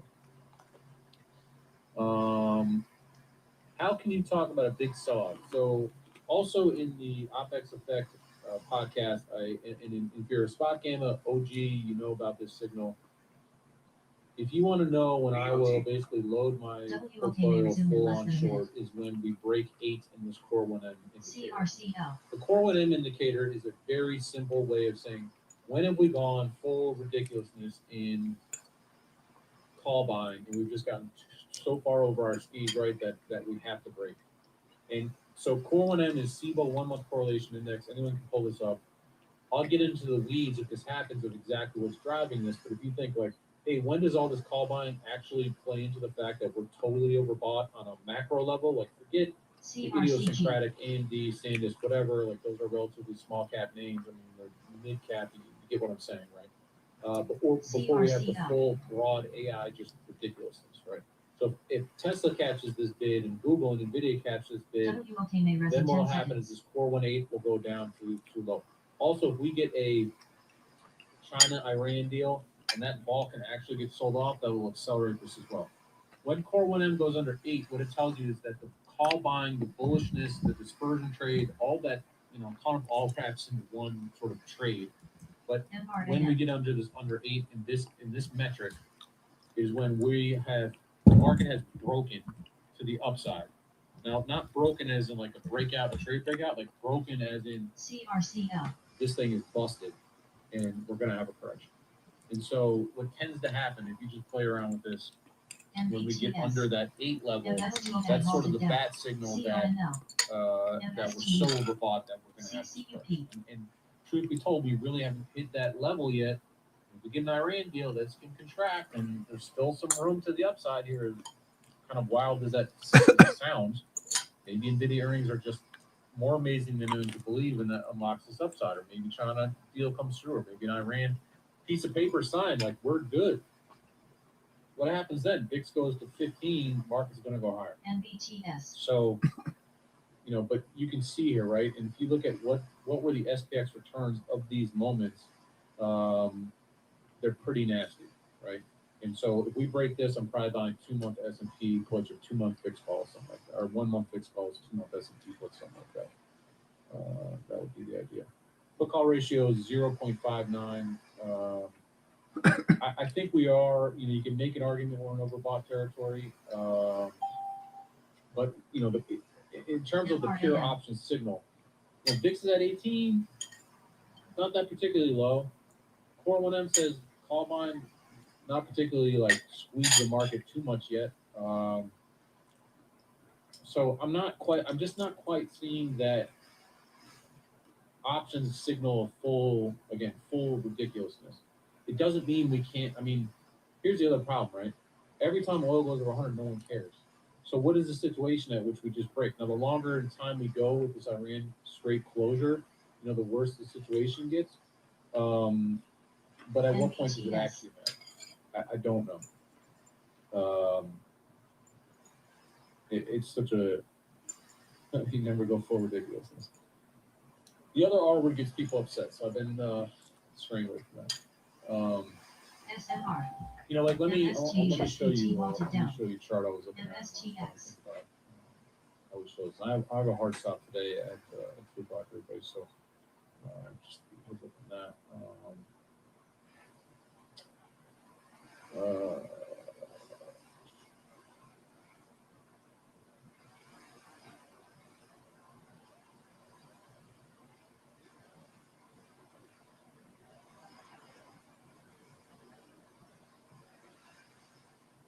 Let's look at one.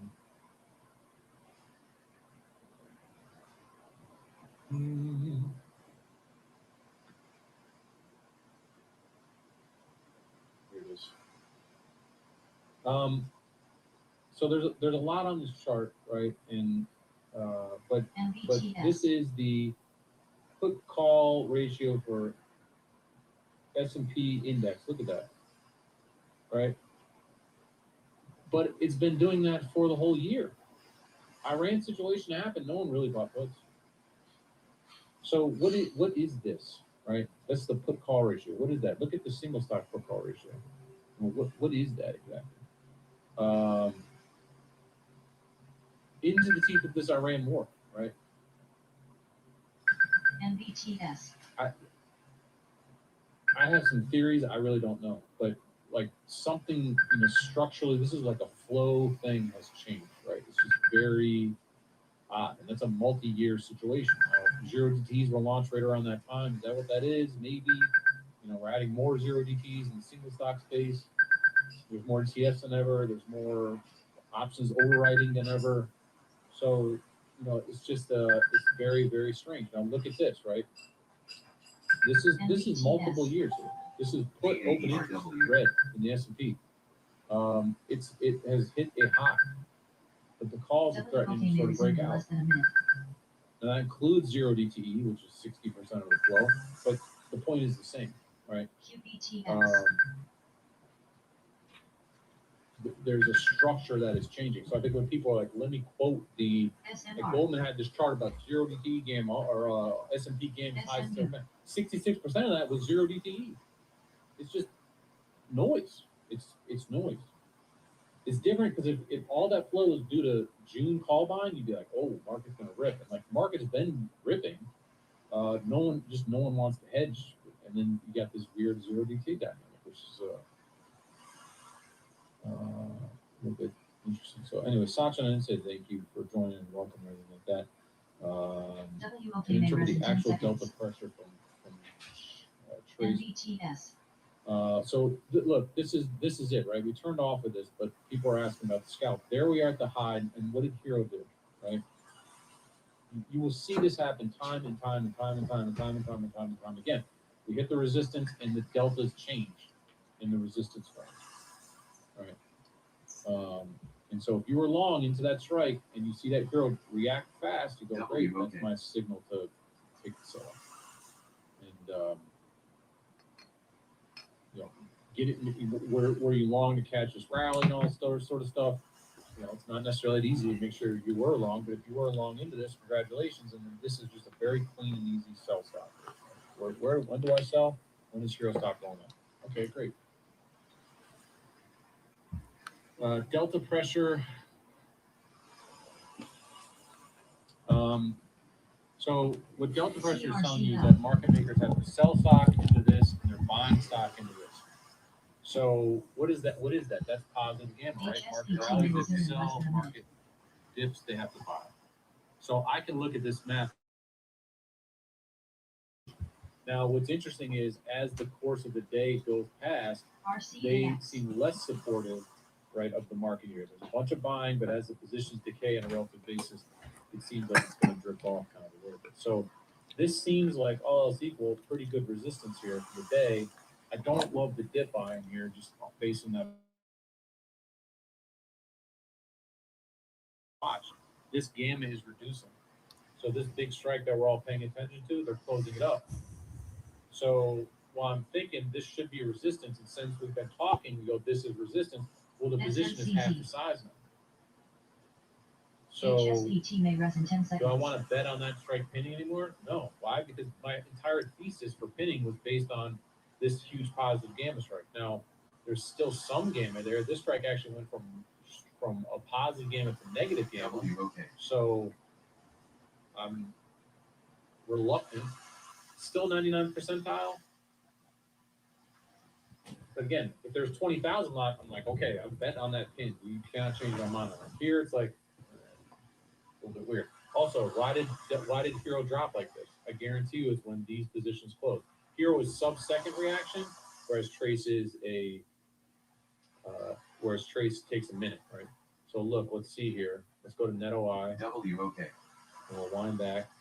So we rally, and then right here is Hero. See where we are? 3,200 contracts.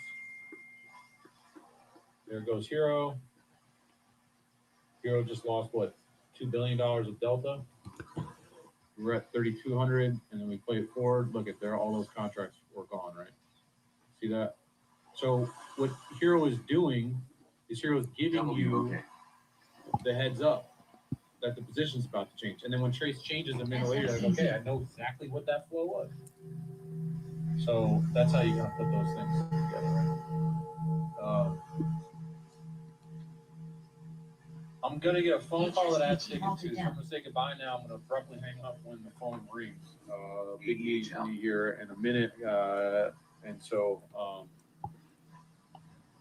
number one, if you're new here, thank y'all so much. I'm gonna keep going until my phone rings. But I just want to say now, thank you all for joining us. If you're new, if you're the OGs like the dude, Wayne, I've seen you a lot around here lately, so thank you. Appreciate everyone being here. If you do have questions, info@spotgaming.com, you hit the support button. We have a bunch of OPEC content this week, so I'll be aware of that. I'm doing my best to be in the Discord. I was at a conference last week, so I was a little more absent there, but I'm in there. Okay, that was Brent over at Spot Gamma. He was talking through some of the things that are going on right now. I think the biggest thing right now, this can diamonds, diamonds in particular. You mentioned your concern about chips being overbought. Okay, so one of the things that Brent talks about, which is a really good signal, you can see this is Core 1M that I'm looking at. Okay, and I'm just gonna like zoom out a bit here. So Core 1M, when this gets below 8, it's time to do a Russell trade, right? So a lot of times Russell will come in and he just happens to get long puts just as this is starting to drop below 8 or already below 8. So here's 8 way down here. All right. So we got a ways to go. So the bottom line is we could continue to see calls being bought. Okay. So vol up, stock up, as Brent was mentioning. Yes, it's a bit extended, but you also might have heard him say something about AMD. He was short AMD with he sold call spreads, call credit spreads, and he's got to decide what he wants to do because AMD just will not come back down to earth. It just keeps going, right? AMD just keeps lifting. Same thing with Micron. I mean, can you imagine being short call spreads on Micron? It's crazy.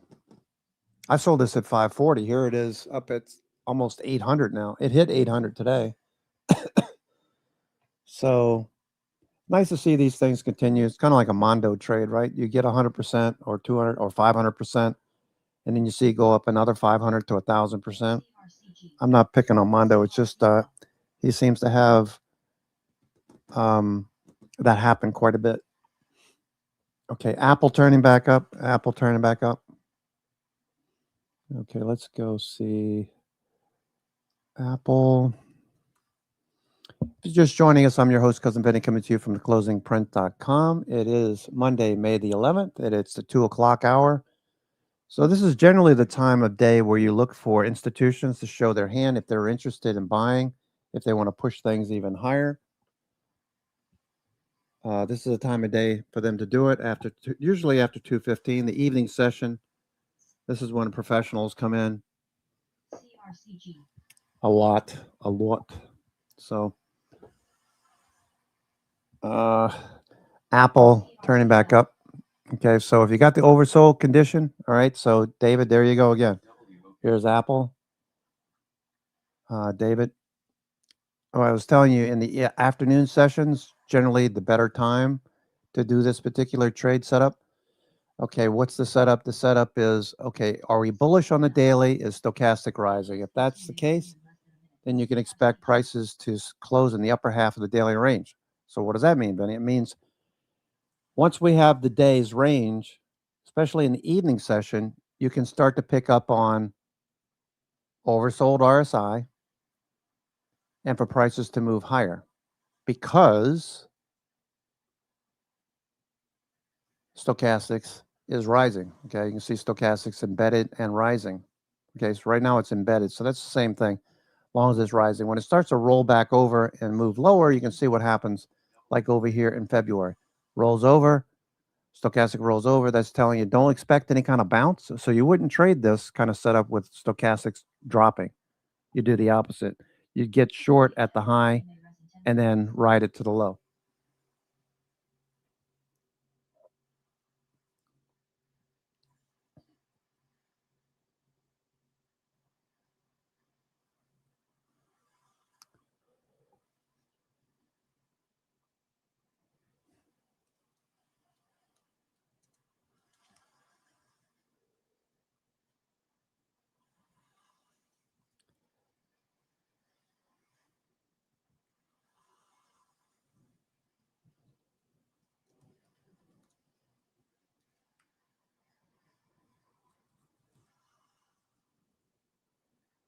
Volume. You can also see volume.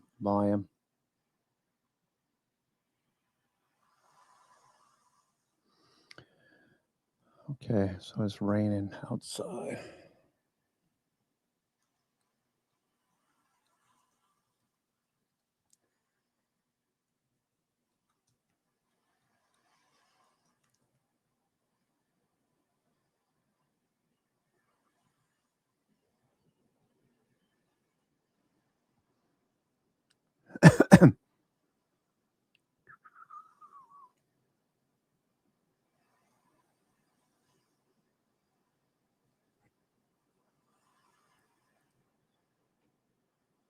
Yep, exactly.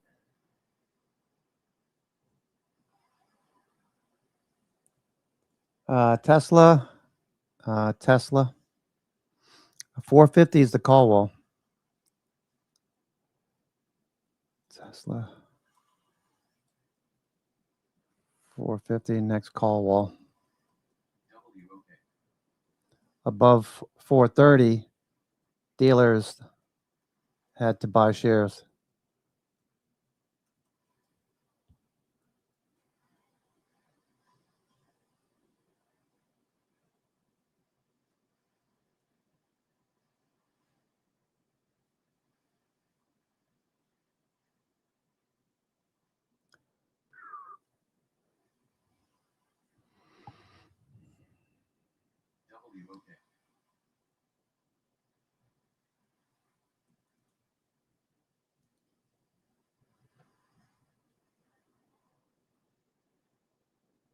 Yeah, exactly.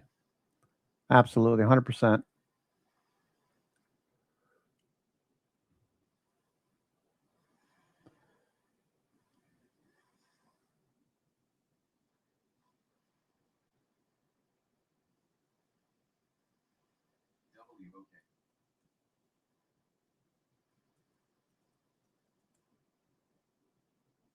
CRCG. OKLL. CONL.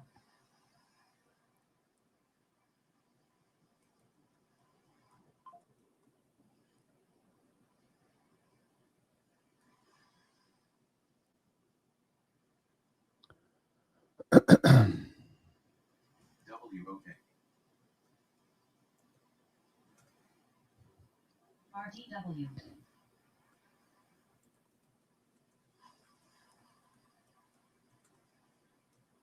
OKLL.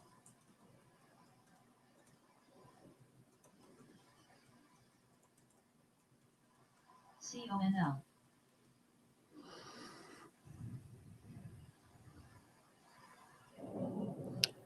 QBTX.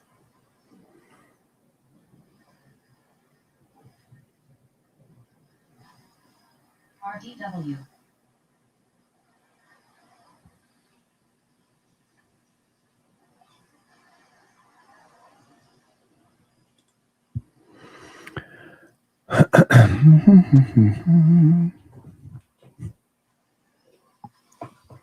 All right. Gotta crack my back. Oh, that's better. That's better. So Apple turning back up. Look at the 1 minute chart on Apple. Okay, you got a bullish setup on Apple. Apple.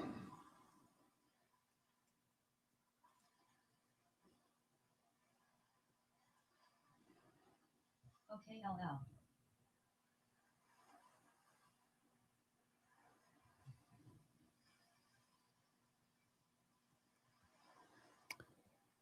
Bitcoin also helps.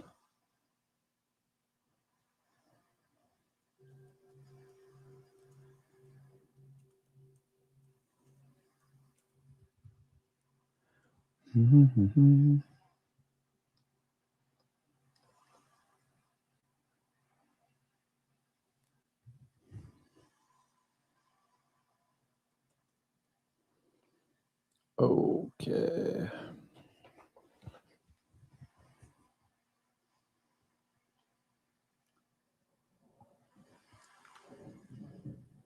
Okay, LL. RKLX. I bought these IBC root beers. They use they're naturally flavored, and they use cane sugar instead of corn syrup. Man, what a difference that makes! It's amazing. Amazing the difference. I don't drink soda that much, but when I do, I've been drinking these with no corn syrup. Much better. All right, so here goes IONQ. IONQ. Okay, breaking higher. Tesla going for 450. Tesla going for 450. Looks good.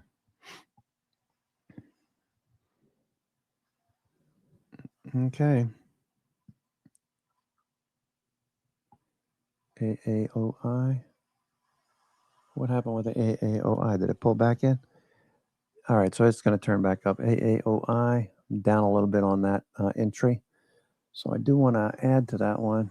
Got June 200. What, baby? What do you need? You want these? There you go. HSBT halted to the upside. HSPT.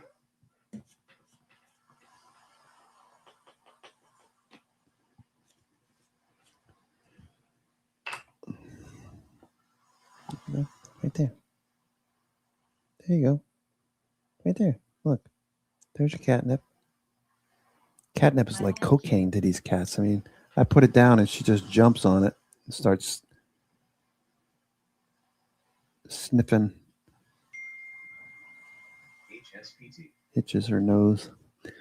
Good kitty. All right, what we got going here?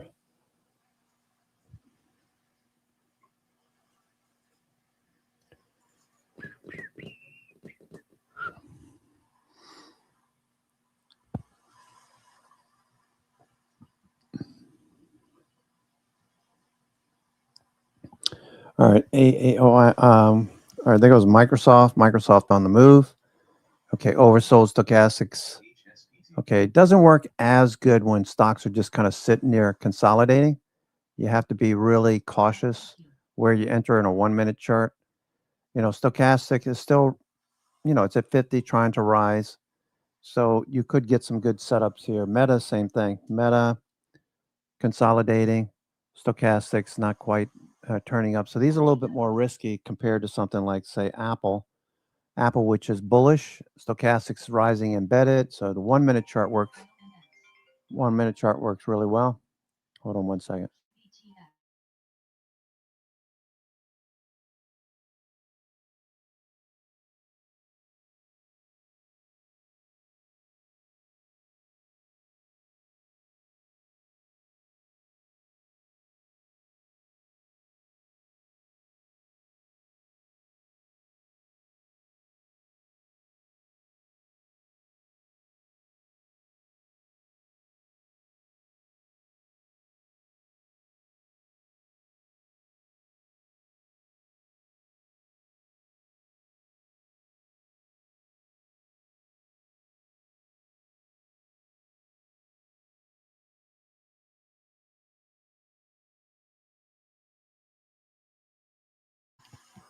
So it's apparently pretty bad weather out there. Let me see where my son is. Is at school? Yeah, he's at school. Good. He's there. What? Weather's bad. Okay, he's not at school. He's at Dollar General right across the street. Okay. Text him. QPTX. RDW.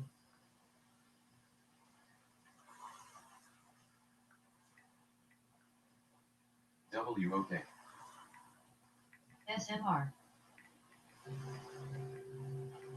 SMUP. IONX.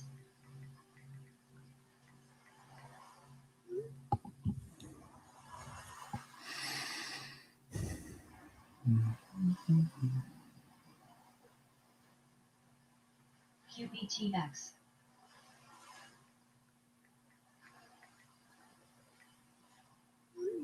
WOK. RGTX. SMR. RDW.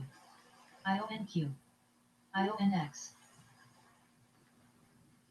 OKLL. BOT. HSPT may resume in less than a minute.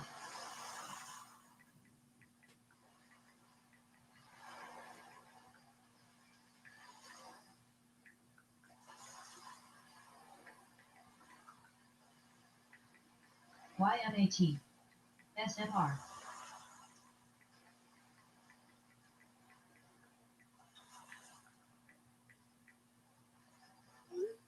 BOT.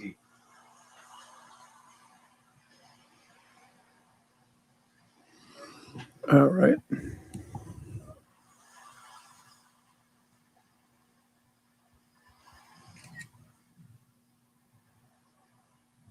RDW. HSAT may res in 10 seconds. All right. So when you get that oversold condition, you always want to make sure the stock is rallying. Okay. You want to make sure that you've got stochastic rising as well. So let's take a look at another one. What did we just look at? Tesla. You got a very bullish candle on Tesla today. Volume, MACD stochastics rising. So the 1 minute when it gets oversold, if at all it gets down, near 30, that's a good signal, and it runs back up. Let's look at NVIDIA. Okay, oversold conditions a couple of times, coming off the low, but not as good as some of the others. Still bullish. NVIDIA, stochastic rising. Stochastic rising. It was oversold this morning. And oversold again, made a lower low. Looks like NVIDIA might go end of day. Okay. What's IONQ doing? IONQ. Okay, oversold right there at around 1240. IONQ, 1240 oversold. Starting to rise, moving back up. Headed towards 60. 60 is my maximum strike, so I have to take profits at 60. Andrew, talking to you too. If you have the 50-60 call spreads, once we ease up towards 60, we need to take profits. Okay. You got stochastics rising, embedded near 80. Volume looks good. MACD's up.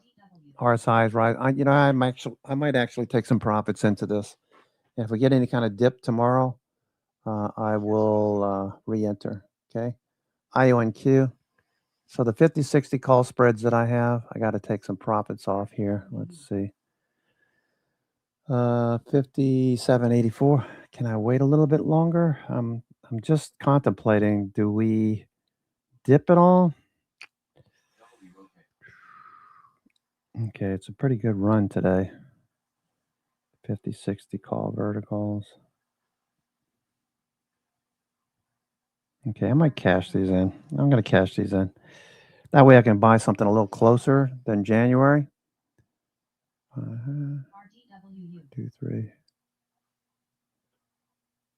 I'll take half of them off. All right, I'll take half off. WOK. January's. See if there's anybody interested.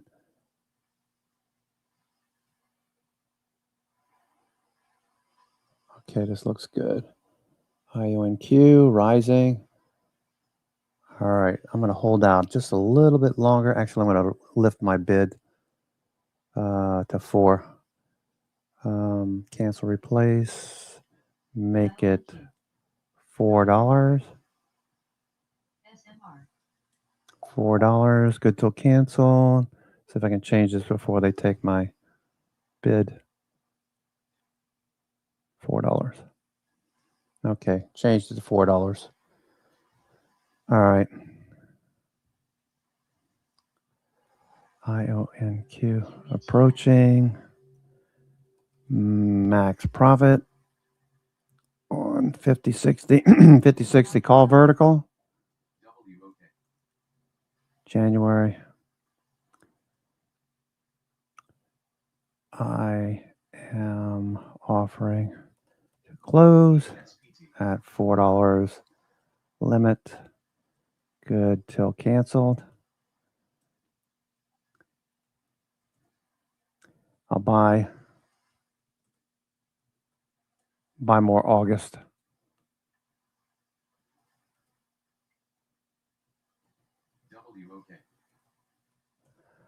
Okay, the August I have, what do I have on August? I have August, I have the August 60, 65.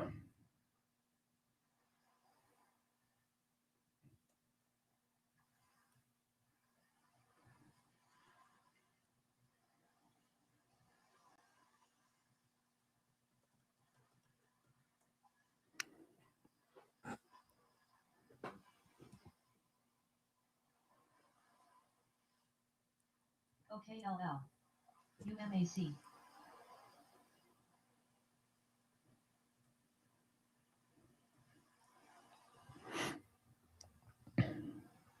IMSR.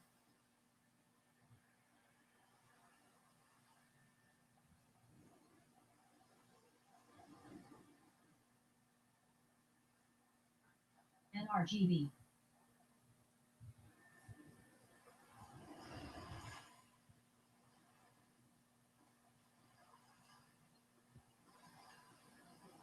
RKLX. CONL.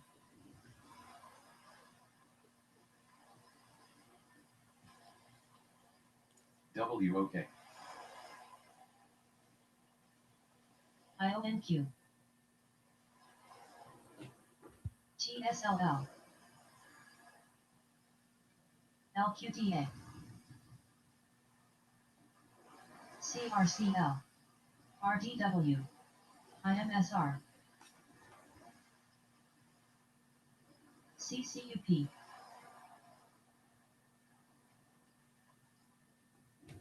WOK.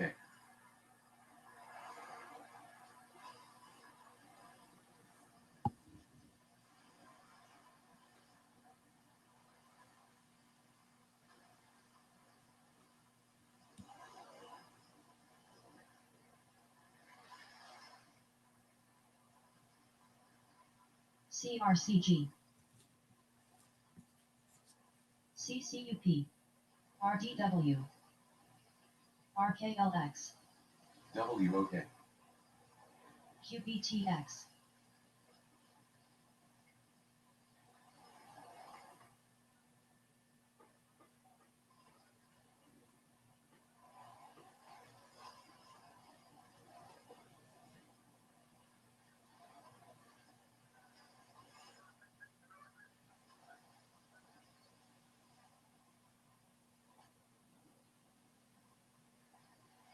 WOK.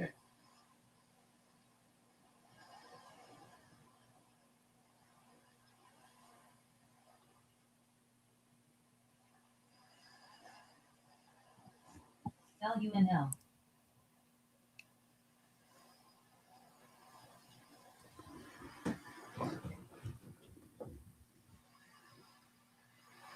YMAT.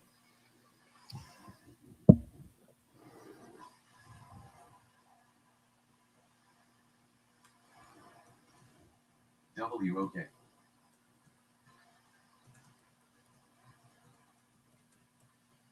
HSPT halted down.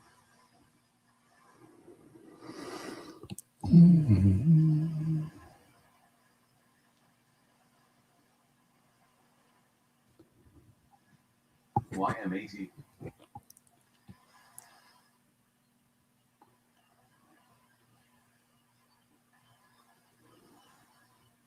WOK. TSLL.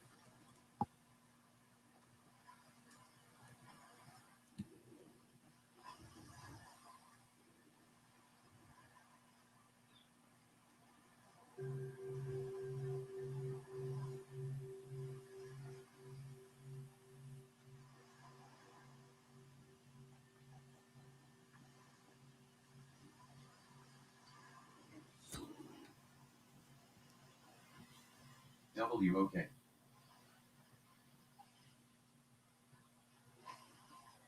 WOK. TSLL.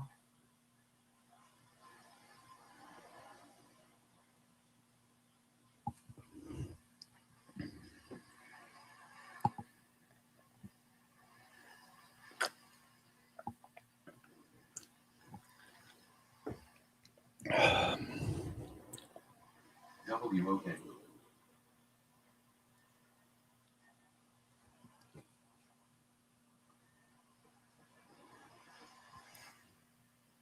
Tesla following through, pushing higher, headed for that 450 call wall. Probably going to run into some resistance there.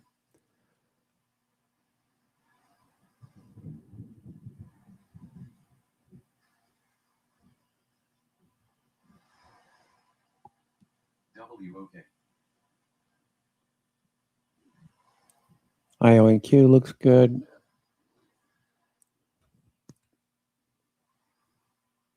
Okay, I have to take a 2-minute break. I have to take a 2-minute break. I need to step outside for a second. My wife's telling me there's really bad weather. I don't see anything out the east side of the house, but I'll go look out the west side.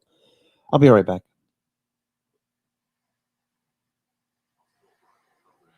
WOK.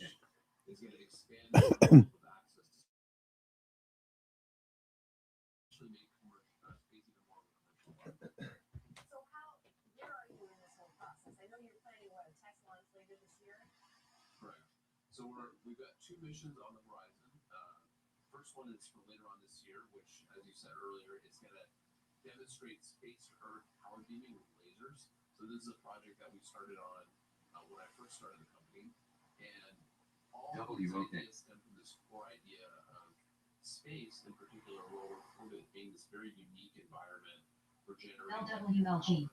And so whether we started out doing this for power beaming, collecting power in space and transmitting it down to the ground, or actually using the energy from large deployable solar arrays in orbit, these are kind of, we view them as 2 applications of the same core idea. So that's number 1. SPET. Early next year, CONL. we're starting a second mission, which is actually going to do the end-to-end compute, where we're going to have our own GPUs in space, again, powered by solar power in orbit.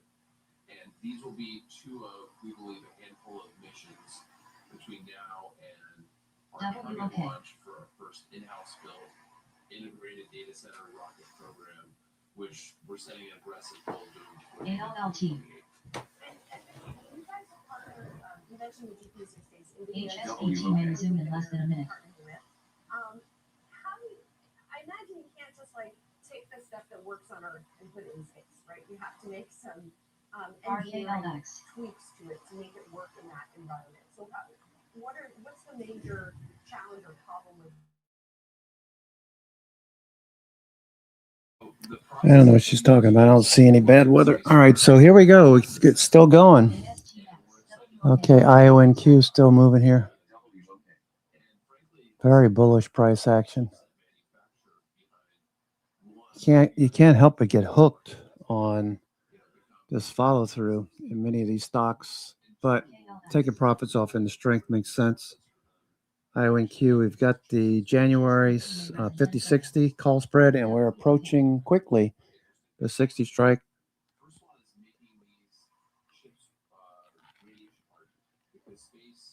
Volatility picking up quite a bit as well. Volatility picking up a lot as we roll up. Upper Bollinger Bands turning sharply higher. RSI is rising. Okay, looks good. What's VIX doing right now? VIX bouncing a little bit off the low right at the 200-day.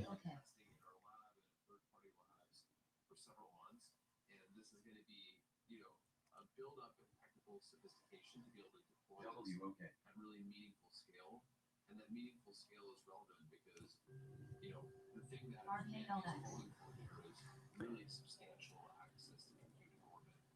Because as we look at the next handful of years, the demand for AI is going to compute is going to consume more and more energy as time goes by. We believe. And finally, I want to ask you about the name change here, because you guys were called Flux, right? And now you're called Cowboy Space Corporation. I'm curious what was behind that. I mean, it seems to me like I hear Cowboy Space. That seems a little bit more maybe consumer friendly, if you will, meme friendly, maybe if you guys are going to go public eventually. I'm curious what went into that. Yeah. So a couple of things. First of all, we think it kind of captures the ethos of what the company's trying to do.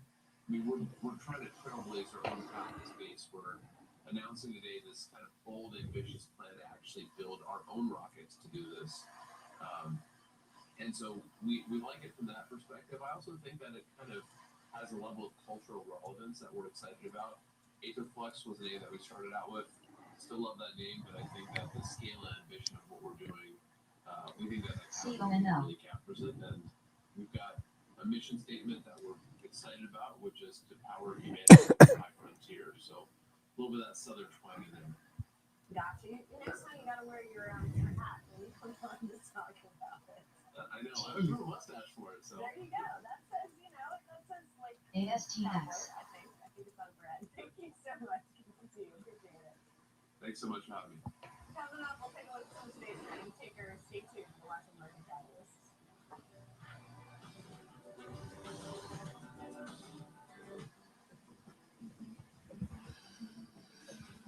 The demand for energy has never been greater, and customers are relying on utilities to keep them connected. At Data, we don't just collaborate, we accelerate, driving measurable results at the speed your projects demand. Netflix still at the low. NVIDIA looks like it's going to run back up. ABCD pattern. NVIDIA ABCD pattern. All right. So looking at NVIDIA, you can see A over here, B, higher low, C. All right, so we got this pattern that we're always looking for, ABCD pattern. Okay, A, B in the left. We didn't make a new high. We made a low. B, C, looking for a follow through. Following, stochastics rising. So we're looking for dips to get bought. Dips keep getting bought.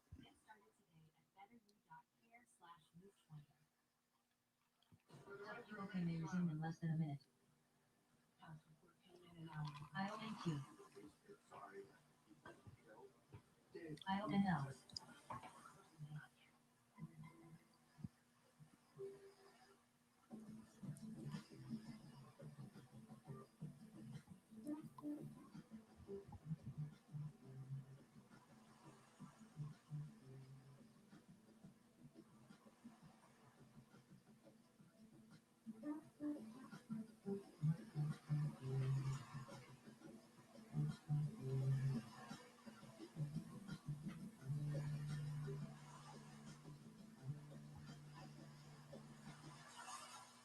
Okay, Tesla having a nice day.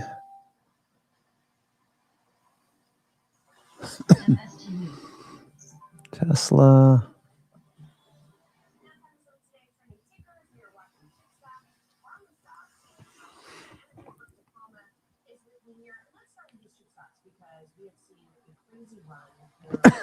Excuse me.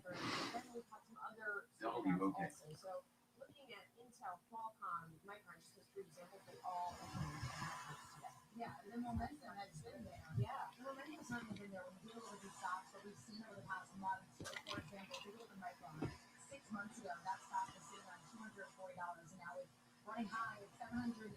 HSPT halted to the upside. Their forward PE ratio, that's the data, sitting in a low $7.60. Keep an eye on that. But just based on this need, OPTX. demand for WOK. No, it's sunny out. So, springtime showers. PS.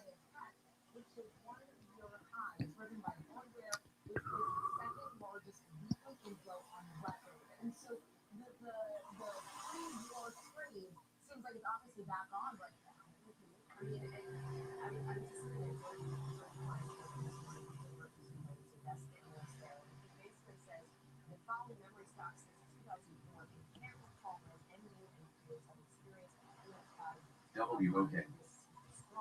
But he also says memory stocks always get oversold and overbought, very momentum for the sector. When it ASTX. shifts in the up or down direction, you want to ride the direction move every CONL. direction. Now that said, like the cycle here feels different. I mean, we stopped were like that because there were also RKLX. very violent memory chip cycles. Right. So we were discussing the question of whether like those cycles still exist in this layer. They're just much longer. WOK. Will this be a one-off or will this continue on as momentum keep going? And I think also too, based on all these headlines that were around these companies, you have Qualcomm executives going with President Trump to meet in that meeting the summit. You also are top of that have Intel partnering with Apple. All these headlines coming together in these early innings of May that are driving investor optimism about what this means. And Qualcomm just today jumping around 9% in the last month. It's up 86%. Intel turning. Intel. I don't know. With Core 1M in the 10 zone, it's still got plenty of room. Still got plenty of room here. Core 1M before it gets really risky and we start buying puts for protection. 8 was way down here. Okay, the 8 level. Let's see. All right, let me put this on here.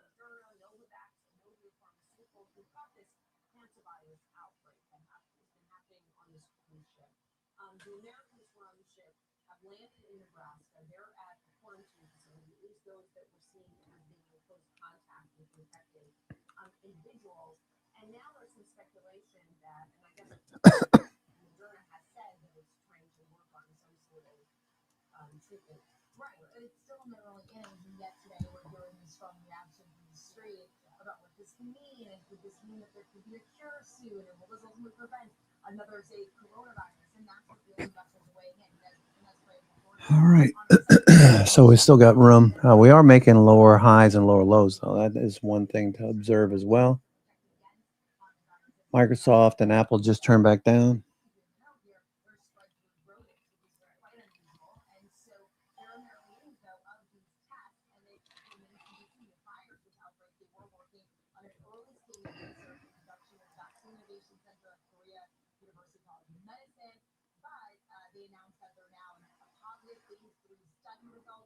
CONL. I mean, is this actually going to happen? It seems like we're still early in it. Regardless, even if it does happen, this virus is exceedingly WOK. most of the cases happen outside of the U.S. They happen in OPTX. Asia and Europe. The type of hantavirus that was spread on this boat is even more rare than that, in that it spread human to human, not just from human to human. And so, as Evercore ISI pointed out, they note that HSPT may resume in less than a minute. potential here, even if Moderna came up with this thing, yeah, would be relatively small because it's just not, at least knock on wood, not that big a risk, not that many people have this. CONL. Right. And within that note as well, from Evercore ISI, they said we view any potential outside moves as sentiment driven and not fundamental. Right. So RKLX. Okay, let's talk about Constellation Energy, which is one that I tend to pay a lot of attention to. This is a power provider. It closed on its acquisition of Alpine earlier this year. It's a big natural gas producer. And WOK. I don't know its numbers, but it seems like the full CRCG. RKLB. Right. I was reading to another note where I and they were learning HSPT may res in 10 seconds. Print here that outlook full year guidance on EPS for RKLX. 2026 and 2029. It points to continued earnings growth and the investor about to please obviously wanting more. You have that acquisition, which I believe was priced at about $16 billion. Of that, specifically named right here, that exactly, Calpine.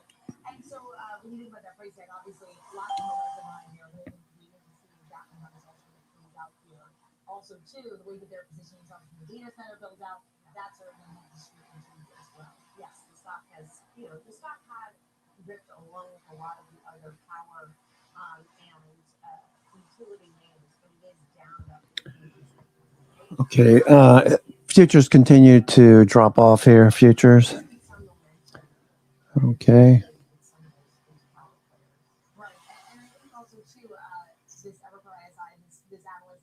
Fading back towards VWAP. We'll see what happens here. MACD. Okay, RSI about to set up again. We're looking for prices to stay in this general area.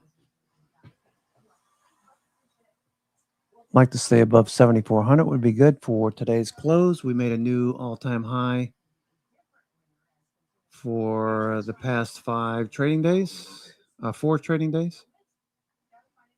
we gapped up on Wednesday last week. Made a new all-time high on Thursday, but moved back into Wednesday's price action. And then Friday, we woke up and made a new all-time high, closed near the highs of the session, up 2% for the week. And the Qs were up like double that, 5%. The Qs did very well last week. So, yeah, that did really well. Qs. IWM, looking for that to lead. IWM about to take out the highs from Thursday's session. Maybe tomorrow. IWM. Okay, Tesla coming up to that upper call wall at 450. We're a couple of points away. 450 call wall. RKLB.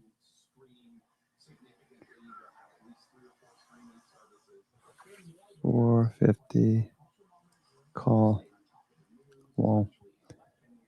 Okay. 450.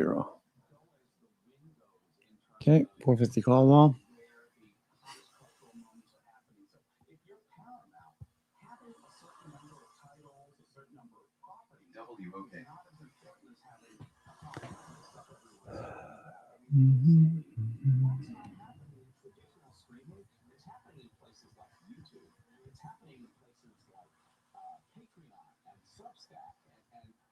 RKLB. GLW.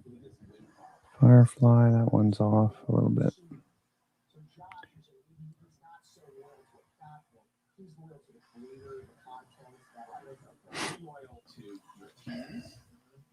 Okay, Microsoft tried to come off the low, producing a higher low right now, potentially. Got rejected at the highs, Microsoft. Okay, rejected at the high, 412. Okay, still in this, what looks like a descending channel.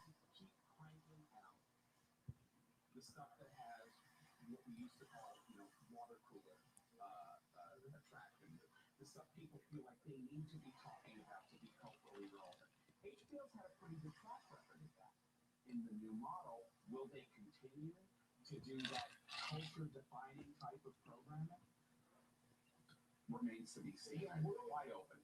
In sort of the world you're describing here, the one winner is YouTube. Why is YouTube a winner there? Because YouTube right now.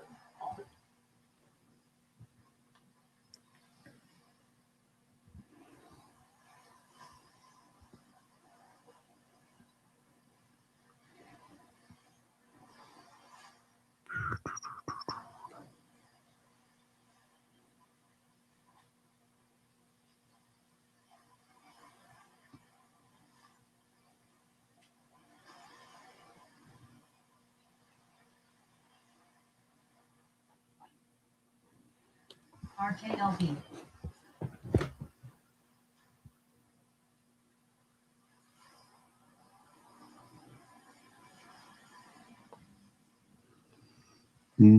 Okay, there goes AAOX. Okay, AAOI. Starting to bounce back up. ABCD pattern on AAOI. AAOI. ABCD pattern. Heading back to the day. Bought. What's it? AAOX. What do I have here? AAOI. Okay, AAOI. 200, 210.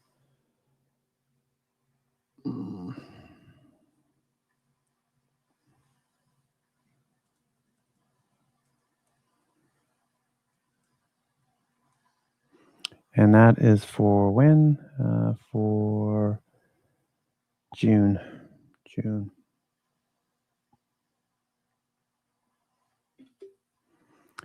For June. June. June.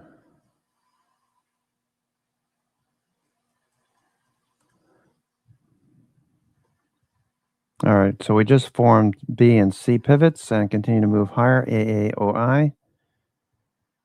Okay, all right. Oh, oh.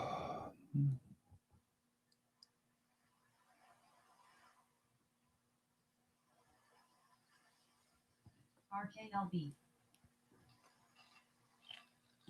WOK.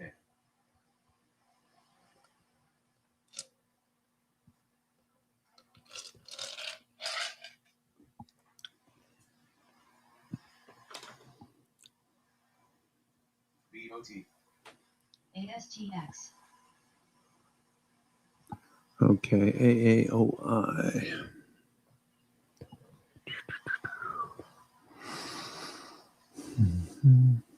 ORCX making higher lows.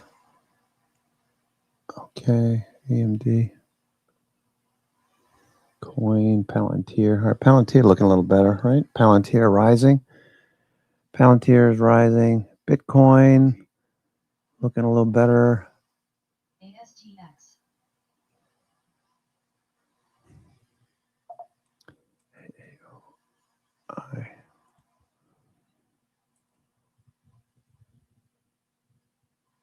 WOK.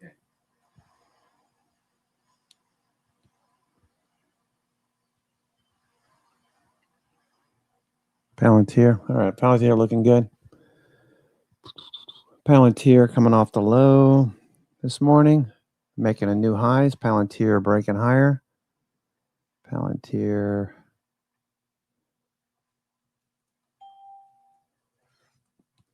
MSTU.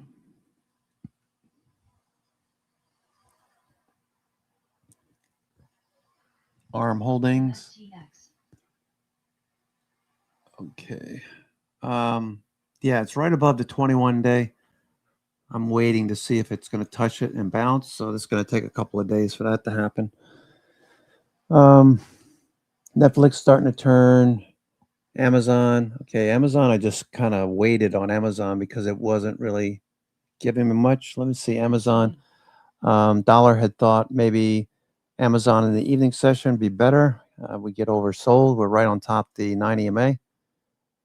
So this is a condition where I would be reticent on taking it along at this point, a 1 minute oversold, because it could keep going. We are oversold here. So Dollar was talking about this earlier. So Amazon dropping off.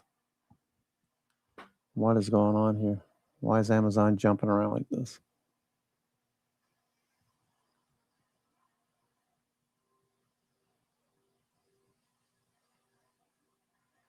Three minute.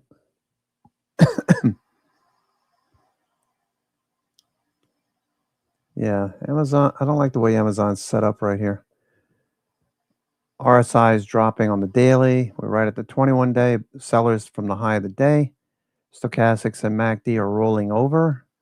So the chances are there's a possibility, yeah, we could bounce, but it's probably going to roll over, create a bear flag, given what stochastic RSI and MACD are saying. and price action. Tesla, on the other hand, looks really good. Tesla rising. The contrast here is stark. You got very bullish price action. You got nice volume compared to Amazon. Okay, rolling over after a nice run up for the last few weeks in April. Okay, MACD turning back down.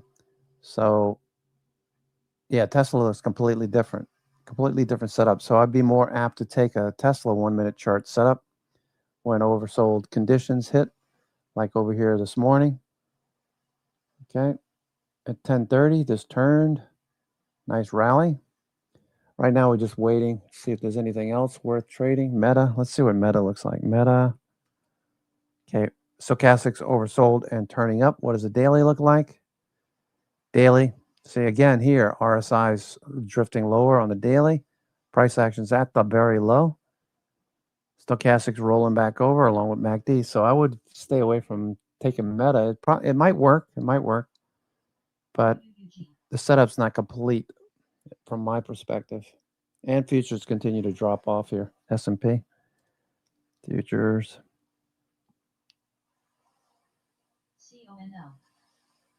Okay, so Coinbase. I heard Coinbase. COIN. Okay, that looks really good. COIN.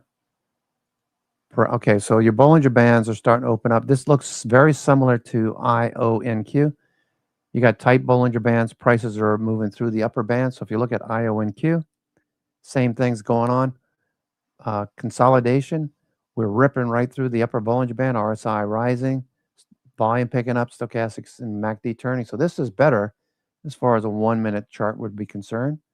So you get oversold, you get a nice little entry. You know that stochastics rising and price action is bullish. Much better setup. Much better setup. Tesla still, it looks like Tesla wants to go again.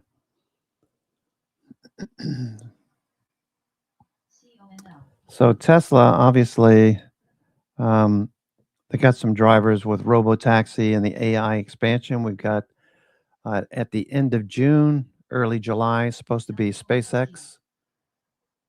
China sales have rebounded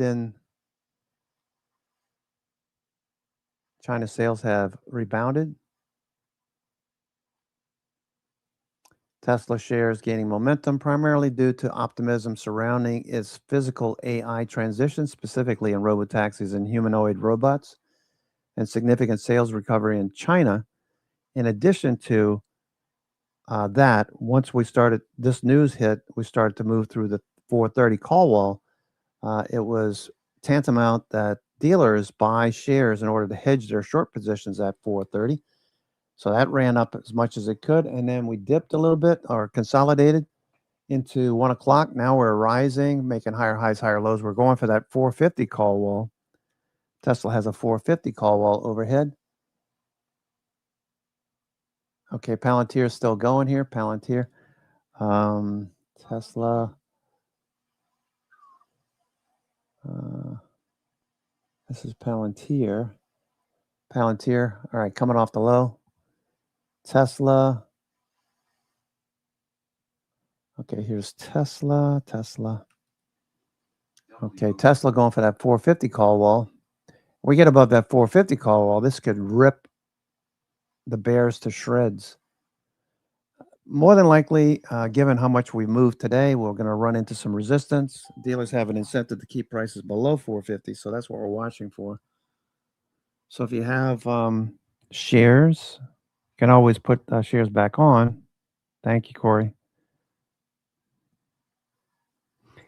Okay, we also have Nokia. Nokia made a new, close to a new high.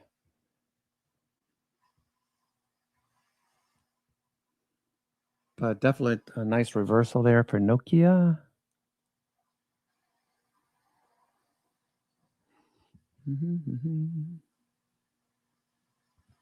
Looks like it's going to rain again.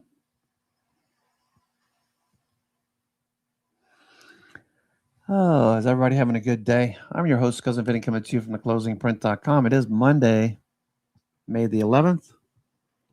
We've got an hour and 6 minutes to go. The day has flown by.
All right, so Nokia at highs as well. Nokia about to make a new all-time high, it looks like. Actually, it looks like it just barely crept above it. They're pretty close, right? Pretty close. All right. Nokia and OK. Nokia. Okay, Nokia 1398. What was the high of the day? 14. All right, so we beat it by 2 pennies. 2 pennies. LQTA.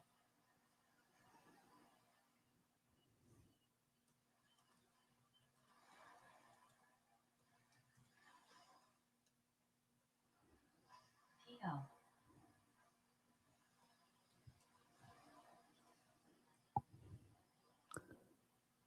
Okay. 450 call wall.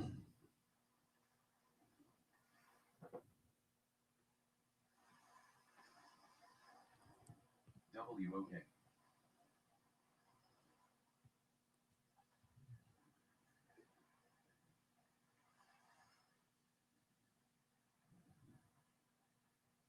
CRCD.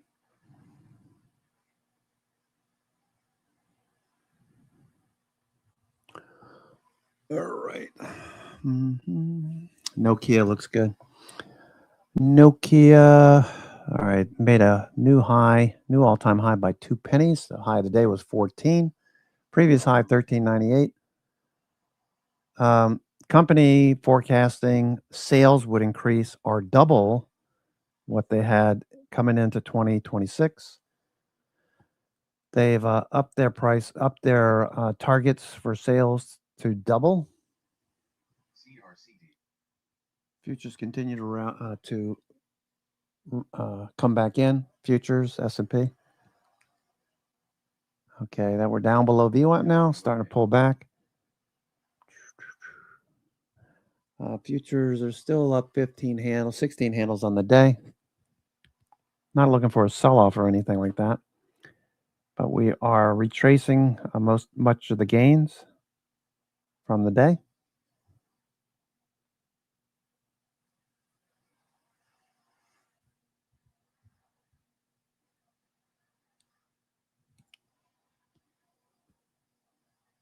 WOK.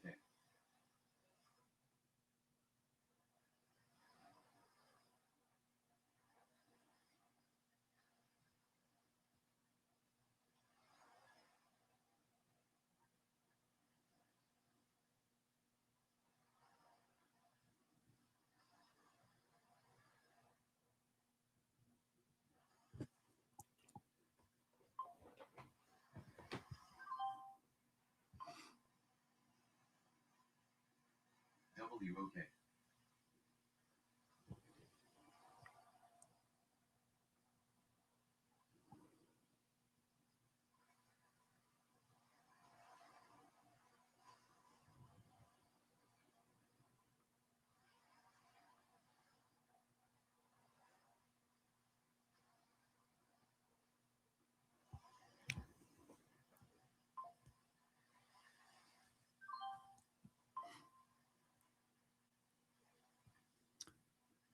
ARM Holdings. All right, so stocks are starting to fade from the high, including Tesla and IONQ, NVIDIA as well.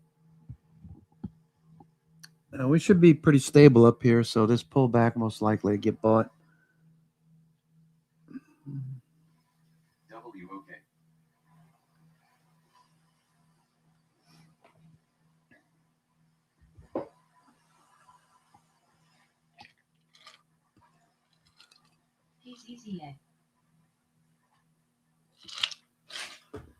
So this level overhead did reject prices. Okay, this level right here. All right, so we got rejected right in this zone. Pull back. You can see where hedge flows rolled over.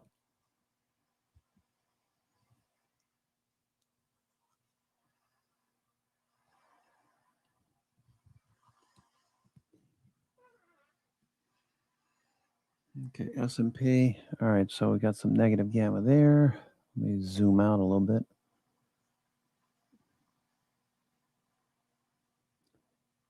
Zero day. Okay, this is all gone. There's a lot of red in here. Going into the last hour. I'm your host, Cousin Vinny, coming to you from theclosingprint.com. It is May the 11th, 3:01 p.m. Let's see what Wapner has to say if he's on. Or is he on vacay? The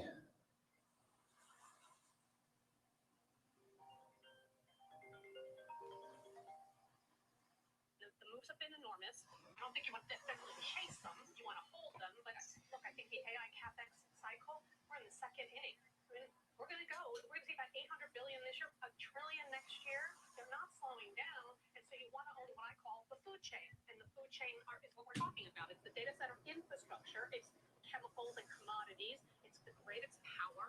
And then, of course, it's also these other companies of the semiconductor space that used to be very cyclical, but they're not as much now. Kevin, I think you were early on those industrials. How are you treating them? Because, I mean, tech, you can sort of have this long-range, airy-fairy, perhaps, dream vision of what they'll become. That's harder with those industrials. Yeah, it is fascinating. I used to cover the industrials, and never did I ever think that I would see CAT trading at today's valuation on peak earnings. Usually you only see those kinds of valuations on earnings that are severely depressed. And I think part of that is the function is that you are getting a lot more line of sight into the backlogs of these businesses. I think the question is how much duration is there behind this AI CapEx trade? We came into the year thinking that we were going to get 30% growth on CapEx on a year-over-year basis. Rocket Lab's up another 15%. So the strength in this infrastructure trade makes a lot of sense.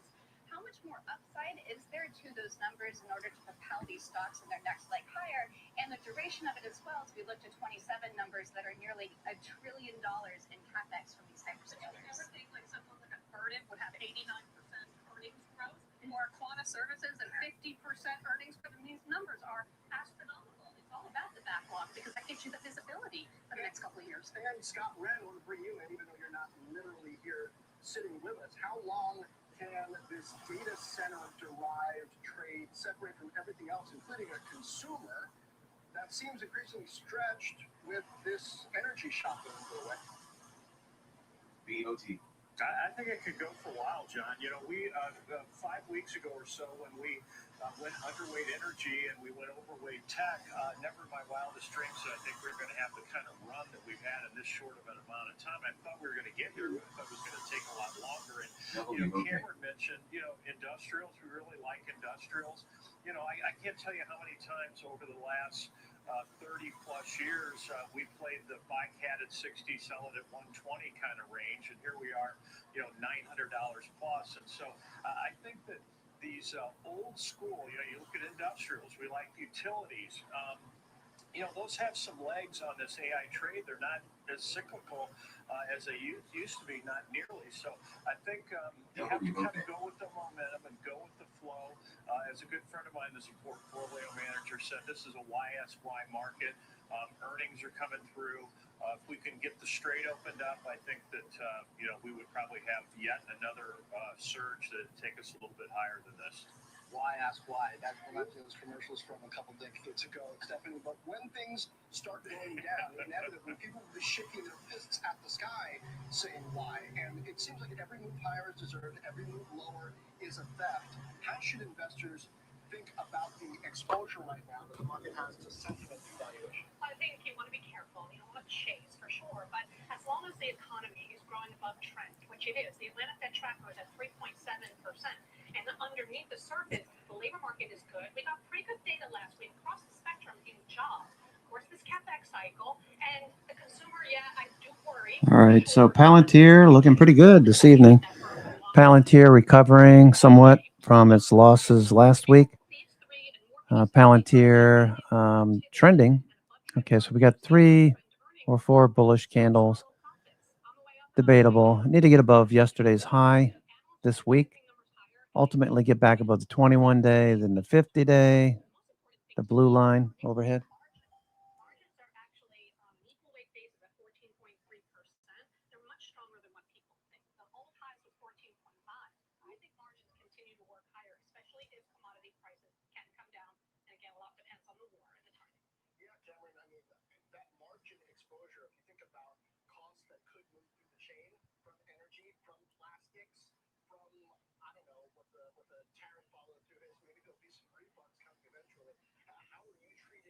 Okay, starting to bounce now. We were looking for a bounce. Weren't looking for a complete sell-off.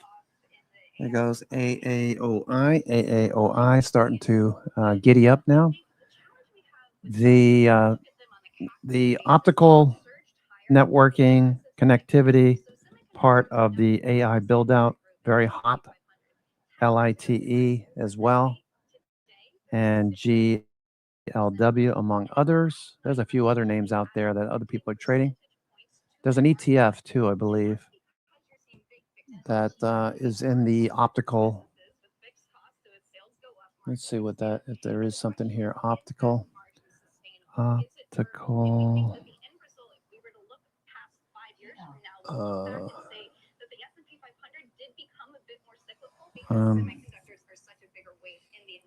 Fiber.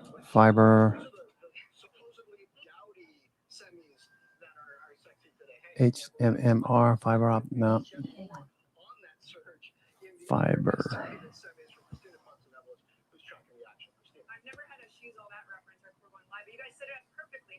Yeah, well, those are the 3, the big ones: Light, LITE, AAOI, and Corning, GLW.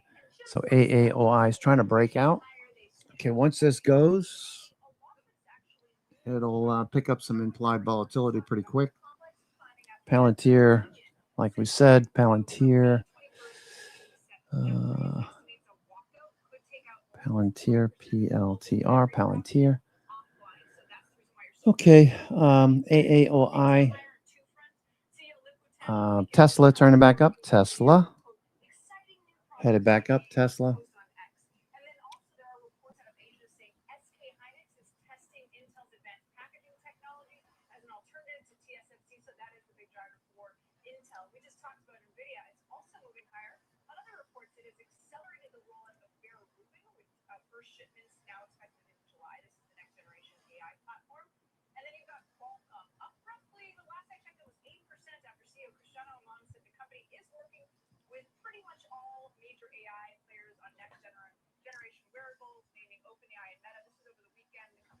Okay, looks good.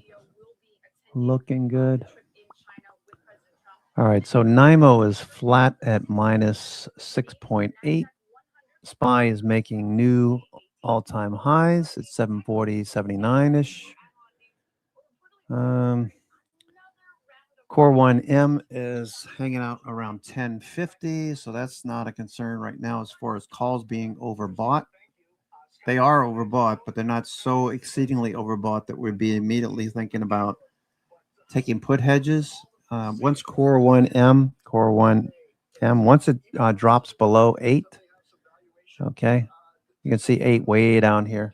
So we're close to, right at 10. If this were to drop off in the next couple of days between now and NVIDIA earnings, that would be a tell. That would tell us to start positioning with hedges Okay, so VIX is fairly low still at 18. If OPEX is not too terrible, this could be VIX could be back down to 17, 1650 or so. All right, Tesla's still moving here. Tesla's still going. Tesla going for that 450 call. Wow, that's amazing. Tesla. And then you can go from there because you can do a lot of statistical analysis, do a lot of statistical modeling. But when something like the straight closes and the war starts, you've got to make an assumption about that, and that's our assumption, and that's what we're basing a lot of our outlook on. Okay. Stephanie, often in times like this, I think when there's Tesla. Wow, this strength is impressive. like semiconductors, AI, Max 7, etc., there are things that maybe investors take their eyes off of, where later you go, oh, if I had seen how cheap that was, or it just sort of makes sense. Are you seeing any areas like that are historically off, not in this, oh, wow, look how expensive it is way, but the opposite? Well, there's a lot because this has been a pretty narrow rally in the market as a whole. So I like Scott's financials call a lot. Look at this Tesla. Oh, wow. Impressive. Tesla, impressive day. Improving, like delinquencies are going down and that kind of thing. And they are, in fact, lending. In fact, loan growth on average for the big six was up about 9 to 10%. And so that's a group that's buying back a ton of stock, has a lot of excess capital. And it's kind of, they kind of moved up a little bit and now they're right back down. And so that's an area I'm very tempted on discretionary, again, because I think the valuations are very attractive. If you do get an end to the war, oil prices come down, these stocks, even as a trade, they can actually work higher. And there are some special situations. What's up, bro? Consumer, Starbucks, Pepsi, Target. Can Mama go buy pickles?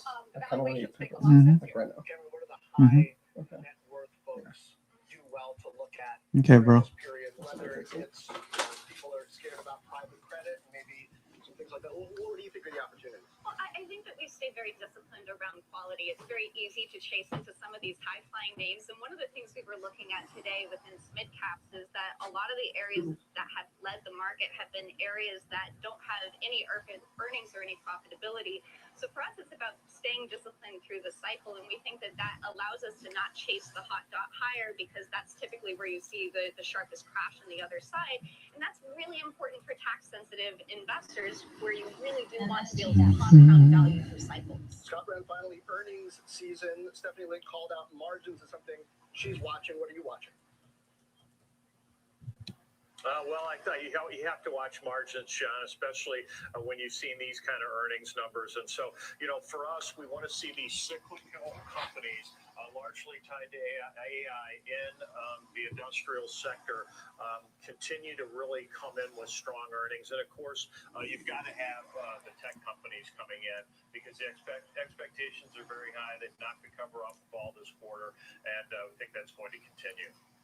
The hyperscaler bar is high indeed. Scott, thank you. Stephanie, Cameron, thanks to you as well for kicking off the hour. Now, Cam, the rest of the tech trade catch up. Okay, Palantir still rising. Futures looks like a bear flag. We're still up on the day, 14 handles, but well off of the best levels of the session. Hey,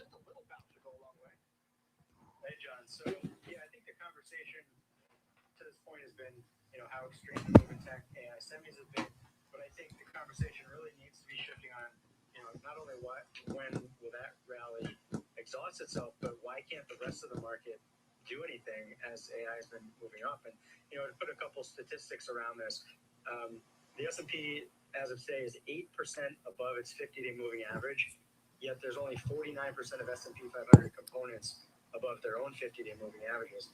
That is the fewest number of stocks above the 50-day with the S&P that far above its 50-day in history, back 30 years of data that we have. The next closest period you have to go to the late 90s where you had about 60%.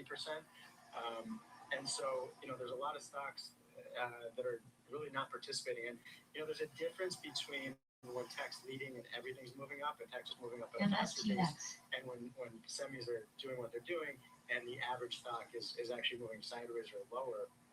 Another study, the S&P hit a 52-week high on Friday Actually, that's a 52 high today, and 8% of the actual S&P names are at a 52-week low.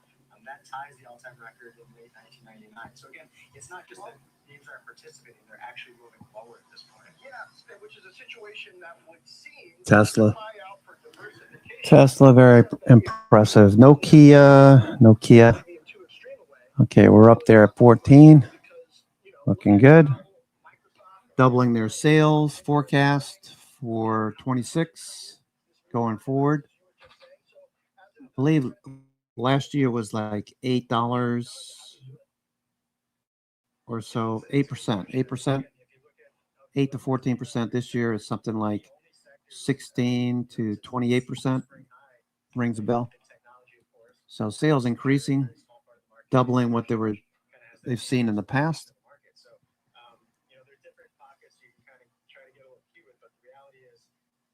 What's BlackBerry doing? BlackBerry on a watch list. Not an outside day, but engulfing Friday's body, the body of Friday's candle.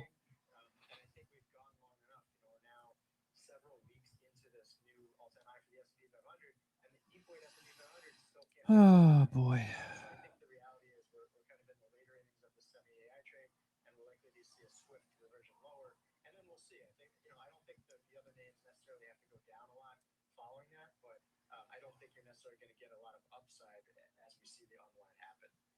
History any help? Is there any period these charts remind you of?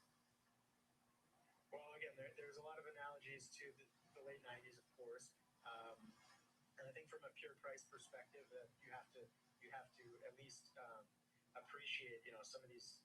We did a note last week looking at the top 10 performing NASDAQ 100 names, and the average move over the last year has actually exceeded the average move of the top 10 names into both the end of 1999 and the all-time high in March 2000. So, you certainly have S&P fading more. S&P fading more. Right now, it's companies, huge companies like your OpenAI and Anthropic that are still private that are driving a lot of the animal spirits in the market, it seems.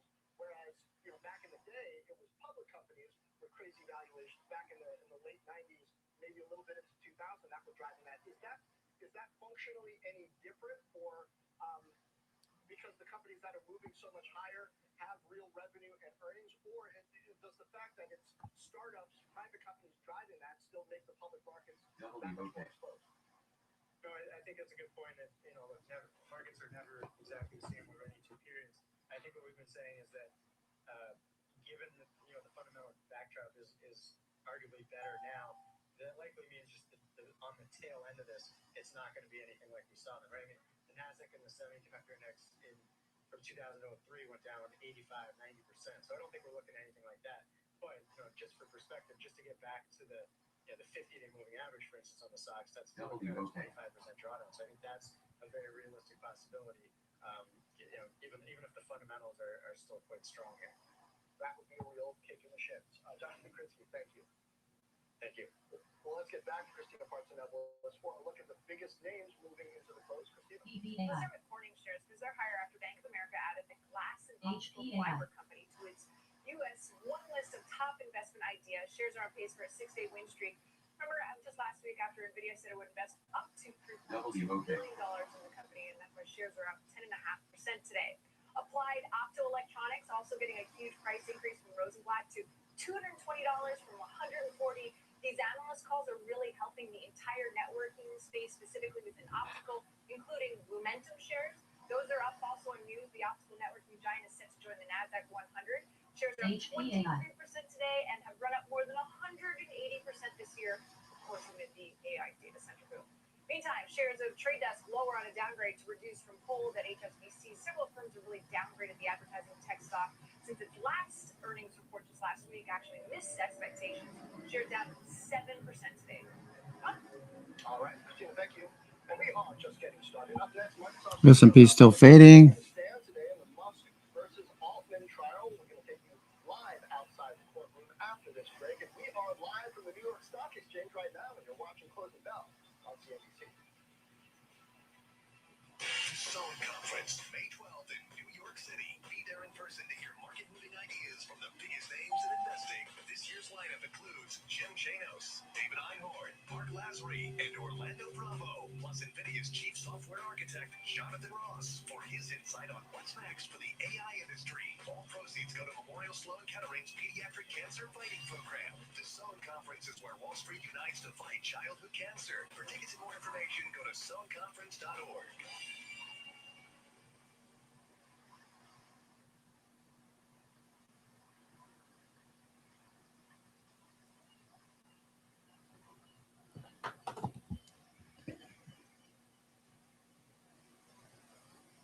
XGN.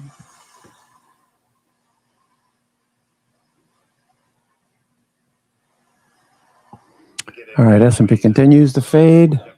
Tesla's at the highs. I've been reading about that the stress is largely concentrated in the education sector, healthcare sector, the aging population. Tesla almost at 450 now. Rate of defaults has not picked up yet. We're seeing definitely credit weakening. Rate of defaults has not picked up yet, but it's definitely on our radar screen, especially if there's any material stock market pullback where where you have some of these pro-cyclical states where a lot of the revenue is going to depend on stock market related gains. That would definitely get our radar low. And so, what is this all telling you about credit fundamentals right now? Look, muni credit is very durable, Yeah. right? I mean, it's just like aircraft carriers moving around. We try to make sure that we're in front of it. Okay, AAOI starting to turn back up a little bit. Let's see, AAOI. Okay, headed back up to the highs of the day.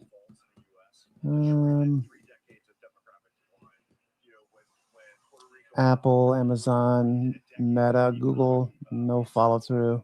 Nvidia fading a bit. Looking for Nvidia follow through tomorrow, perhaps. All right, GLW. Okay, at the highs, GLW. IONQ. Just off the highs of the session. Tesla, just below 450.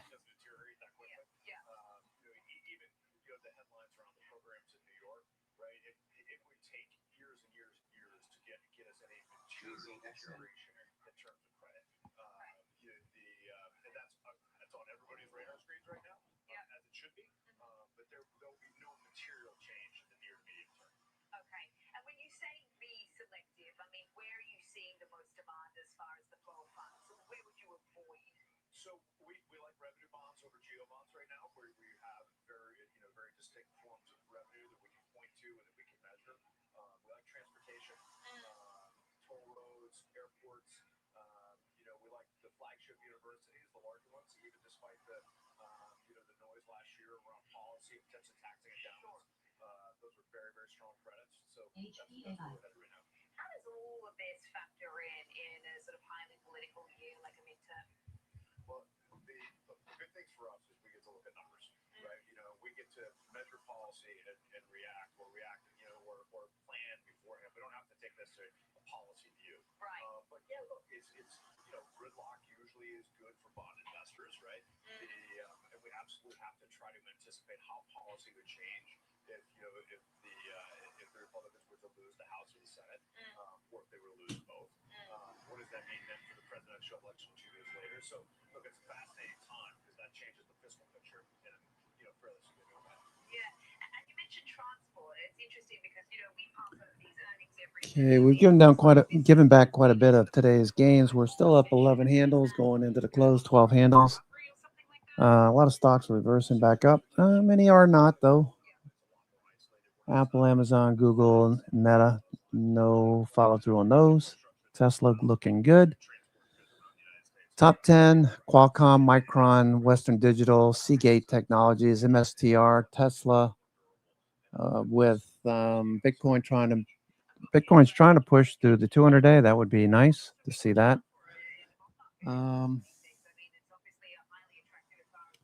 Following through, Tesla, FANG, Diamondback Energy, Power, MPWR, Honeywell, Palo Alto Networks, NXP, Semiconductor, Texas Instruments.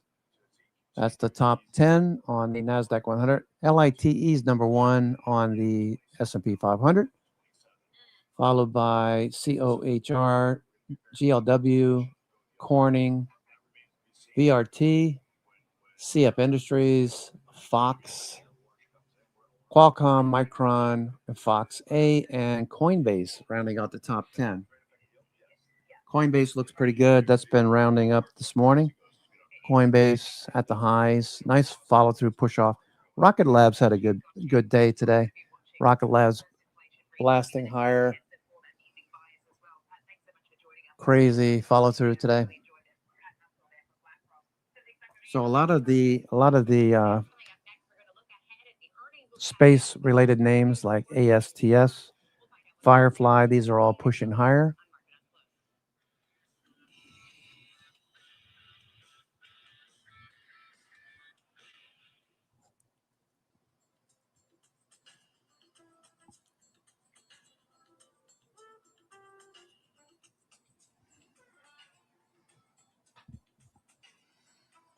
Okay, I've got a little bit more than half an hour to go.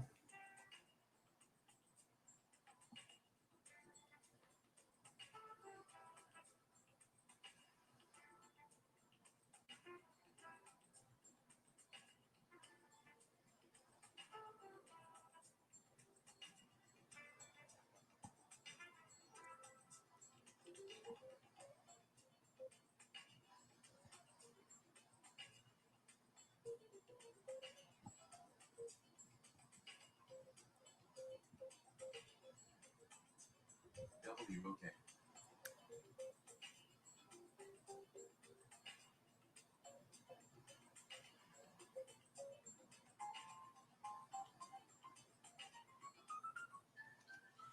Opportunities don't stop when the market day ends. So neither do we. Schwab gives you round-the-clock access to over 1,100 of the most popular stocks and ETFs, plus a wide variety of futures markets. All with 24-hour support from trading specialists who understand the ins and outs of 24-hour trading. No matter the hour.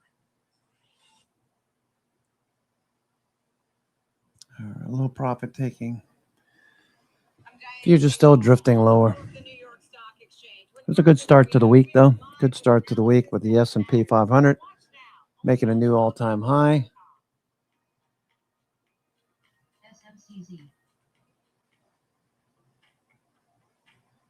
Sometimes, you know, WOK. you could have done better. The same goes for where you invest. Level up and invest smarter with Schwab. I'm kind of green. I track options flow daily, identifying who's buying, who's selling, and how it's going to impact the markets. Watch live on Schwab Network and SchwabNetwork.com.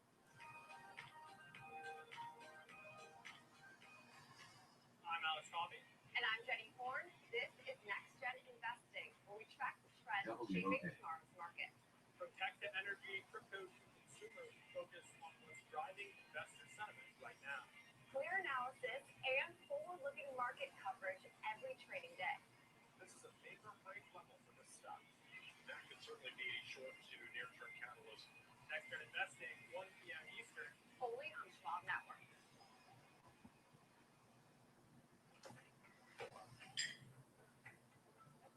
Sometimes, you know. Okay, there goes Microsoft. Microsoft a little off the low of the day.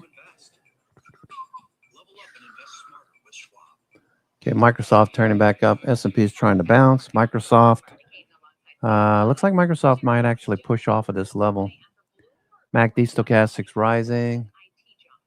Okay, Microsoft, MSFT, Microsoft. Okay, so it has a nice little bounce off of this little range right here. You can see 3 times we've come down to this 405 level. RSI is flat. MACD stochastics, not really much to see here, but 1 minute chart turning back up from oversold. So you can make some, quick trades here. That's 2 points right there off of RSI oversold on the 1 minute chart. Didn't take long. 310, 305.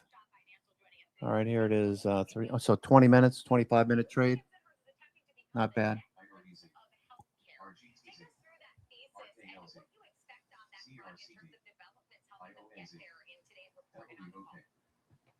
Okay, Rocket Labs, RKLB, starting to pull back. Rocket Labs had a good day today, 60-minute, very extended. It's probably going to come back a little bit soon. AAOI. Okay. That just got a little selling there. AAOI back up to the highs though. Okay. You can see that there's momentum traders in these names, the way they sell when they take profits. And the last thing that Netflix did was make better content. Microsoft. They didn't have good content when they first launched streaming, but over time, as the platform became more ingrained and it got more money in the in the overall company, they actually developed their own originals. They got more existing media, and it became a much better streaming service.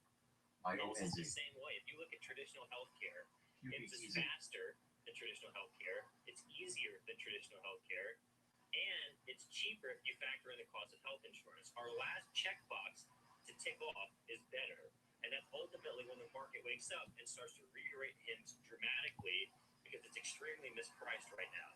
And HIMSS is slaying the infrastructure to create better and better healthcare. And it starts with labs, it starts with all their new verticals, it starts with all of the investments that they're making in MedMatch, which is the data they're collecting from patients, to actually offer personalized and tailored to the individual healthcare solutions. Bro, hot peptide summer. You got my attention there. I know that the fads, and I've seen the influencers talking about how skinny is the new thing now. I know that was a big thing in the early 2000s, and now it's back. I'm just wondering, for this particular company, is this going to be a Q1 story, or is this going to be more of a Q2 story? We're going to be looking out for that guidance. You're right. Skinny and baggy jeans are both back, so maybe they kind of work in opposites, I guess. But hot peptide summer is not what I came up with. It's what the media came up with. And the FDA is meeting in July to potentially move 12 peptides from category 2, where they can't be compounded, to category 1, where they can be compounded with a prescription.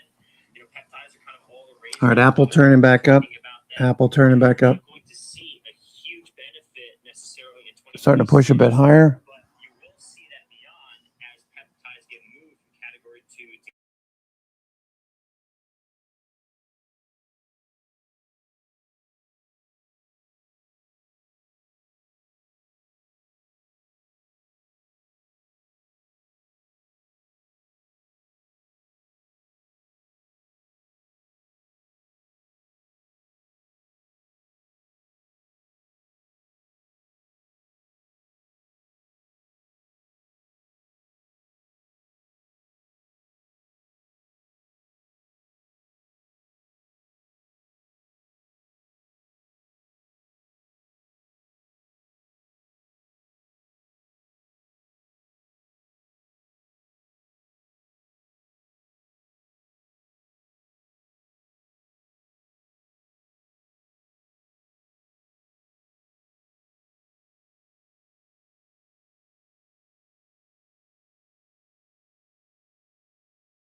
Microsoft pushing back up.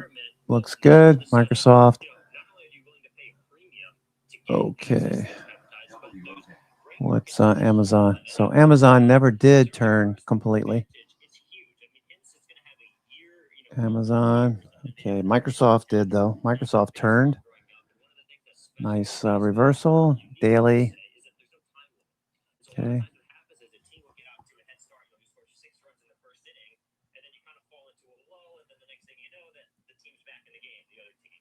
So when you have the first mover advantage, you have to step on their necks. And Hims has to step on Rose's neck. They have to step on LifeMed's neck, Noom, and all these other small little telehealth companies. And they have to take advantage of that. And first mover advantage in business, as in sports, is huge. If you put enough of a gap between you and every other competitor, it's over. And then obviously the other big consequential story that we've been tracking of what's been going on with Novo, and the fact that they were suing this company over the copycats and the compounding, which has been weighing on some of these big drug providers. The fact that now they're actually going to be working together to distribute this stuff is obviously a major turnaround. So I was looking at the platform and how many days this is actually going to capture. It looks like we're going to get 5 Microsoft. days of meaningful revenue coming from those distributions. Okay, Tesla. Still dealing with that 450 level. Tesla. Got close. Tesla.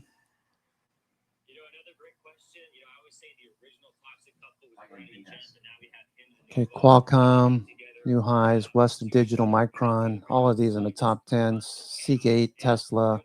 Tesla's number 5. MicroStrategy turning up.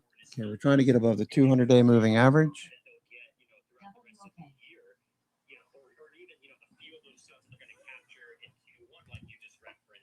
It's the actual fundamental shift in how the telehealth company is evolving and merging with pharmaceutical companies. When you have Novo come on as a partner, that's the first of many. We're going to probably have Eli Lilly come on as an official partner at some point. We're going to have a lot of other pharmaceutical companies come on. Because if you're a pharmaceutical company, right, you suck at distributing and you suck at marketing. Right? A telehealth company is absolutely incredible at distributing and incredible at marketing. And so it's a very holy matrimony here for a pharmaceutical company to say, hey, look, we'll create the branded drugs. Let's distribute them on your platform.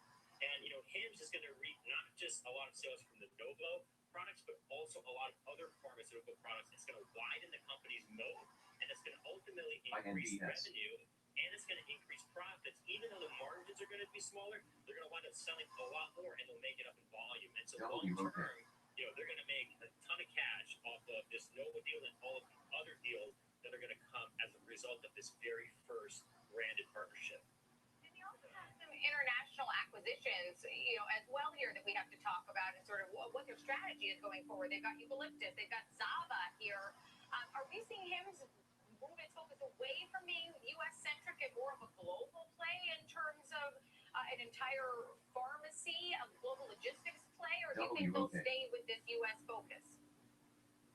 So another very good question, and you know, Hims did something that very few companies ever do. I haven't seen this in my investing career, but last year at the height of their valuation, when they were around like $70 a share, Netflix making a new low of the day right here. Netflix. So they had $1 billion of cash in the balance sheet. Now, if you're Hims, what do? Well, none of your competitors have $1 billion in cash, let alone risk-free, or sorry, interest-free. So you take that money and you can go into international markets and you can buy turnkey operations. Turnkey meaning that you just buy an existing telehealth company that already has all the infrastructure set in place. You don't have to do anything. You just refine the process it is, you slap the Hims branding on there, and you're good to go. Compare that to a competitor that doesn't have that $1 billion in financing. What are they going to do? I mean, they're going to have to go to those countries and try to build from the ground up. How long is that going to take? 5 years, 10 years, 15 years? There's no guarantee it even works. So, you know, the fact that they're moving into international markets is not so much a distraction from the U.S. market, which is still growing very well, but it's more taking advantage of what we talked about earlier, which is that first mover advantage. We got $1 billion in cash. Our competitors don't. Great. We're going to go buy. Okay, Oracle still flagging. It's probably take another couple of days for this to take off and head towards the 200-day.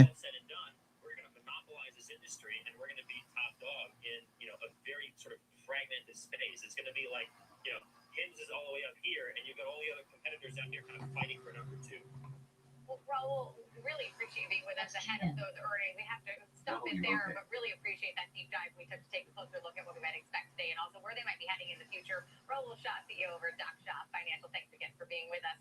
Coming up next, we've got Options Corner. Rick Ducat will join us here in our Chicago studios to look at the options activity on Dell, which is pulling back from its record high on Friday after it was downgraded over at EBS. That's next on Market on Close.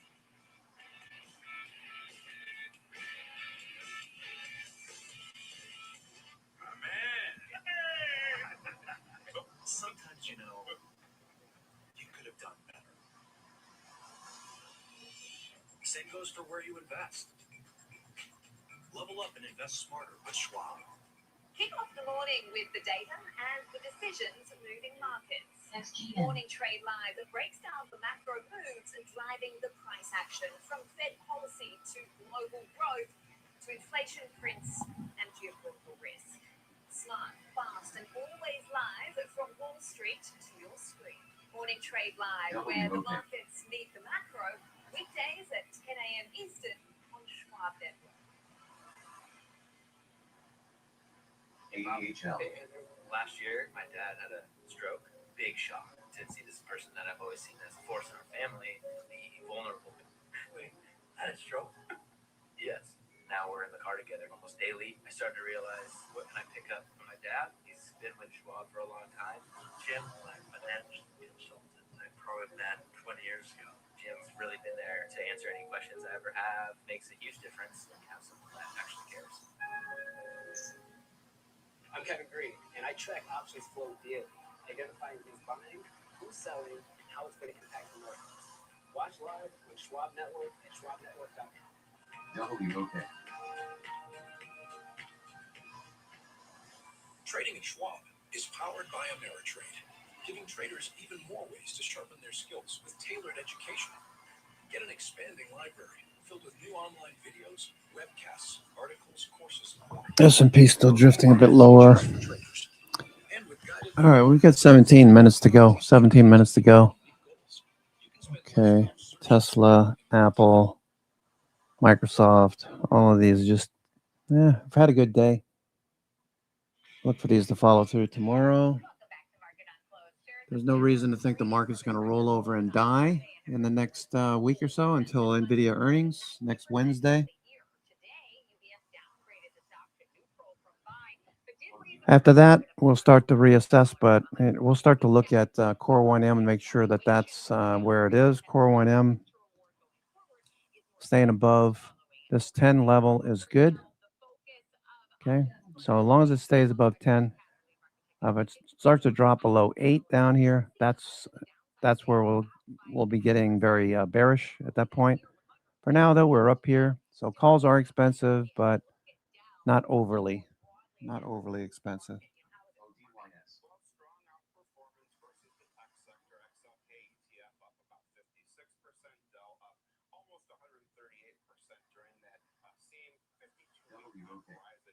We can see also kind of when you compare it to the other computer hardware makers, Dell is a clear outperformer here up in green. I would add something else though to that note from HSBC though, is that hardware makers in general face a tricky situation right now because of the memory chip supply crunch. This type of storage computer chip getting increasingly expensive more and more, which is presenting problems for anyone trying to buy a personal computer. I would note too, Nintendo, a company very near to my heart, had earnings not really going super well. They have to raise prices to up to $500 for the Switch 2 due to exactly what I'm describing, this memory storage issue of supply problems here. So something that doesn't seem like it's going to be abated anytime soon either. Certainly not. Certainly could affect what this looks like in a few months as we look at, it's stacked up against its competitors. But when we look at Dow on its own, you can see the clear trajectory that it's been on. You take us through the technicals here. Right. So obviously the memory crunch I'm talking about, people still need computers. Dell's still doing quite strong as well, but just mentioning kind of a potential headwind in general here. So our upward sloping trend line here has transitioned to an even steeper trajectory in white here. We topped out 263.99 just during Friday's session here. Now we've had kind of a couple of interesting progression of candles here. We have a Harami candle here, and then once again here where we have a smaller red candle completely only contained within the real body of the distance from the open to the close of the larger previous green candle. So oftentimes this can be regarded as a sign of potential indecision or slowing momentum here. Obviously, it didn't play out for the first time here. Just calling out what I see in terms of the candle pattern setup here for practitioners of this type of technical analysis. Another notable point here, 220, a high, and then where the X opened up, and then some lows here that we established, 230 and 242. We have 14 minutes to go. Core 1M still climbing, so that's a good sign. Even with semis at highs, DRAM, DRAM, the DRAM ETF. Okay, Qualcomm, Western Digital at the highs. Western Digital dipped a little bit, so it's probably going to follow through soon. Qualcomm, new all-time highs on Qualcomm, faded off the high of the day. Seagate Technology, these are the top 10. Seagate Technology, Micron, Doji. We might see a little pullback. Diamondback Energy, number 5, bouncing at the 20-day or 50-day. Sorry, the blue line's the 50-day on the right. Let's see. NXP Semiconductor, NXPI. Okay, breaking out. End of day, NXP. Earnings last a couple of weeks ago.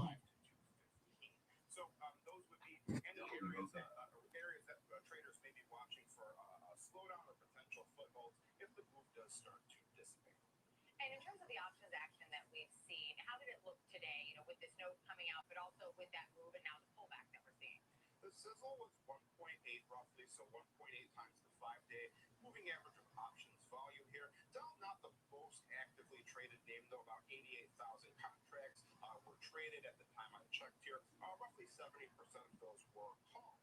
The open interest picture here, the top open interest. All right, NXP is going in the day. So what's going on here? NXP, nothing new.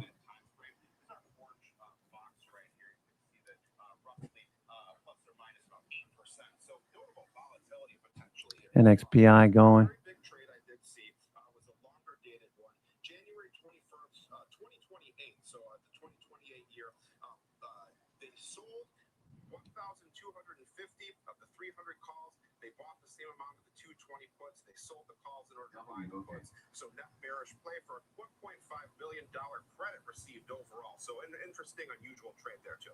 Very. Rick, thank you for bringing it to our attention and for taking a closer look at Dell and the options action that we're seeing on it today. Rick Ducat, our lead market technician. I do want to send it back to Sam in New York, though, for a look at what we were talking about today for overlooked stock. Intuitive Machines. It's rallied to a new 52-week high today. So George Sillis is going to drop by to break down the news and why it's rocketing to the moon. What you need to know next, coming up next on Market on Close.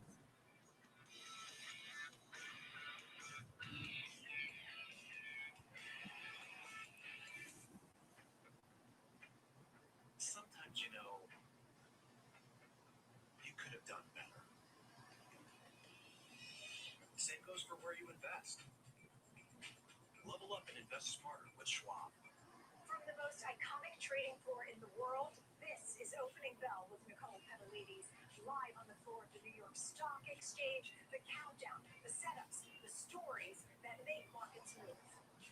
Minute-by-minute breakdown of the biggest headlines, earnings, global movers, just the trades that matter.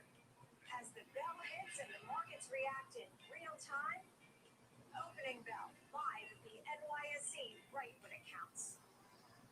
Okay, and NXPI, nice little rally in today. Apple turning up. Apple pushing a bit higher. Back above VWAP. Inside day. Microsoft. Okay, nice little reversal day on Microsoft. Tesla. Off the highs, Tesla. We'll see if we get through 450 tomorrow. Palantir had a pretty good day coming off the low. Palantir. Okay. CrowdStrike. I see CrowdStrike and Palo Alto. Okay, CrowdStrike, Palo Alto, those are going. CrowdStrike, PANW, end of day pop.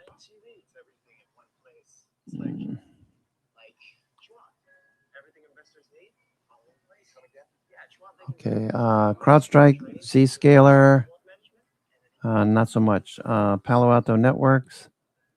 Okay, that just came back down. All right, so CrowdStrike, CRW. Somebody was talking about CrowdStrike the other day. Might have been Josh. Okay, these are broken down trends, obviously. That's what we're looking for Oracle to do to catch a bid in the short term. Netflix at the low. There goes Microsoft. Microsoft just popped. Microsoft just popped.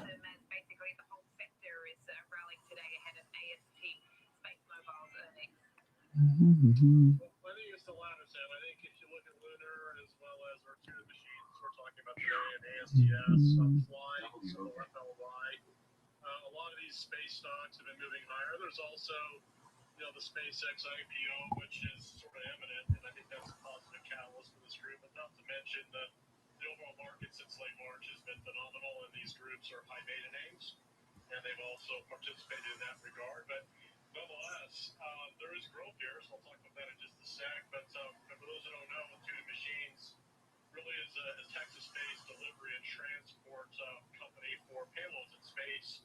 They also provide data and communication services for both the private sector, national defense companies that they compete with, include Lockheed Martin, Northrop Grumman, but also supply services to government agencies like NASA, for instance, for infrastructure services in space. They recently secured as a business another $180 million contract with NASA. This goes back to late March, but nonetheless, they are still expected to report earnings this week as well on the 14th. Microsoft looking good. All right, so that was a good 1 minute chart on Microsoft. Okay. Oversold at 115. Another higher low. Oversold again at just after 3. Now it's running a bit higher. Microsoft. Okay, so IGV, we're looking for that rotation. Weekend video, we talked about the rotation in IGV, looking for that to start making higher highs now, push through 92 tomorrow. RSI, rising MACD stochastics looks good. We just need to see a little bit more volume, more like what we see over here in February, March, and again in April. So volume tapering off a little bit, but we're making some progress. Looking for IGB to follow through.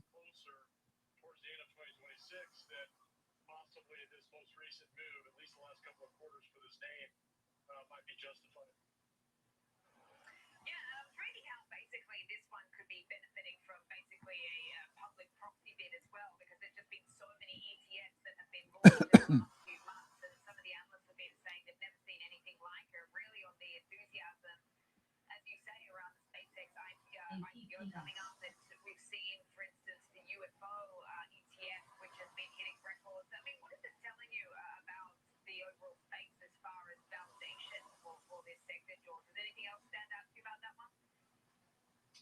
Well, I can't say all the details. I'm not very, keen on or knowledgeable in space exploration, but I would suggest that, there's a defense element to companies like Lunar.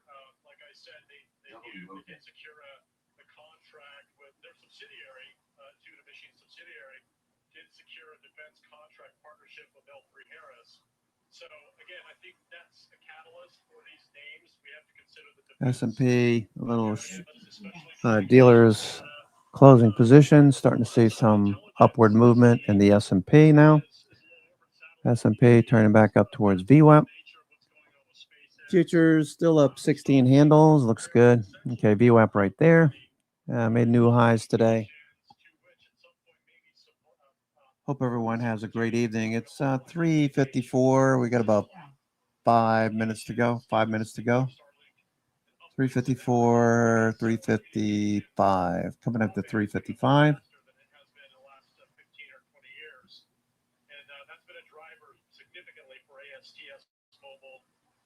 Starlink and perhaps again Lunar here as a momentum sympathy play alongside some of those other catalyst names. Yeah, it looks like ASTS is going to be the next big test for this industry, particularly given the rally we've seen today across some of these names. George, really appreciate it. Thanks so much for getting us across that one. Marley, I'll send things back over to you in Chicago. Thanks so much, Sam and George. We are nearing the end of our market session. Alex Coffey will be joining us here in studio to break down today's session. We've also got earnings from Hims and Hers on the way. That's all next on Market on Close.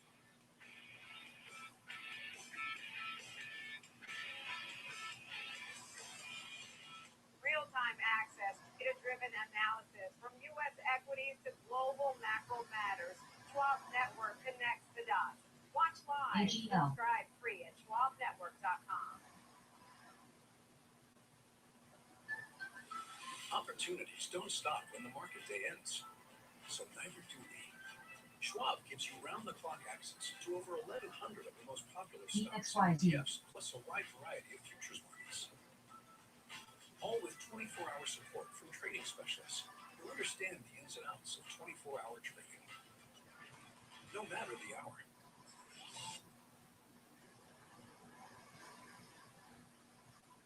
S&P turning back up, back to VWAP. There goes Apple. Apple moving back up above VWAP.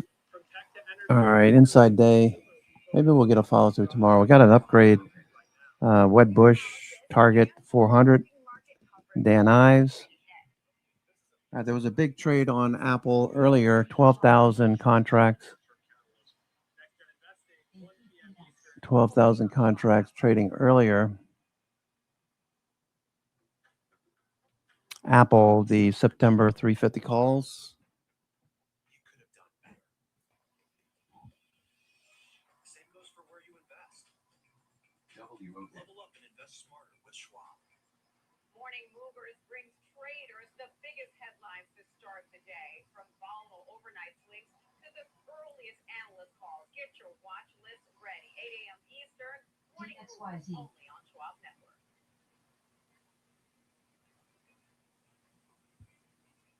ODYS. Stay connected to what moves markets. Download the Schwab Network app and stream live coverage wherever you are. We're back here at Market on Close. Let's step on. It's on the floor of the New York Stock Exchange. It looks like Marley Hayden over in our Chicago headquarters. So we've just got a few minutes left in today's session. Let's welcome in Alex Coffey, host of Next Gen Investing, to help unpack today's session as we approach the close here. So we've had fresh all-time highs here today for the NASDAQ and the S&P 500.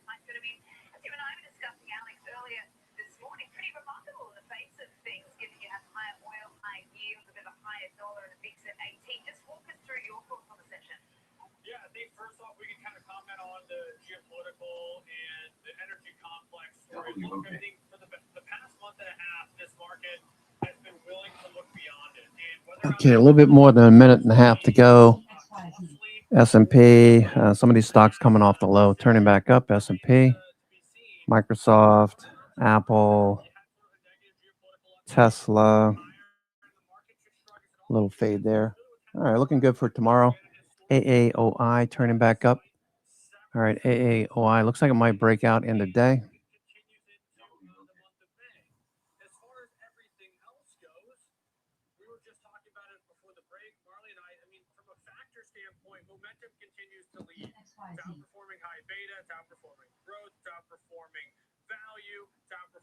There it goes, AA. There it goes, breaking out. Cool, cool. All right. semiconductor chip AI type of stocks, and you look at the SOX index, it's continues to cruise. All right, folks. Have a great evening, everyone. I got a hard stop. I got a roofer coming over to give me an estimate. A couple of things I want to have done, and he's going to be here in 10 minutes. So I'll bid you adieu. Have a great evening. I'm your host, Cousin Betting, coming to you from theclosingprint.com at the closing bell. May the 11th, 2026. Watch list look pretty good. A lot of the stocks on the watch list moving higher. An event. Have a great evening, everyone. Take care. We will see you tomorrow, bright and early. Have a good one.